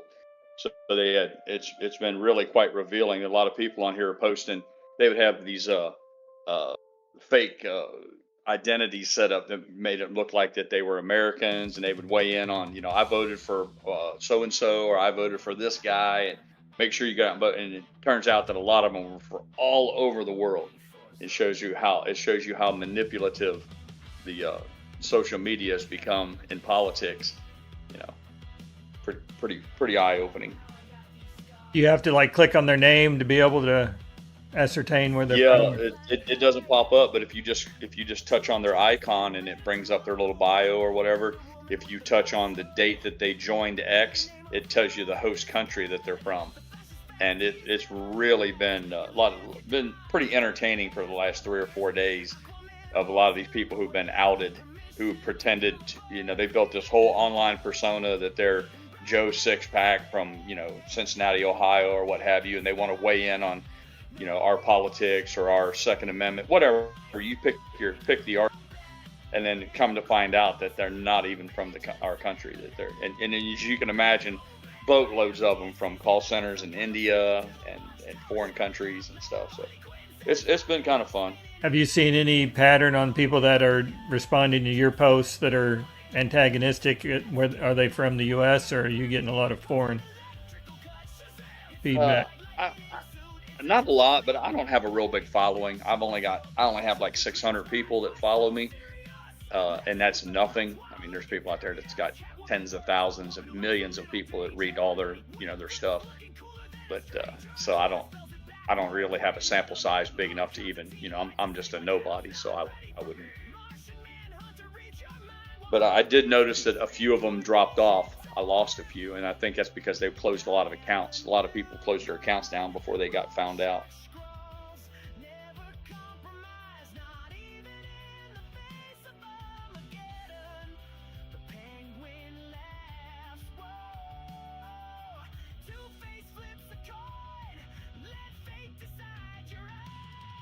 Yeah, baby UFO, he knows what's up.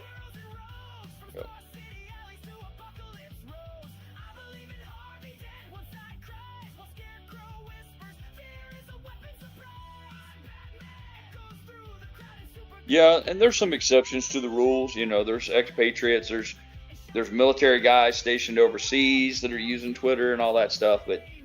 But those are the outliers. I mean, I think overall it's been revealing. Like I said, there are some exceptions. There's some people on there that, for whatever reason they live, around the world or abroad, as they say, and. But I don't think that makes up the bulk of what was happening.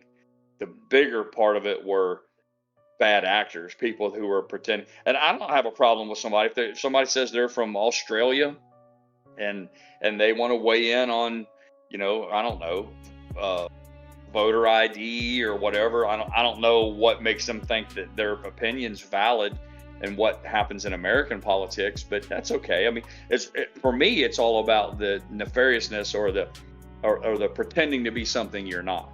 If somebody says, I'm an Australian, I'm from New Zealand, pick your country, wherever, Philippines, whatever, and they want to join the discourse, then more the merrier. I'm all for it. I think it's cool. But that's different than somebody who tells you that they're a construction worker from Kentucky and they voted for Biden, and then you find out that's coming from a Bangladeshi call center in India. That's a whole different animal.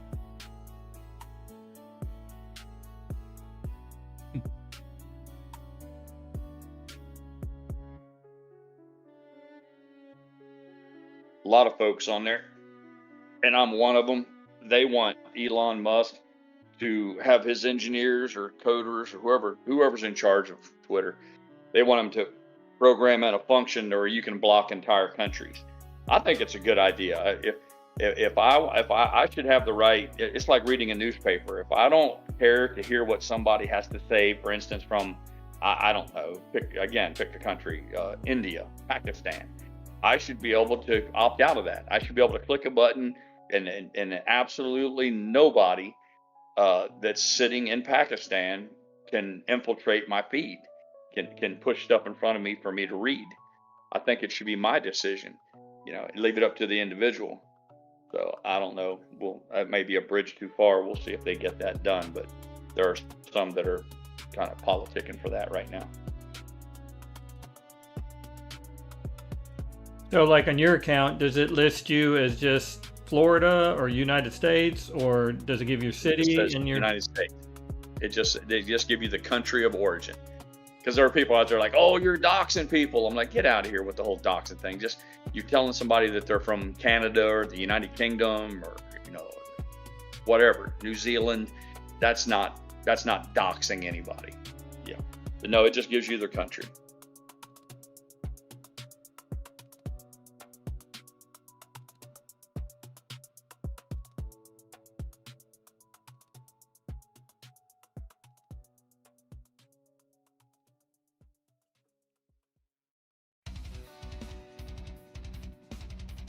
I know, not the exact same thing, but along those lines, when I worked for the doctor's office, my network administrator, we set up our firewall. Basically, we just, like you said, we just blocked out certain countries just 100%. If you're from China, if you're from here, if you're from there, it's like you don't even get through. We don't even care.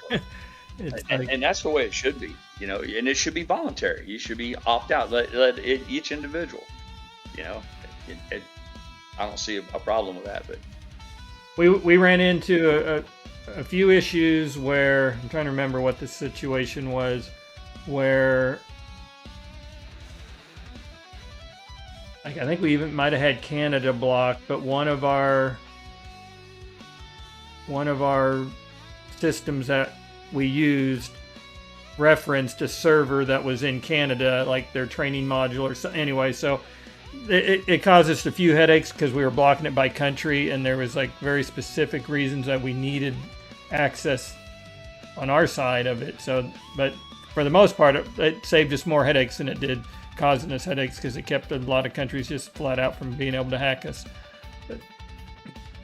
Well, for starters, and there's an exception to it. There's always going to be outliers, but for the most part, a lot of this spam and shit comes from other countries. Mm-hmm. That whole beautiful girls in your area, the DMs, I get all that shit, and it's aggravating. It's like junk mail. It's the same as junk mail or robocalls back in the old days, where you get phone calls on your cell phone, people trying to sell you shit, and it's like, you'd like to think, I want to have the ability to turn off certain regions that are known for that.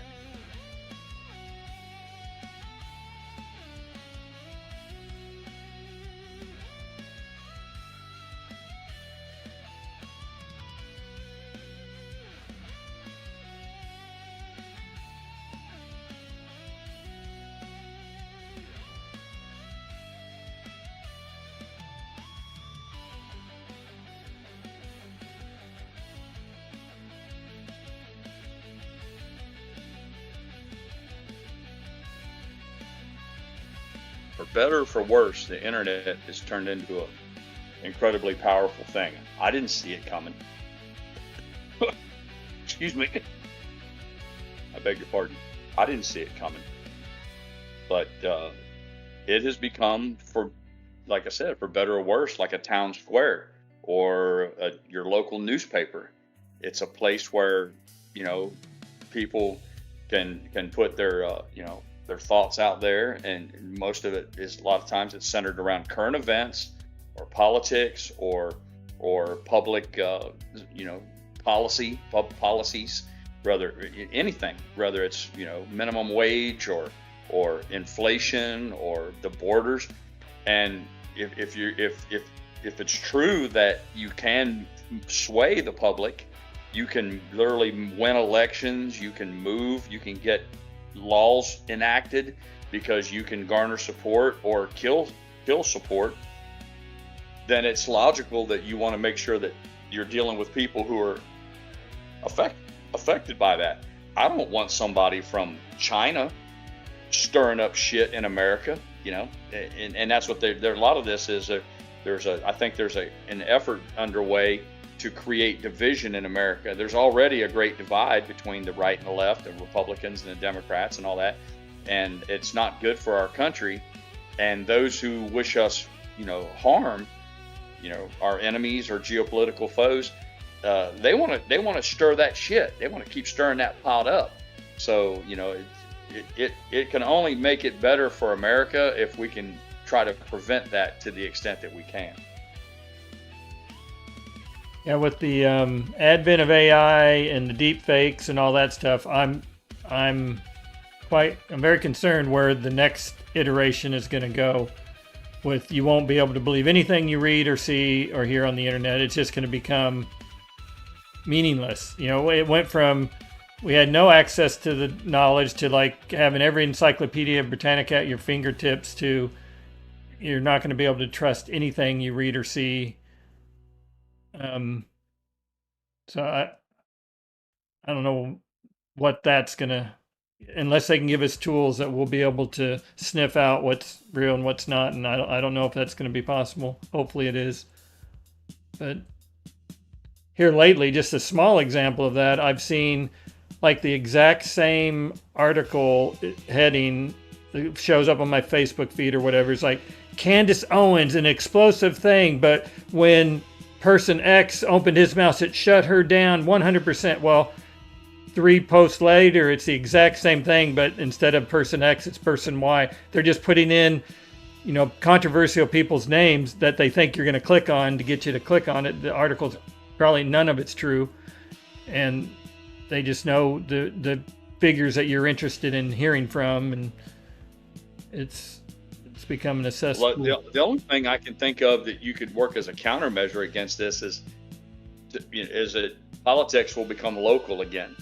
That it'll be representative government will be more important than it's ever been, because if I send you to Washington, I'm like Papa Mac and our values align, and I'm going to go ahead and entrust him to vote in my best interest. So I'll send him to Washington, and that's how it was supposed to be, you know. So I don't have to worry about what I read on the internet or what I see.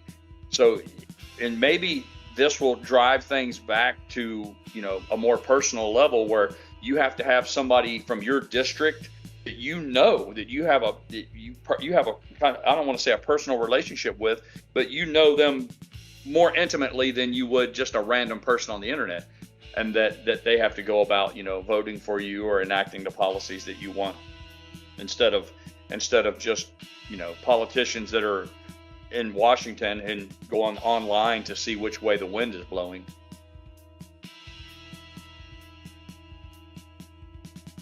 You got somebody asking you a question on the chat there. Am I supposed to be, am I Big Plappa? I didn't know that was me. I'm assuming that that's what it is, so. Yeah, if I can't pronounce their name, I think maybe these are from one of those call centers you were talking about. But yeah, exactly. That's the kind of stuff right there. Yeah.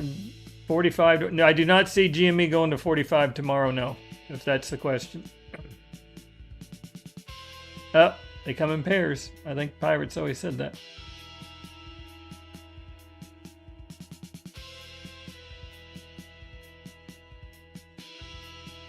Politics are an important thing to consider when considering. That's okay.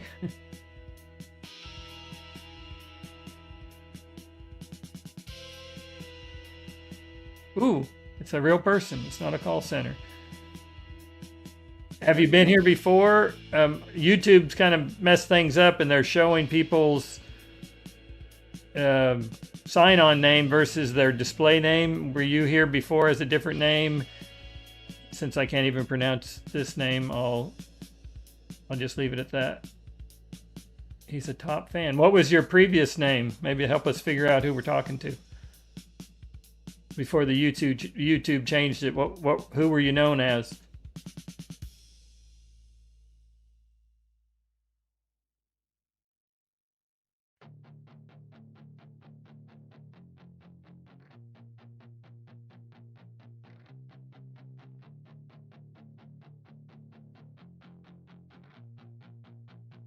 People are starting to get home from work, Pirate, and they're starting to log back in, and they're going, hey, there's a live stream. We're up to 15 now. Freddie Mercury, now that name rings a bell. Can you sing?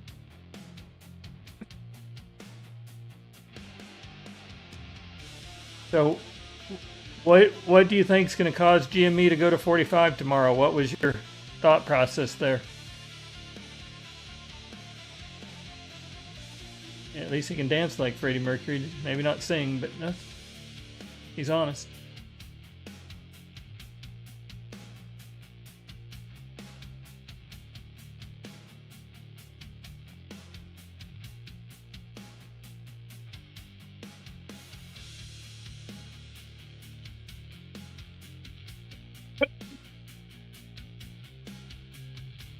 Well, it shouldn't surprise anybody. I'm still in the gloom and doom camp. I think the whole thing's going to come tumbling down in a really bad way. I kind of thought we were seeing the beginnings of it when Bitcoin took its nosedive here last week, but it seems to have maybe stopped falling for the meantime. It seems like it's got some legs under it again. I don't know.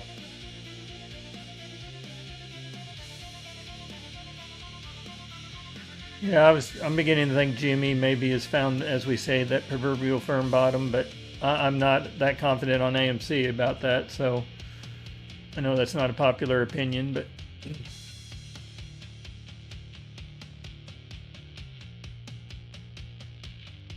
JJ's thinking there could be a pre-Thanksgiving risk-on short squeeze in Tundra. Is that how you say that? That's why he thinks GME could go to 45 tomorrow, a pre-Thanksgiving short squeeze.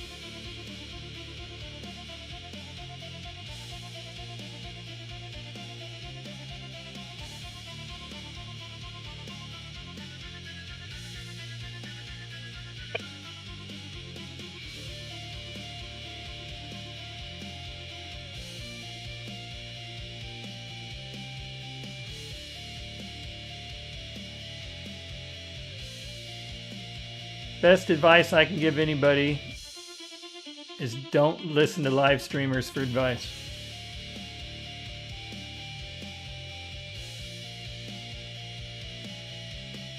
Say hoard cash, man. What's wrong? What is wrong with hoarding cash? Have you ever in your entire life, Papa Mac, been disappointed that you had some money saved? Have you ever said to yourself, oh man, I really fucked up. I've got a whole bunch of cash saved up. Never crossed my lips. Yep, exactly. Now, there's been a boatload of times where I have bought shit and then realized that almost immediately I fucked up when I let loose of that money. Call it buyer's remorse, Oh, I've whatever done you that want. 100 times. Yeah. 1,000. But I can't recall in my 60 years of ever saying, yeah, I wish I hadn't saved as much cash as I have. Thanks for hanging out with us, Peace Fish. I don't know. I assume that means you're going to be heading out. But thanks for hanging out with us.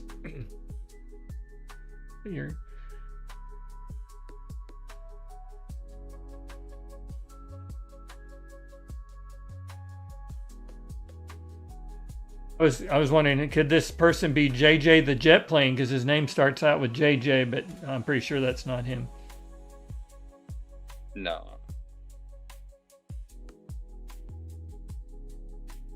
No, I went and looked at the channel.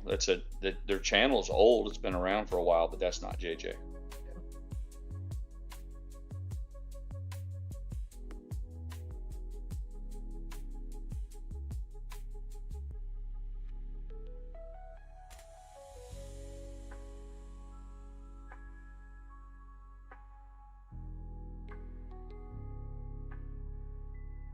If you want to have a following of more than just a few dozen like GrayLeaf and I have, you have to be narcissistic, you have to be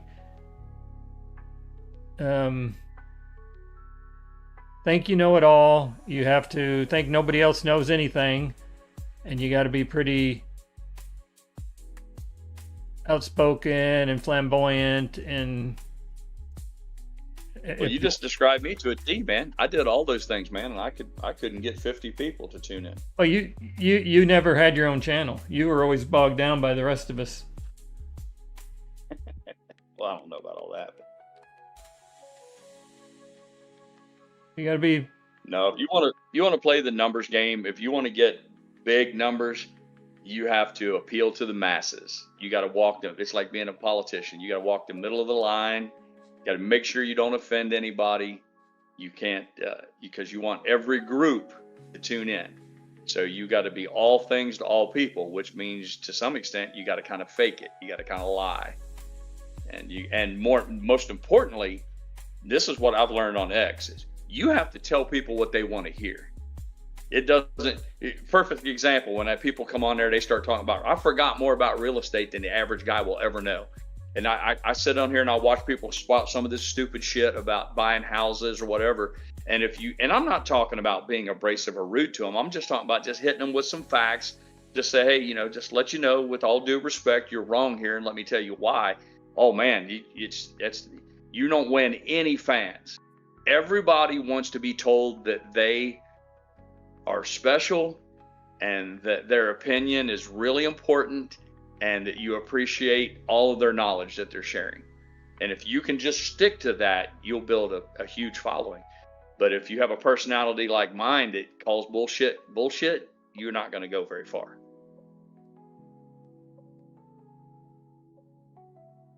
Fish Cup says he wished we'd bring back the JJ walkabouts. Those were fun. I have to admit, when JJ would go into different cities and take us on a tour. Yeah. Good stuff, man. Got to see shit that I would never been able to see any of those high-end car dealerships that he took us into. That was really good stuff. JJ is good people, man. That's the high quality individual. That's the creme de la creme that our country can produce. Come from working class, blue stock, working class people. He worked in the flooring. His dad, was blue collar worker, and managed to make it into one of the highest paid, most well respected professions. Is an example of how you can become whatever you want in America.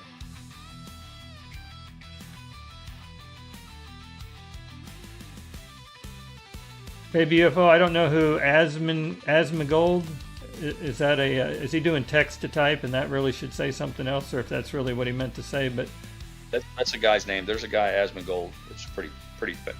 I think he's pretty big. YouTuber kind of guy. Influencer, or whatever you call him, influencer or whatever. Yeah. Haven't heard that one.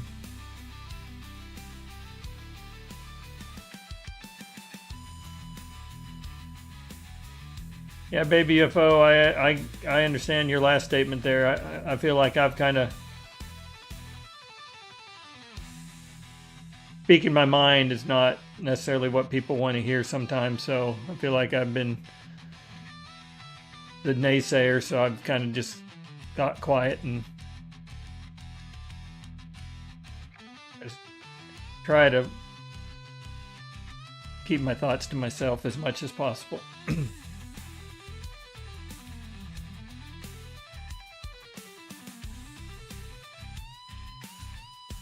There's a real big trend. It's really sad. I mean, it's disappointing that it's happened in my country, but in America, there's a really big trend right now to be a victim. I don't know if it gives people a sense of purpose or if it fills a void in their life, and if their lives have been otherwise unremarkable. And it is a way to, I don't know if it's a way to deal with that, or if it's a way for them to, a coping mechanism for them to deal with their own shortcomings. But there's this trend where it's like, who can be the biggest victim? And then you couple that with finding someone to blame. There's a whole thing about boomers. I'm not even a boomer. My mother was a boomer. She just died. My dad, I guess, was a boomer.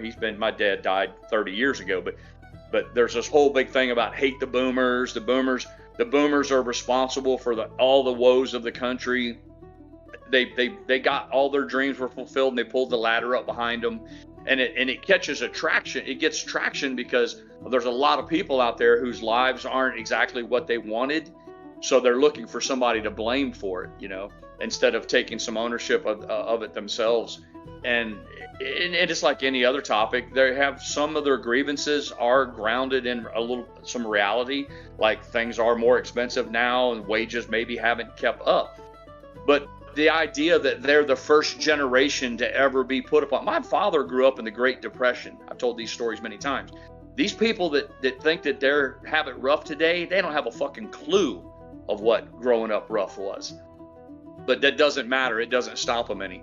But if you're willing to chime in, because there's millions of them. So if you're willing to jump on the bandwagon and cheerlead and be all like, yeah, man, it's you're really fucked and it's not your fault and all that shit. You can get all sorts of attention. You can find all sorts of people willing to engage with all the the crying and complaining and shit. And I personally question. My question is always the same. What's your point?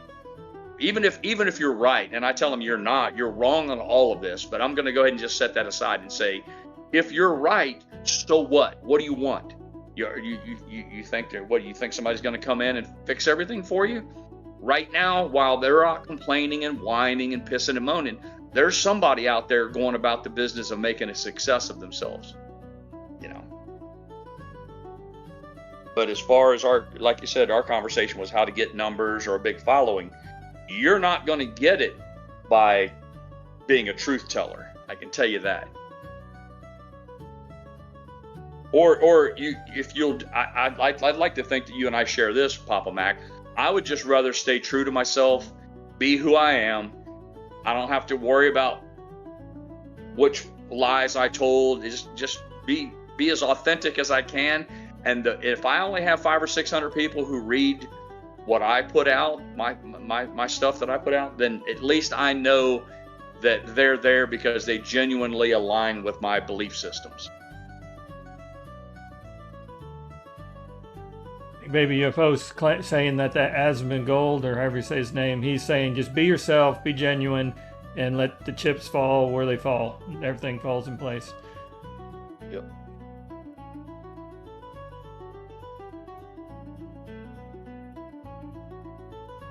And figure out what at EO4729, if he's asking about the AMC MOAS, is that what he's specifically? I assume that's got to be what he's. Been here since the beginning, same as you guys, and I'm going to be here until the end. I just want to know that everything is going on a scale from 0 to 100. How close are we?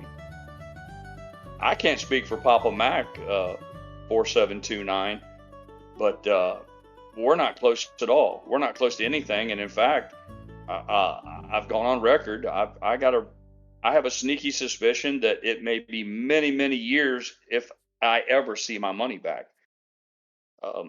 I'm sorry if that's not what you wanted to hear. I haven't sold a share. I got 6,649 shares. I've never sold. In 5 years, I've never sold a single share. I've never sold a covered call. All I've done is buy. I haven't bought a share in a long time. And the reason I said I wouldn't, it was very simple. Why would I keep buying something that keeps going down? I said, if I'm going to buy any more, I need to see it going up and see that the quote unquote, the squeeze is on. And I haven't seen anything that would even remotely make me believe that that's going to happen.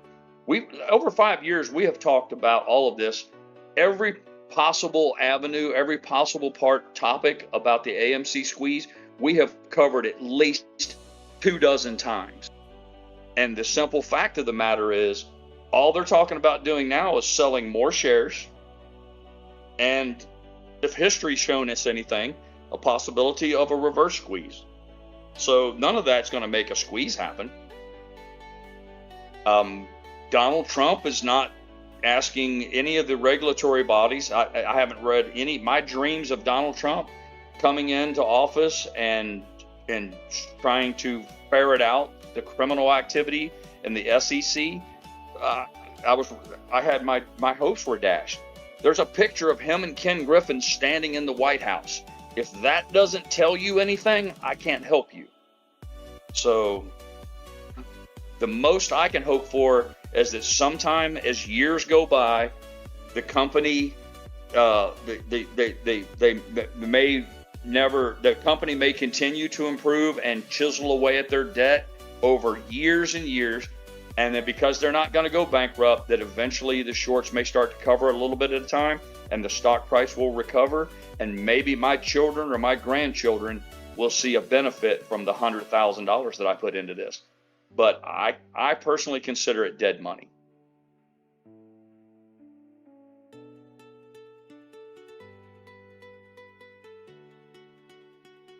With a float of 1.1 billion shares, there's mathematically, I don't think there's a short squeeze is not even theoretically possible. I don't think at that point. The most you can hope for is that the company will achieve a stock price that's more in line with what the largest movie theater in the world would be worth if the debt wasn't hanging over their heads.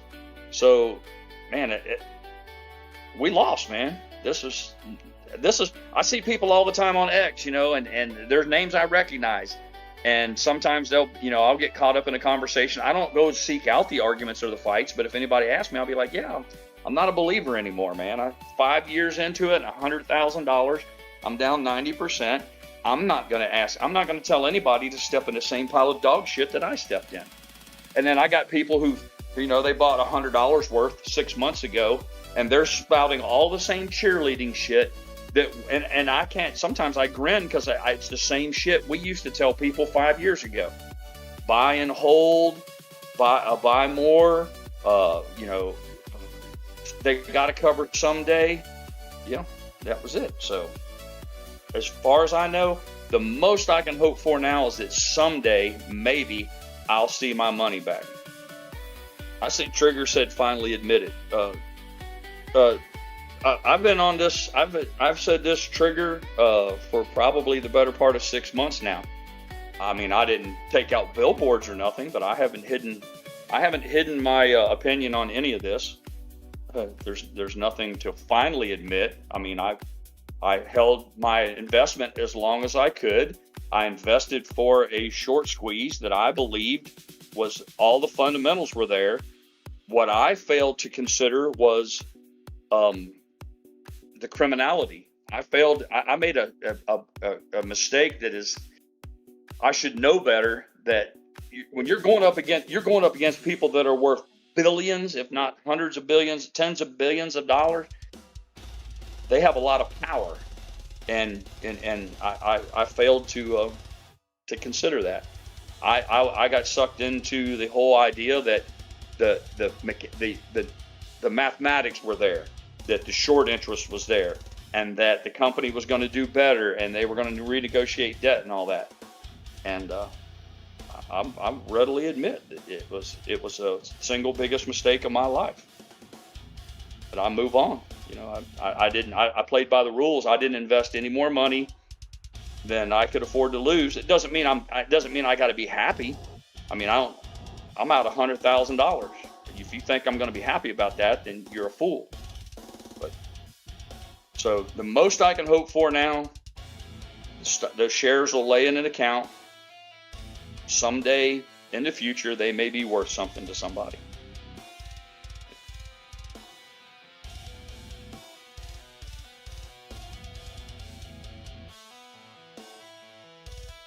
And there's been a few people that's attacked me when I've gotten into these conversations, when I've been frank and give my opinion, and they'll attack me pretty nastily, call me all sorts of things, from a sellout and all that. And I'm like, it's ridiculous.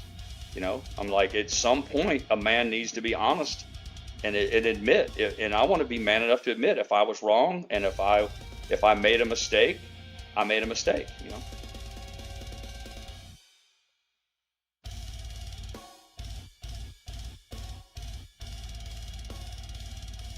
Yeah, there were a lot of factors that didn't help, Kong. You're definitely right.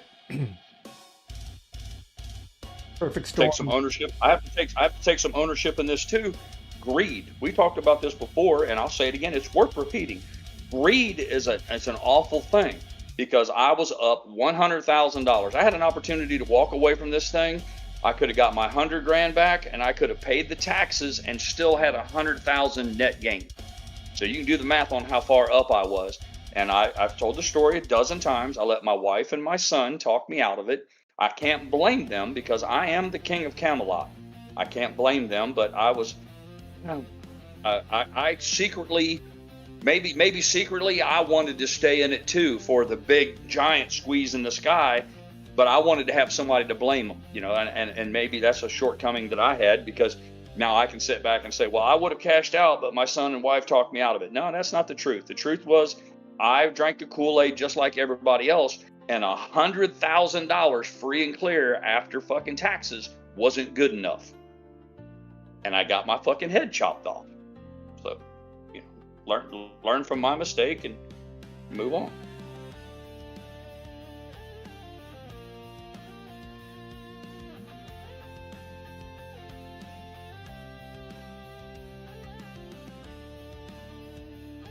I want to be wrong. I hope with all my heart I'm wrong. I spent 5 years. I can tell you that Papa Mac will vouch for me on this. Monday through Friday, 8 hours a day, starting all the way back at the very beginning of KC's channel. I was there every single day, trying to make people laugh, encourage, watch the stocks, discuss different ways while it might play out for us. My heart and soul was in it, and I put my money where my mouth was. But after a while, a man has to say, listen, I lost on this one. I placed my bets, and I lost. And I've done very well in life. I make every opportunity to brag on, I'm a legend in my own mind. I mean, but on this one, I shit the bed on this one. But I made some great friends along the way. I joke that I don't know that they're necessarily worth the money it cost me. I don't know that my cost basis is very good on Papa Mac and Real Rugged, Pro Jeweler, JJ the Jet Plane, all these wonderful, wonderful people that have become great friends to me. I got that out of the deal. But so there's that. Hopefully that answered your question.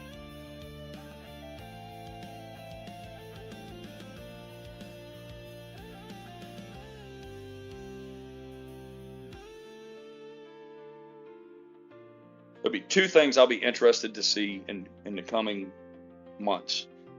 I'll be interested to see how the new stock plays out when Adam Aaron he's essentially going to double the float. He's going to get 500 million freshly printed new shares. They're not going to cost him a penny.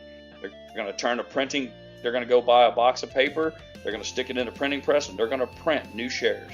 It'll be interesting to see how he sells those into the market, who he sells them to, what price they're sold at. And equally as important, I'll be interested to see how long they allow this stock to languish at $2.30 before somebody comes up and says it's time to do a reverse split. And we all know what that means. I'll be interested to see, and I believe that there will be a reverse split probably within the next year, sometime between now and the next year. After that, it's anybody's guess. But the whole thesis was the debt. The company was supposed to rebound, they were supposed to be profitable, and that they were supposed to renegotiate the debt and pay the debt down. That didn't happen. For whatever reason, we still have a boatload of debt. And we're like a family that just makes the minimum payment on their credit cards. All our credit cards are maxed out. We make the minimum payment, and Dad's got two part-time jobs because he lost his good job. That's where we're at, and none of that says good things about the company going forward.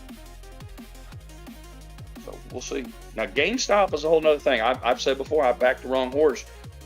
I wish I'd have split the baby and put, I don't know, 50 grand in GameStop and 50 grand in AMC, but I didn't, and that's another story. But I don't know. I might have $5,000 or $10,000 in GameStop, which is that's nothing. But be interesting to see how that plays out, because that's a completely different thing. But I know that Ryan Cohen and GameStop is up against the same enemies that crushed AMC. And that's the big hedge funds. These guys you know, we spent a lot of time making fun of Ken Griffin and calling him bedpost and all that shit. Man, you got to give credit where credit's due. These fucking guys are worth billions. And they walk in and out of the White House like some of us walk in and out of a fucking golf club, a bar. That's the very pinnacle of power. And to think that they were just going to roll over and we were going to fucking fill our wallets with their money was a little bit of naivete that we got to take some ownership on. I remember having a We'll conversation see. with my brother many times of like when I first started this place. And now remember, we're playing against billionaires, and they got the smartest people and all. But I still, some reason in my mind, thought they were going to have to play by the rules at some point, and I just allowed the fact in my mind to let it think, oh, someday they're going to have to actually play by the rules, and they didn't. That was our undoing. Yep. They don't have to play by the rules. In fact, they make the rules. You're talking about a guy who can't find a place to park his yacht, so he's going to build a new. You know how much it costs to build a yacht basin or a yacht club? It's not the amount of money, and not just money, the amount of power that it takes to get the permitting done, to get it approved, and to go ahead and do that just so he can park his yacht. Tells you who you're dealing with. And listen, I don't want to sound like I'm a fan of this guy or whatever. I'm just saying, you know, it's one of Sun Tzu's The Art of War, man. Is you don't want to underestimate your enemy. And we did.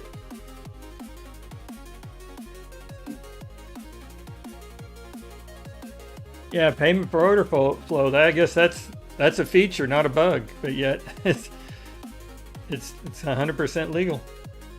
Yeah, Bruce said some criminals are geniuses. You better believe it, Bruce. Not every criminal is a fucking dumbass. You know. And sometimes the bad guys fucking win. You know, it's not a fucking Hollywood movie, no pun intended. This is real life. This isn't some fucking movie where Tom Cruise gets the girl at the end of the movie. You know, this is real fucking life. And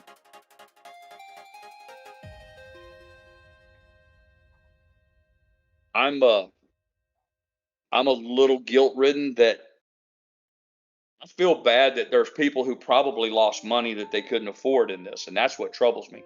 That there's, you know, good, decent, hardworking people who really didn't have much to begin with that got skinned on this, and that it saddens me.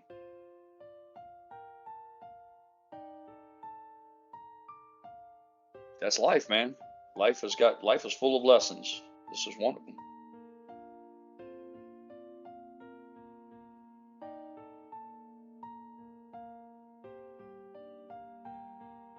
I don't know who was it, AE or EA or whatever, that asked the EO if he's even still here to hear our answer to his question, but there you have it. So 0 to 100, I'd say it's closer to the 0 side than the 100. Yep.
Trying to find the FTX person you're responding to, Baby UFO. I don't know if did they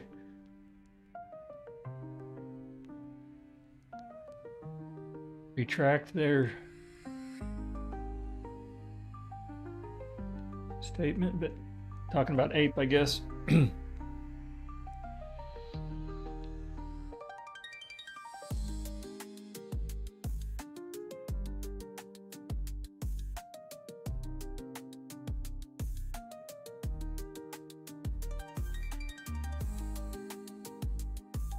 Now, the flip side to it is GME, we say no debt, which is a misnomer. GME actually has $4 billion in debt.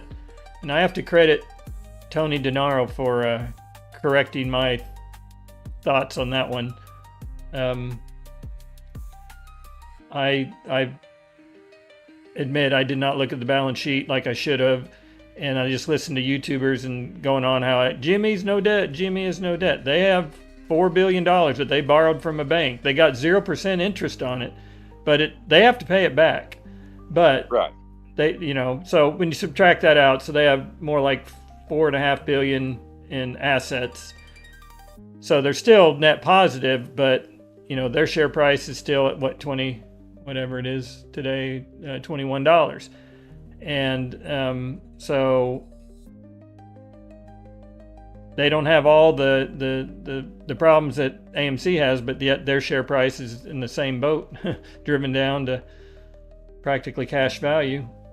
Which, take that back, cash value, when you take that $4 billion off their balance sheet, I think it's closer to like $10. Yeah, they're about half. Yeah, they're about half. But that's not bad. I mean, how many companies do you think you can find where half of their stock price they've got in cash? Yeah. I mean, that's strong, don't get me wrong, but they still have some other issues. They haven't told anybody how they plan on making money going forward. Yeah. The new business plan. Yeah, drawing interest off your money and isn't really a bank does that. That's not really a business. The guy does work for nothing, Kong. That is definitely a positive. He bought shares out of his own money, which is a nice thing to see a CEO do where he's spending his own hard-earned cash on his company he's managing.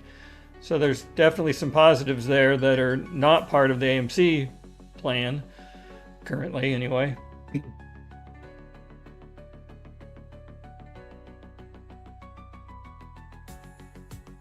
Yeah, to get a loan, 0% interest, I'm not sure why anybody would do that, why anybody would give somebody money for 4 or 5 years at 0%, but Ryan Cohen worked that deal out, and props to him for that. But again, you still have to pay back the amount at the end of that period.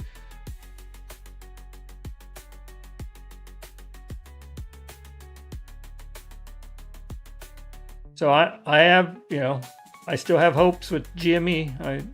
I still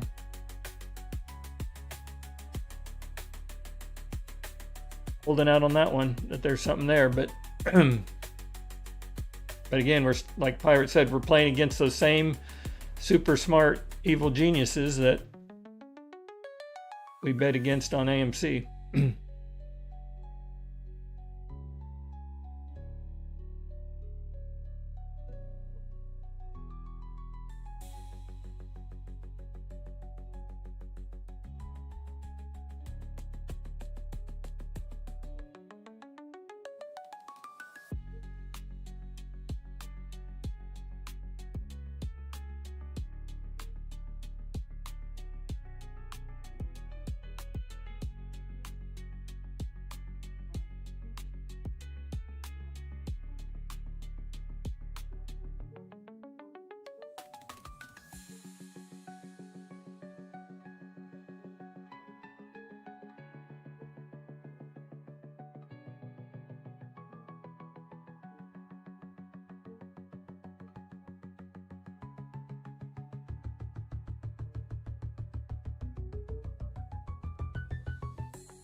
Baby UFO said that his assessment was that they diluted 100%, which, you know, we know that's coming, and then they're going to have a reverse split, which I believe that's too.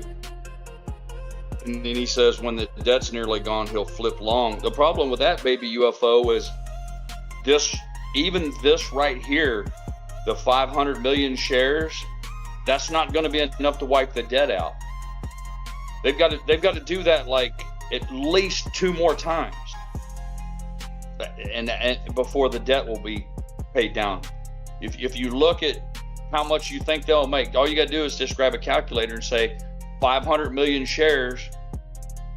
If they sell them at $2 a piece, and they take that money and pay down debt, it doesn't wipe it out. So they'll have to print shares. I don't know, 500 million shares at least 2 more times. So that's going to make the float that we're going to go from 500 million shares to 1 billion. So if they keep printing shares to sell, they're going to have to sell another 1 billion shares. So you're going to have, what, 2 billion shares of AMC floating around? And that doesn't even account for every time they print shares and sell them, it drives the price down. See, they can't print 2 billion shares right now because it won't stay at $2. I'm saying if they sell them at $2, but it won't. It's the laws of supply and demand kick in. When they start pumping that paper into the market, the price goes down. So I don't understand how anybody thinks that they can print their way out of debt. If they try that, what we just talked about, AMC is going to be they'll be selling this shit for like 5 cents a share, a nickel a share. It'll be in the pink sheets.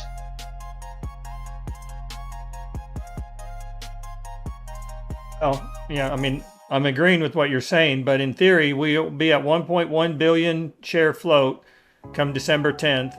And then sometime next year, we think there's a 10-to-1 reverse split. So that brings it to 100 million share float, right? Okay. So, but you know, you do the math, it's the $10, $10 $1 bills and all that stuff or whatever. So, and then within 9 months, they'll drive it back down to $4. Yeah. So then, then they're going to have to issue more share and, you know, so. Right. Rinse and repeat. So yeah, they may be able to do the whole reverse split every time, but here's my question to you, Papa Mac. Who is going to buy these shares knowing that they're going to get reverse split to death? If people don't understand the sentiment right now, just go on X. Just make yourself a pot of coffee, pour yourself a cup of coffee, go on Twitter and go to Adam Aaron's account. He's been tweeting a lot here lately. I mean, I guess I do follow him because it pops up on my feed, but he did 2 yesterday, I think, that popped up. And immediately the people come. Now there's people out there that think it's bot farms and all that. They're not. These aren't bot farms. In fact, I chimed in. Somebody's like, any minute, all the bots are going to show up. I'm like, they don't need bots to attack Adam Aaron. There's 3 million people that poured their life savings into this over 5 years. They're not bots. They're fucking pissed off. And so my question is, who's going to buy? You know? So the answer is maybe, I guess, the shorts, maybe they'll cover if they can buy these things at fucking 50 cents a share or what have you. But in the end, all you end up with is a whole bunch of institutions that own AMC on the cheap, and the debt's still not going away. Long is saying institutions have been buying, and let's extrapolate that. What would motivate them to buy? Would it be so that they can loan them out and short it? That's the only thing I can think of. That there's institutions that are making good money on loaning out their shares, you know. But it doesn't matter. We've talked about this shit for 5 fucking years. Just get a calculator out, do a quick search right now, and find out what the long-term debt is for AMC. The fucking company can't even turn a profit on a quarter. I mean, again, after I gave Adam Aaron the benefit of the doubt for 2, 3, and 4 years, but after Or what are they going to be? 5 more years from now? It'll be 10 years into this. They're going to be talking about COVID. Oh my God, COVID. At some point, you have to live in the real world. If the fucking movie business, if the cinema business only has 100 customers a weekend, that's not because of COVID anymore. That's because that's the only people who want to go see movies. So the total addressable market is 100 people. That gets split up between Cinemark and all the rest of everybody else and Netflix.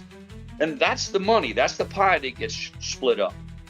If AMC can't live and pay its bills on its fair share of the customers, then the company's bankrupt. It's done. It's just a zombie company.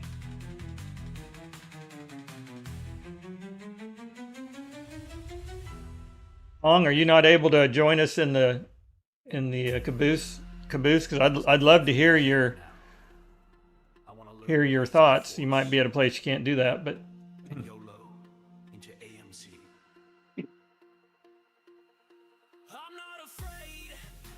that's the part I can't figure out, baby UFO. He says he don't see how they can avoid bankruptcy. That's the part I can't figure out, baby UFO. And the only thing I can think of was that in bankruptcy, the bankers got fucked. So Adam Aaron wasn't doing anybody any fucking favors. He was looking out for the bankers. See, if he'd have filed bankruptcy 3 or 4 years ago, yeah, we would have all been fucked, but we're fucked now. But here's the thing. The company would be just like the rest of them, Cinemark and all the rest of them. They wouldn't have all that debt hanging over there. I mean, there's a reason why companies file bankruptcy. You get rid of onerous debt and you start over again. The only reason he didn't do that was because he didn't want to fuck over the bankers.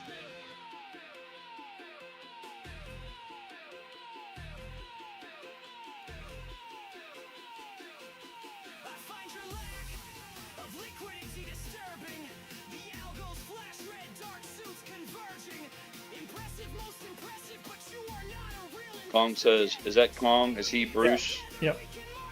He said 4.5 million people went to AMC theaters last week.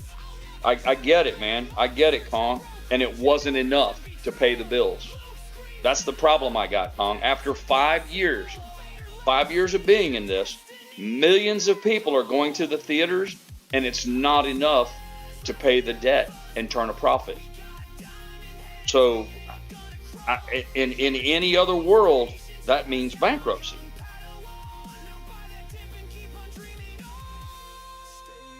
And even if they don't file bankruptcy, if they just spend the next 10 years paying off the debt while all the rest of us suck a hind tit, I don't see how that works, you know. There he is. What's that? Hey, good to hear your voice. Good to see you, buddy. Oh, his mic's muted. I'm trying to get the mic fixed here, but can you hear me? Yep. Yeah, man, there you go. You're loud and clear. Hey, guys. How's it going? Living the dream. Tuesday. Yeah, Papa Matt, I mean, I agree with everything. I can't disagree with anything Pirate's saying at all. I feel the same way, but I think I'm still hanging on to hope. Obviously, I mean, I'm still buying. I'm not spending more money than I can afford to lose. Every time I make a purchase, I know I might not ever see this money again. It's kind of like loaning money to family, to be honest with you. But I don't know. I think at any time, I think we could get a rocket just from GME, from Ryan Cohen doing something. I think he definitely has something up his sleeve. I mean, the guy's got almost $10 billion, to do something with. And I don't think he wants to let anybody know what his real plans are, to be honest with you, because I think he's afraid that the shorts will get wind of it. And even they probably got spies all over the place, I would imagine, because we're talking about the richest and some of the most brilliant people on the planet. Kenny is not an idiot. Kenny is a genius, for sure. I mean, what do you think? He's as rich and powerful as he is because he's stupid? No, I don't think so. Exactly. But yeah, I mean, I still hang on to hope. I think the business is turning around. Why wouldn't you be putting your money in GME instead of AMC right now, Kong? I do. I have been. Okay. I have been. I just, I'll be honest with you. Some things about GME kind of turned me off. I don't know if it was just the group, some of the people involved. I mean, I'm going to be honest with you. I loved the AMC community. I loved getting together and listening to KC for years. Yeah. hanging out with you guys, listening to you guys every day. This was my life basically for 5 years. I mean, I still have a life. Yep. I'm doing all right. I'm not complaining. Like I said, the money that is here this is my play money. Yeah. I think the only thing that could really trigger it would be if the market collapsed. If they got margin called, if their portfolios are pledged as collateral for their short positions. That's how the game works. Big bankers are behind this. Bankers are willing to let them carry these short positions as long as the rest of their portfolios are strong. So unless you see all of the rest of the fucking stock market collapse, they're not going to get margin called. And I don't see Donald Trump, Ken Griffin, all the rest of the people in Washington. I don't see them letting the stock market crash. No, Trump just come out and said that. He said that the other day. He said, "Don't worry, I got you. I'm not going to let that thing collapse." So that's the only way we would get it, because that would force margin calls. So, well, just like that spike though, was it a year ago or 2 years ago in May we had where the price went up 100% in one day? Do you remember that? Supposedly that has to do with is tied to the swaps that everybody's talking about, and that's why these stocks move together. There's a basket of stocks that move together, and that they've got this swap, and supposedly it's tied to this Japanese carry trade where they go and they borrow money from Japan basically for nothing. And now that Japan starts raising their interest rates, it creates a lot of problems for these guys because now they're scrambling because it changes all their numbers. It's put a lot of people in a tough position. So I think if for some reason GME just rockets, and I think with $10 billion, who knows what type of announcement this guy could buy another company, an AI company, a gaming company, whatever. And that stock could just lift off, and I think it's going to drag AMC with it. I mean, that's not my only hope. My only hope is that the business turns around and that the numbers start looking good, and that they're not just burning cash anymore. They're at the movies. Listen, if everything is going the company's way now, they got some bad breaks as far as the writers and actors strike and stuff like that. But I think with maybe in another strike situation here in a few months. So I'll tell you what, if that happens, the contract comes up here shortly, so we could be. Yeah, we're already in a real tough spot. Let's hope that doesn't happen. Yeah. But if that happens, we're screwed. Let's face it. Not that we're not already screwed, but it's definitely not going to help. It would crush us, I think. Well, if they just switch over to AI and they can have one guy do the amount of movies as 50 writers using AI, maybe it turns into a blessing. Listen, I think that this AI stuff it's unbelievable. I've been playing with it just with the stuff on my that Elon has, the Grok app, and it's just incredible. It blows my mind how good it is. I think the movies are going to come out faster and better than ever before because of AI. It's going to happen. And I think with more content and better theaters, which, I know we were all pissed when we heard Adam spending more money. Oh, he's got this Go program. He's going to spend don't forget, they spent a ton of money. A lot of that money this year, where you see is the CapEx stuff went into the business. And that's why we didn't go green, or else we would have been green already for a lot of these these factors like the strike and stuff like that. And this Go plan where he's spending millions of dollars putting in this new projectors and new seats and trying to make it so when the good movies come, the people go and can actually enjoy themselves and the places aren't shitholes. So, and when you listen to the guy talk, I think he is a little bit of a con man, to be honest with you. I think he loves to dangle the carrot to us investors, but I think he also he tried to throw us bones, and he tried to tell us in the past, listen, I think that the whole thing with the apple orchard, I know Casey remembers this. I don't know if you guys do, but the whole apple orchard thing about they threw away all the apples, went bad, the whole orchard, they just let all the apples rot in the tree. And I think he was trying to say at the time, and I think I've mentioned it to you guys before, that if you got money in here, get them out. No sense of letting all these dollars that you still have in there, get them out now while you can. I think that was him telling us, but he couldn't come out and say it. Obviously, it's his company, but I don't know. Those are my thoughts, guys. But I'm still a little optimistic. Obviously, I wouldn't keep buying. Hey, some So people fucking go to cheap the right now. casino. Some people go to the casino and flush it down a slot machine. Some people go to the track. Some people go to football games. Yeah. Some people, Yeah. you know, as long as Yeah. you're doing it with eyes wide open and no, power to you. I just I buy other stocks too. This ain't AMC is not my only bag. I buy other stocks. Yeah. So. Well, I can't say I've been really successful I at don't it. know if buying other stocks is a good idea either. I don't know. That's why I said I can't say I've been really successful at it. That's for sure. Listen, that's why we're supposed to hire professionals for this stuff. Well, I think my 401k's done pretty well over 30 years. All I had to do was put money in. Yeah, if you look at 10-year periods of time or whatever, you just tie it to an index fund of some sort, you probably do way better off than what we're trying to do with this picking and choosing molasses. But I heard someone say the best traders are dead ones because they only buy, they never sell. You only buy. If you never sell, you probably do all right.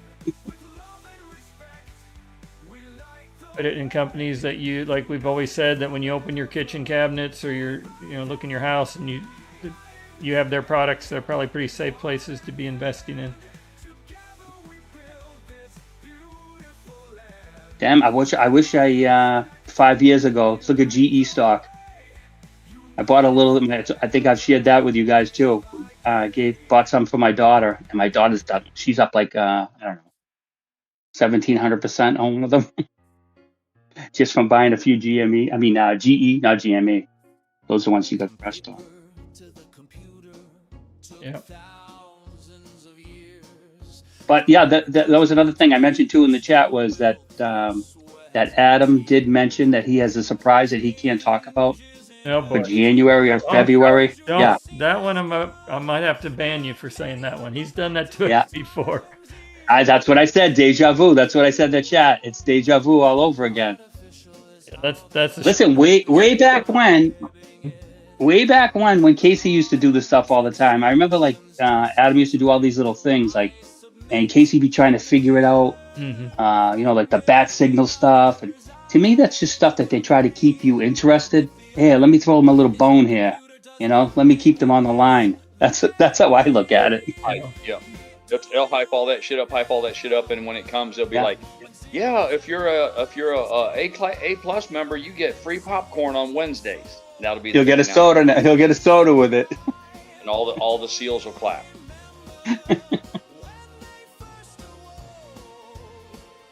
and I hear you, Pirate, when you're talking about some people I know over probably maybe took money out of their retirement plans and went all in or whatever, and that's horrible. Second mortgages, and But when you're an adult, you have to take some, responsibility for your own Everybody has to actions. take responsibility for their own actions. Yeah, it's a very harsh lesson to learn for a lot of people.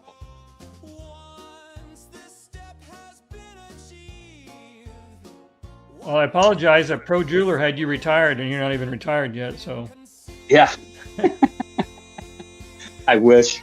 Yeah. Getting close, though, right? Yeah. I'm a year away. May will be here before we know it. Yeah, I know. It's basically over. That's what everyone keeps telling me. But it feels good. It feels good to be able to just say, see you later. Yeah. I'm done. Everything's changing.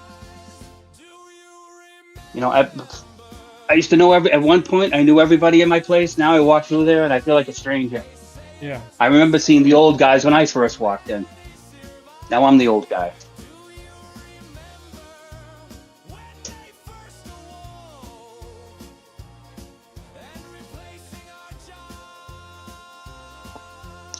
Time keeps moving on. A place I used to, the doctor's office, they posted something the other day, a Facebook picture of group photo, and it's like I only knew like 20% of the people in the picture. I used to know them all. Yeah.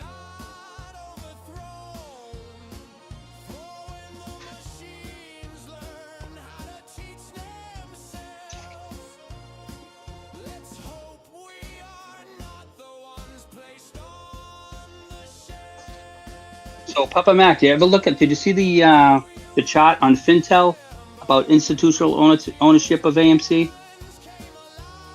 I haven't specifically. I know people have pointed it out the last few weeks that it's going up. If you bring it up now, it's what? What do you think that's about? Do you have a theory? I don't know. There could be something in the works. Maybe someone's gonna buy this shitbag company.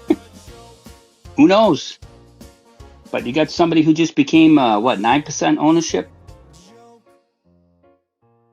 recently. They bought like 44 million shares, and everyone's screaming, where's the price moving? How come the price isn't moving? Because they do it all in the dark pools.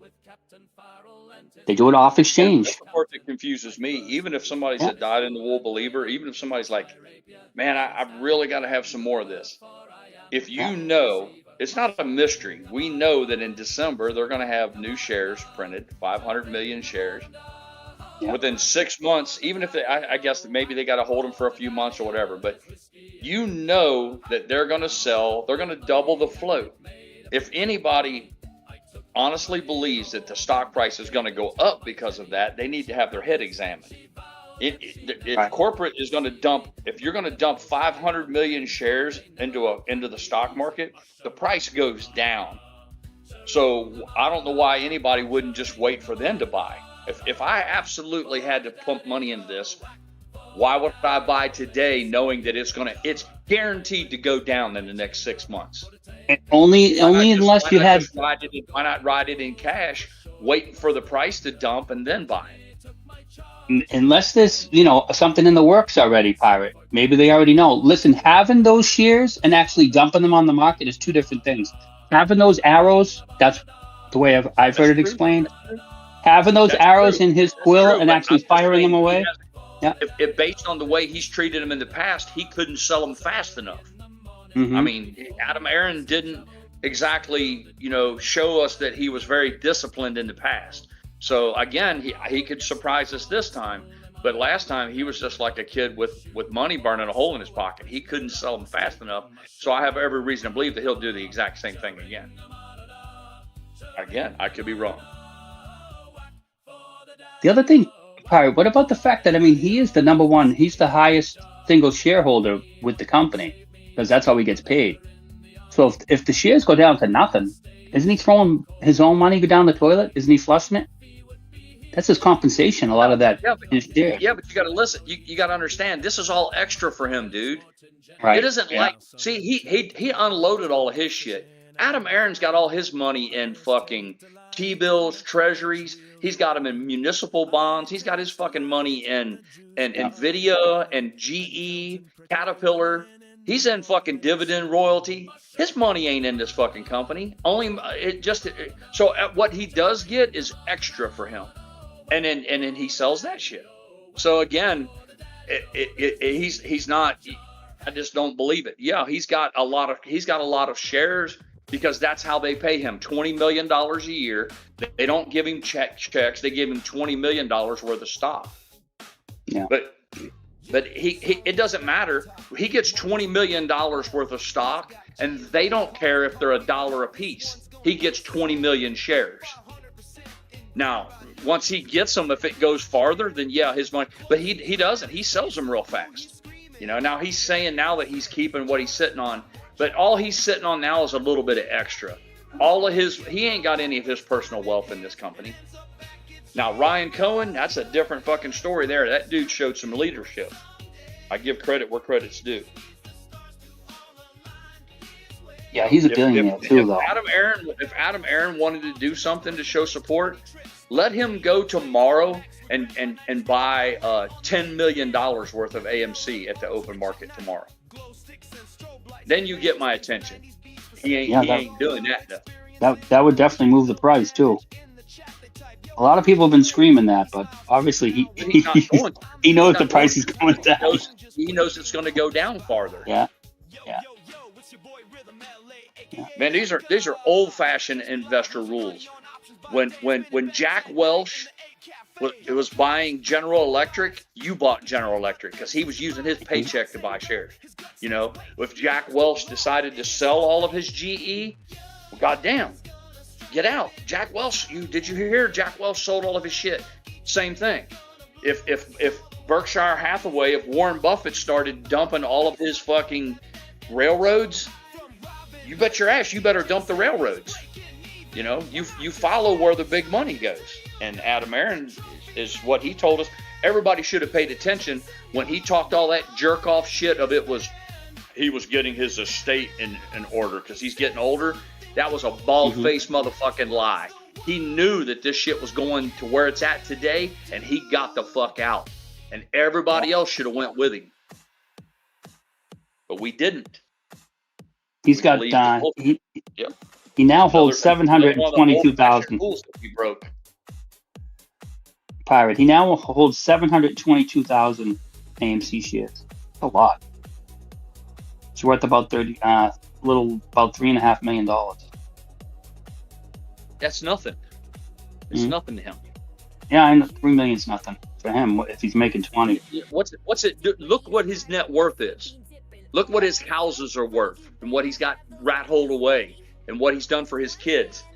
That motherfucker, if AMC could go bankrupt tomorrow and they could fire him, and that motherfucker isn't going to miss a meal. Well, you can take one look at him and know he doesn't miss any meals. He eats during the conference calls. Okay. I know, that's kind of gross. It is kind of unprofessional. Yeah. But I tell you what, he knows the business. The shit sure. Well, maybe I'm a little extra negative or whatever, but isn't it basically about people wanting to go see movies? And what does that have to do with Adam Aaron? It's butts in the seat. It's about people doing what? Yeah. People going to the movies. Getting butts in the seat. I mean, that's the thing. It's not about the movies. It's not about the industry. Like Donkey Kong said, 3.5-4 million people went and saw movies. It doesn't matter. If it doesn't matter, it's even worse. He's got 4 million customers and the motherfucker can't pay his bills. Well, what I'm getting at is they're saying you need an $11 billion box office for AMC to be profitable. That's what they kept saying. What does that have to do with Adam Aaron? You got to have movies that people want to spend $11 billion at the movies. If there's no movies they want to see, they're not going to spend that $11 billion. So, well, I mean, he did say that they're making a lot more money now with these popcorn buckets, with all the extra stuff that they've been doing. You know, it used to be zero that they brought in from the merch, and now it's like a $100 million line. I don't even know the exact line item, but let's say it's $100 million. That's maybe one good movie.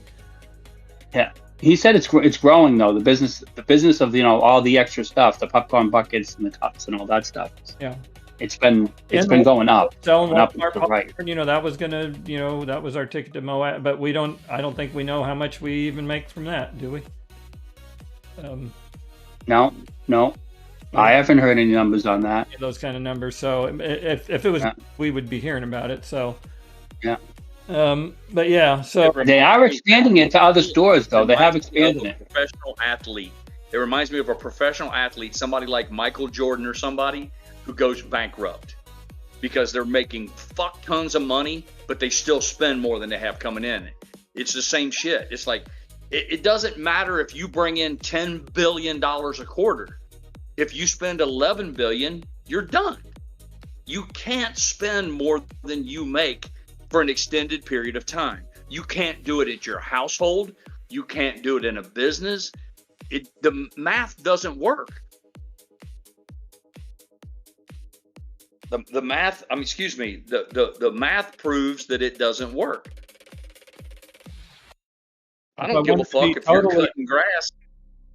If I wanted to be totally Debbie Downer here, if you look at movie theater attendance and how many tickets were sold and you compare it over the decades, it's not good. We're in a death spiral, and the only reason that the numbers is because of raising prices of tickets. It's not because more people are going to the movies.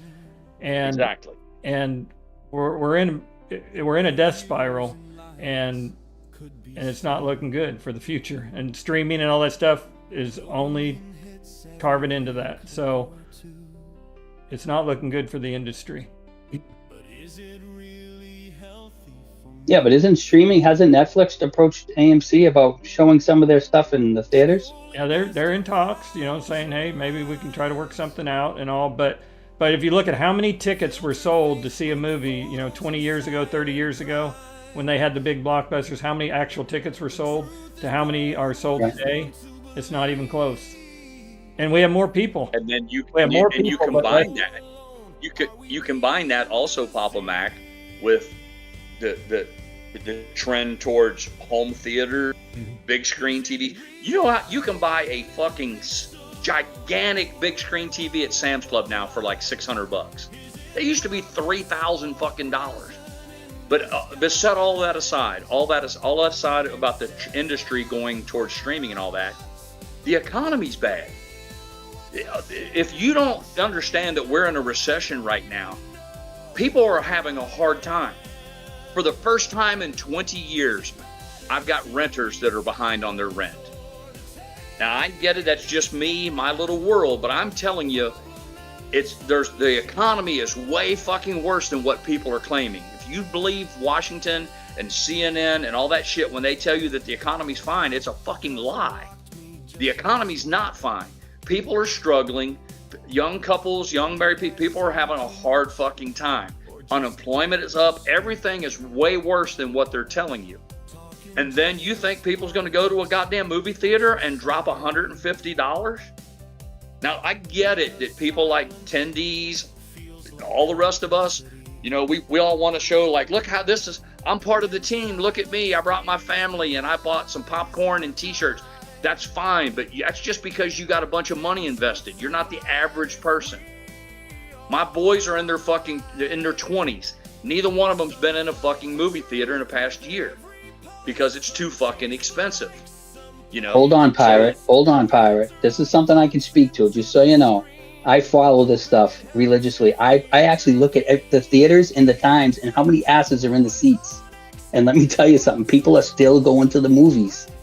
It depends on the movie. If you got the right movie, I'm just saying, Pirate, there's some movies, let me tell you, and there's some theaters that kick ass. The one that I go to does very well. But if the movies are good, the places are packed.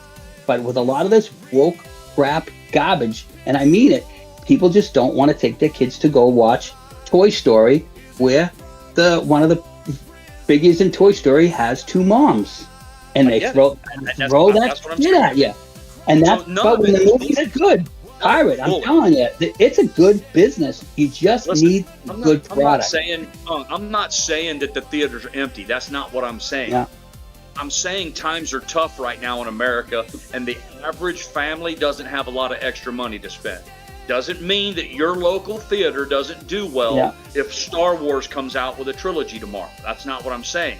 But if you think that every fucking weekend all these young people are just pouring into these theaters on whatever garbage they put up, it's just not happening. I'm just saying it's a culmination. I don't think that, Pirate. I don't think that at all. I don't. That's not what I think. I'm disagreeing with you, Kong. I mean, at least the research I did, if you look at number of butts and seats compared 30 years ago to today, it's not even close when there's a big movie.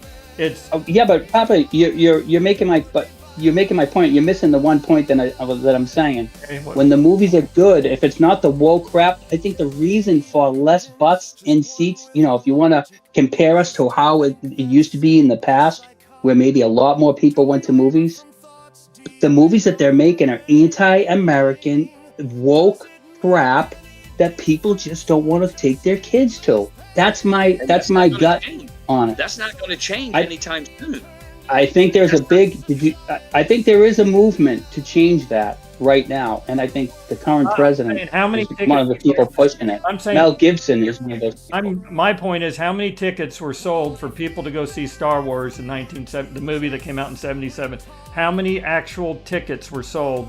You compare that to Top Gun, which I think is Top Gun, whichever modern day blockbuster. Yep, that's a modern day blockbuster. Tickets were sold to that. Compare those two numbers and get back to me. Okay. I don't know. I have no clue, Papa. The Star Wars tickets were like $3 a piece, so the income that it generated, when you compare it to the Top Gun, where the average price was $12 per ticket, it's not being normalized by butts and seats. It's got by dollars. So it gives you this false number that you're thinking, oh, that's comparable, but it's not, because it's higher prices for the tickets now. So it makes it look like the movies are making like the blockbusters did of 1977, but that's my point. Yeah, butts and seats should be the thing that we tally. Yeah, normalize it to that, not by dollars, Right. because dollars over the years change in their value.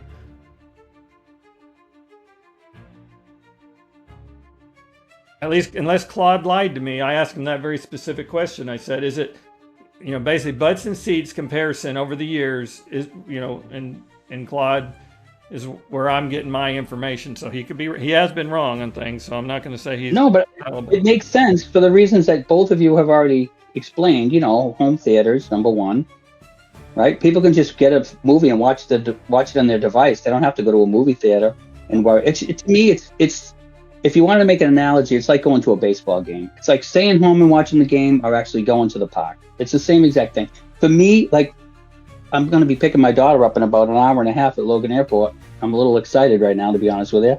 Haven't seen her in a while. But one of the things we're going to do is we're going to go see Zootopia together.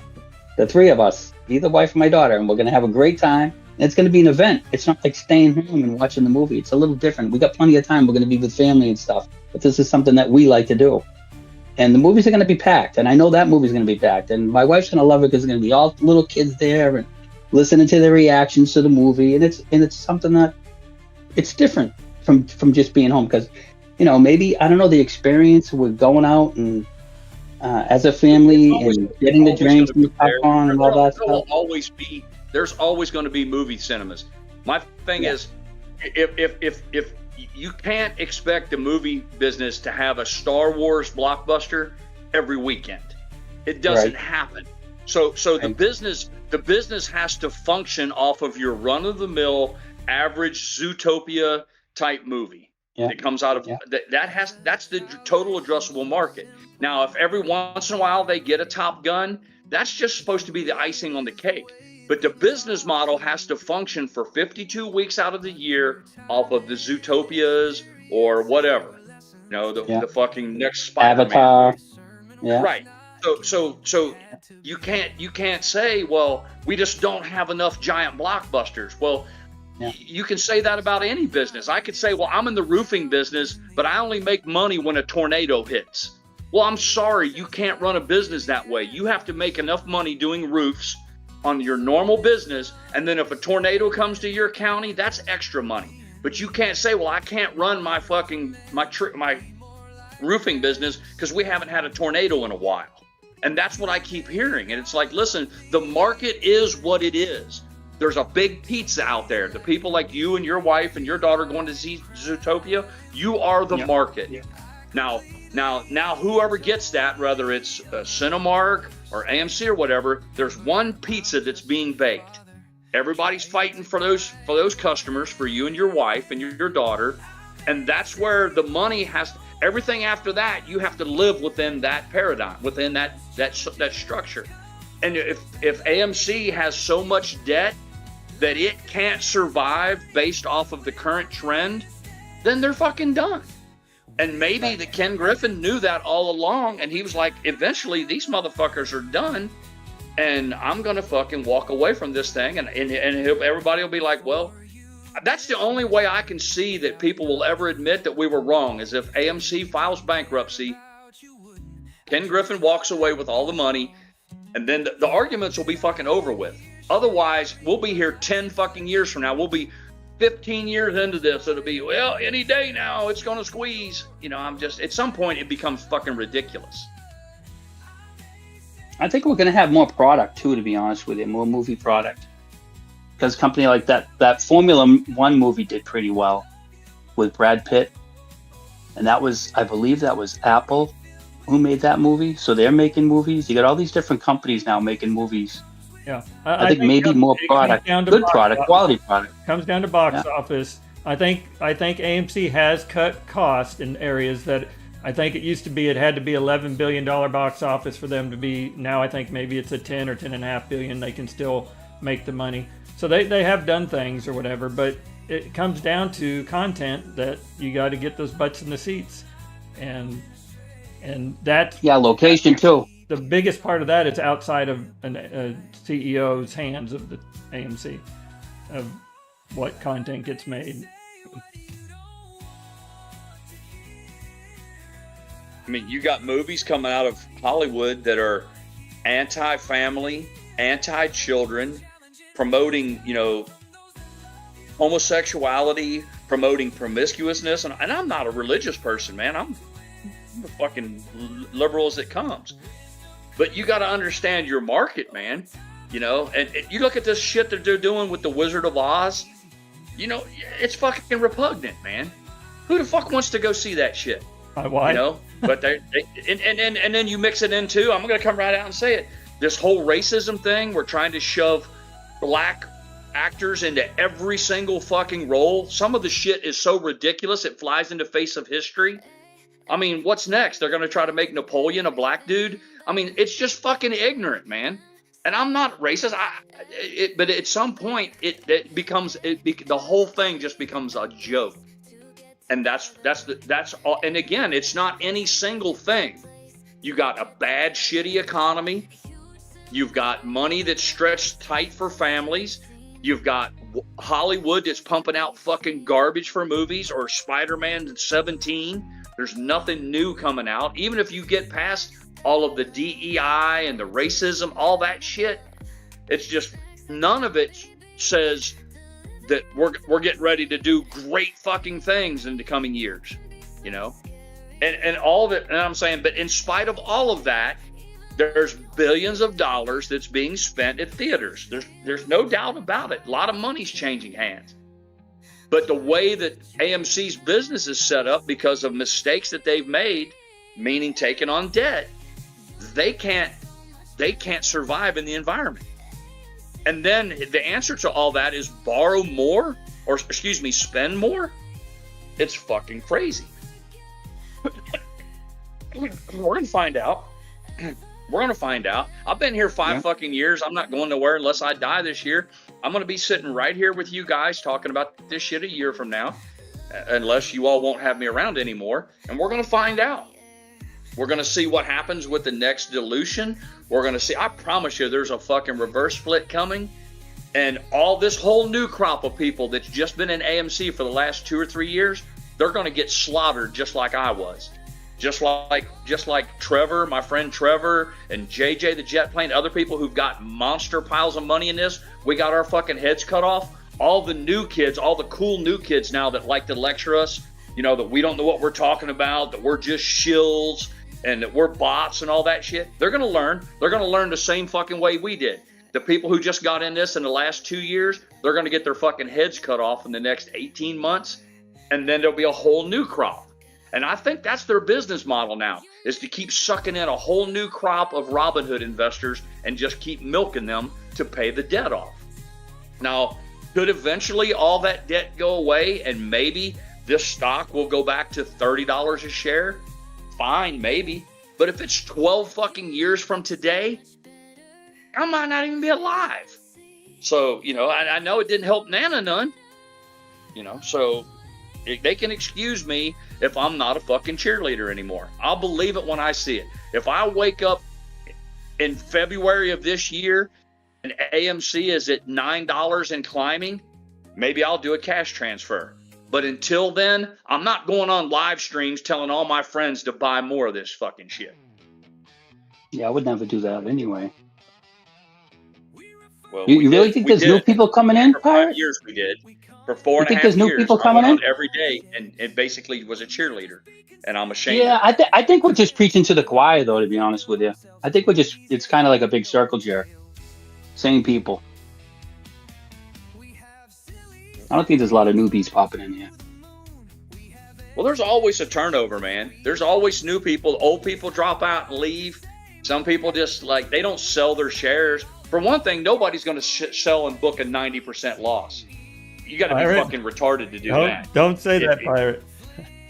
Well, I know Yucca did, and I love Yucca like a little brother. I think the world of him, but what that tells me is that Yucca had money in this that he couldn't afford to lose.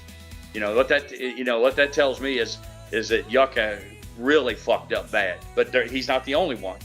But that's a whole nother subject. Well, there may be other people that are in this Discord right now that sold shares that has that money to buy back when it's a whole lot cheaper.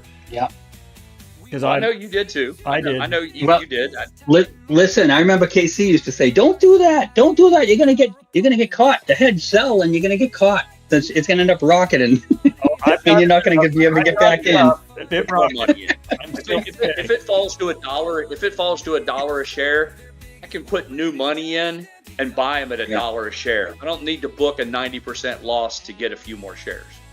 But I get it. Yeah.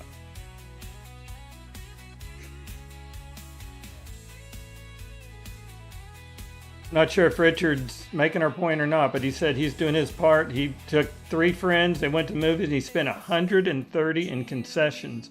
Holy moly. What did he get for $130? I don't spend that much at a steak dinner around Southeast Missouri, so that's too rich for my blood. Well, I just never spent money like that in my entire life. I was never the kind of guy to go to a bar and spend $9 on a bottle of beer. But that's why I've lived the life I've lived. You know, a tiger can't change its fucking stripes. I'm not going into a bar and giving a bottle of Bud Light for $10. Fuck you. I'm not doing it. Hey guys, I gotta bounce. What's that? I'm getting the evil eye from my wife, so I'm gonna bounce. I just want to say happy Thanksgiving to you guys, and you too, buddy. Thanksgiving. I don't know what else. Good to hear your voice. You guys have a great time. Enjoy your nice time. to hear with you your daughter, guys. man. Thank you very much. I'm psyched. Haven't seen her in a while. I don't know if she's excited to see me, but I'm happy to see her. All right, guys. Keep it tight. You do. Keep it tight. Ciao. Yeah, I'm gonna probably need to shut down anyway, Pirate. We're supposed to be going out to dinner tonight, so I need to start getting ready for that. So Right on, man. Well, it was fun to hang out. Yep. Good to see everybody. I'll go back to fighting with the nitwits on Twitter. All right, good luck, and I'll catch you later. All right, folks, all 8 of you that are out there, or 9 of you, it looks like, I'm going to start the shutdown song. GrayLeaf hopefully will be streaming in the morning if she has power. If she doesn't, and if I wake up in time, and if she's not on, I'll go ahead and start up the steam engine until she gets power.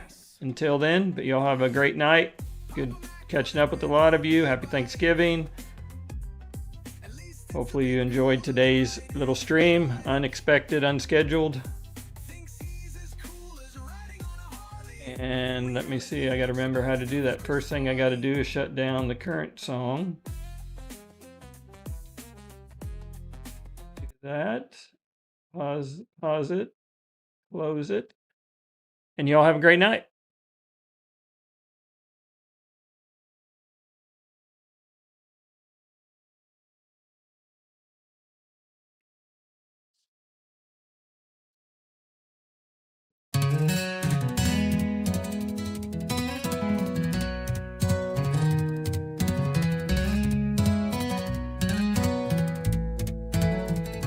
We met online on a glowing screen. Strangers with a username and a dream. From all corners, different lives. But something clicked, our spirits aligned.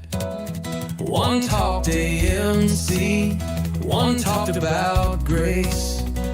One just lost a job, another found their place.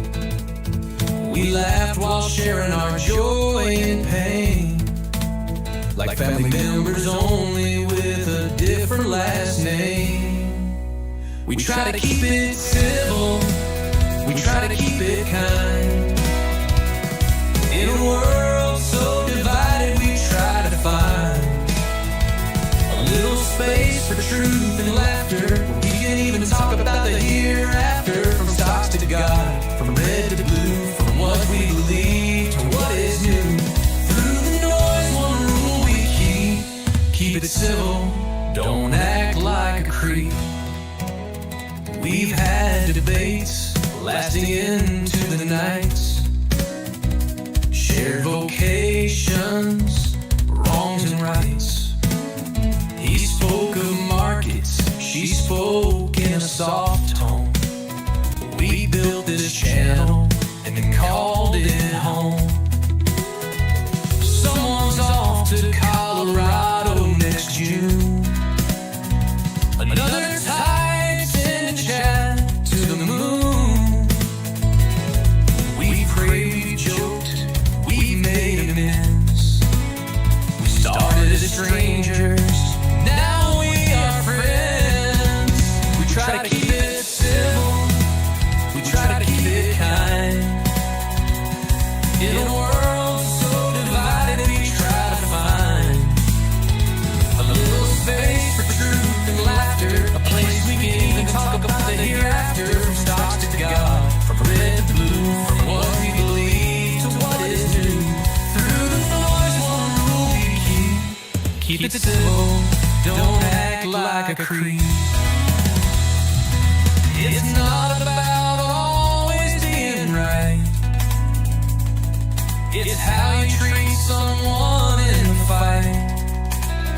Discord available to those wanting to use their voice. Some stay in chat, each making their own choice. We seek to keep it civil through every topic. In this online room, we try to stick to logic. Agree, disagree, but always here. Each voice matters far and near. So let the world do what it will. There's no room here for you if you're chill. Keep it human, share it zeal. Keep it civil, always keep it real.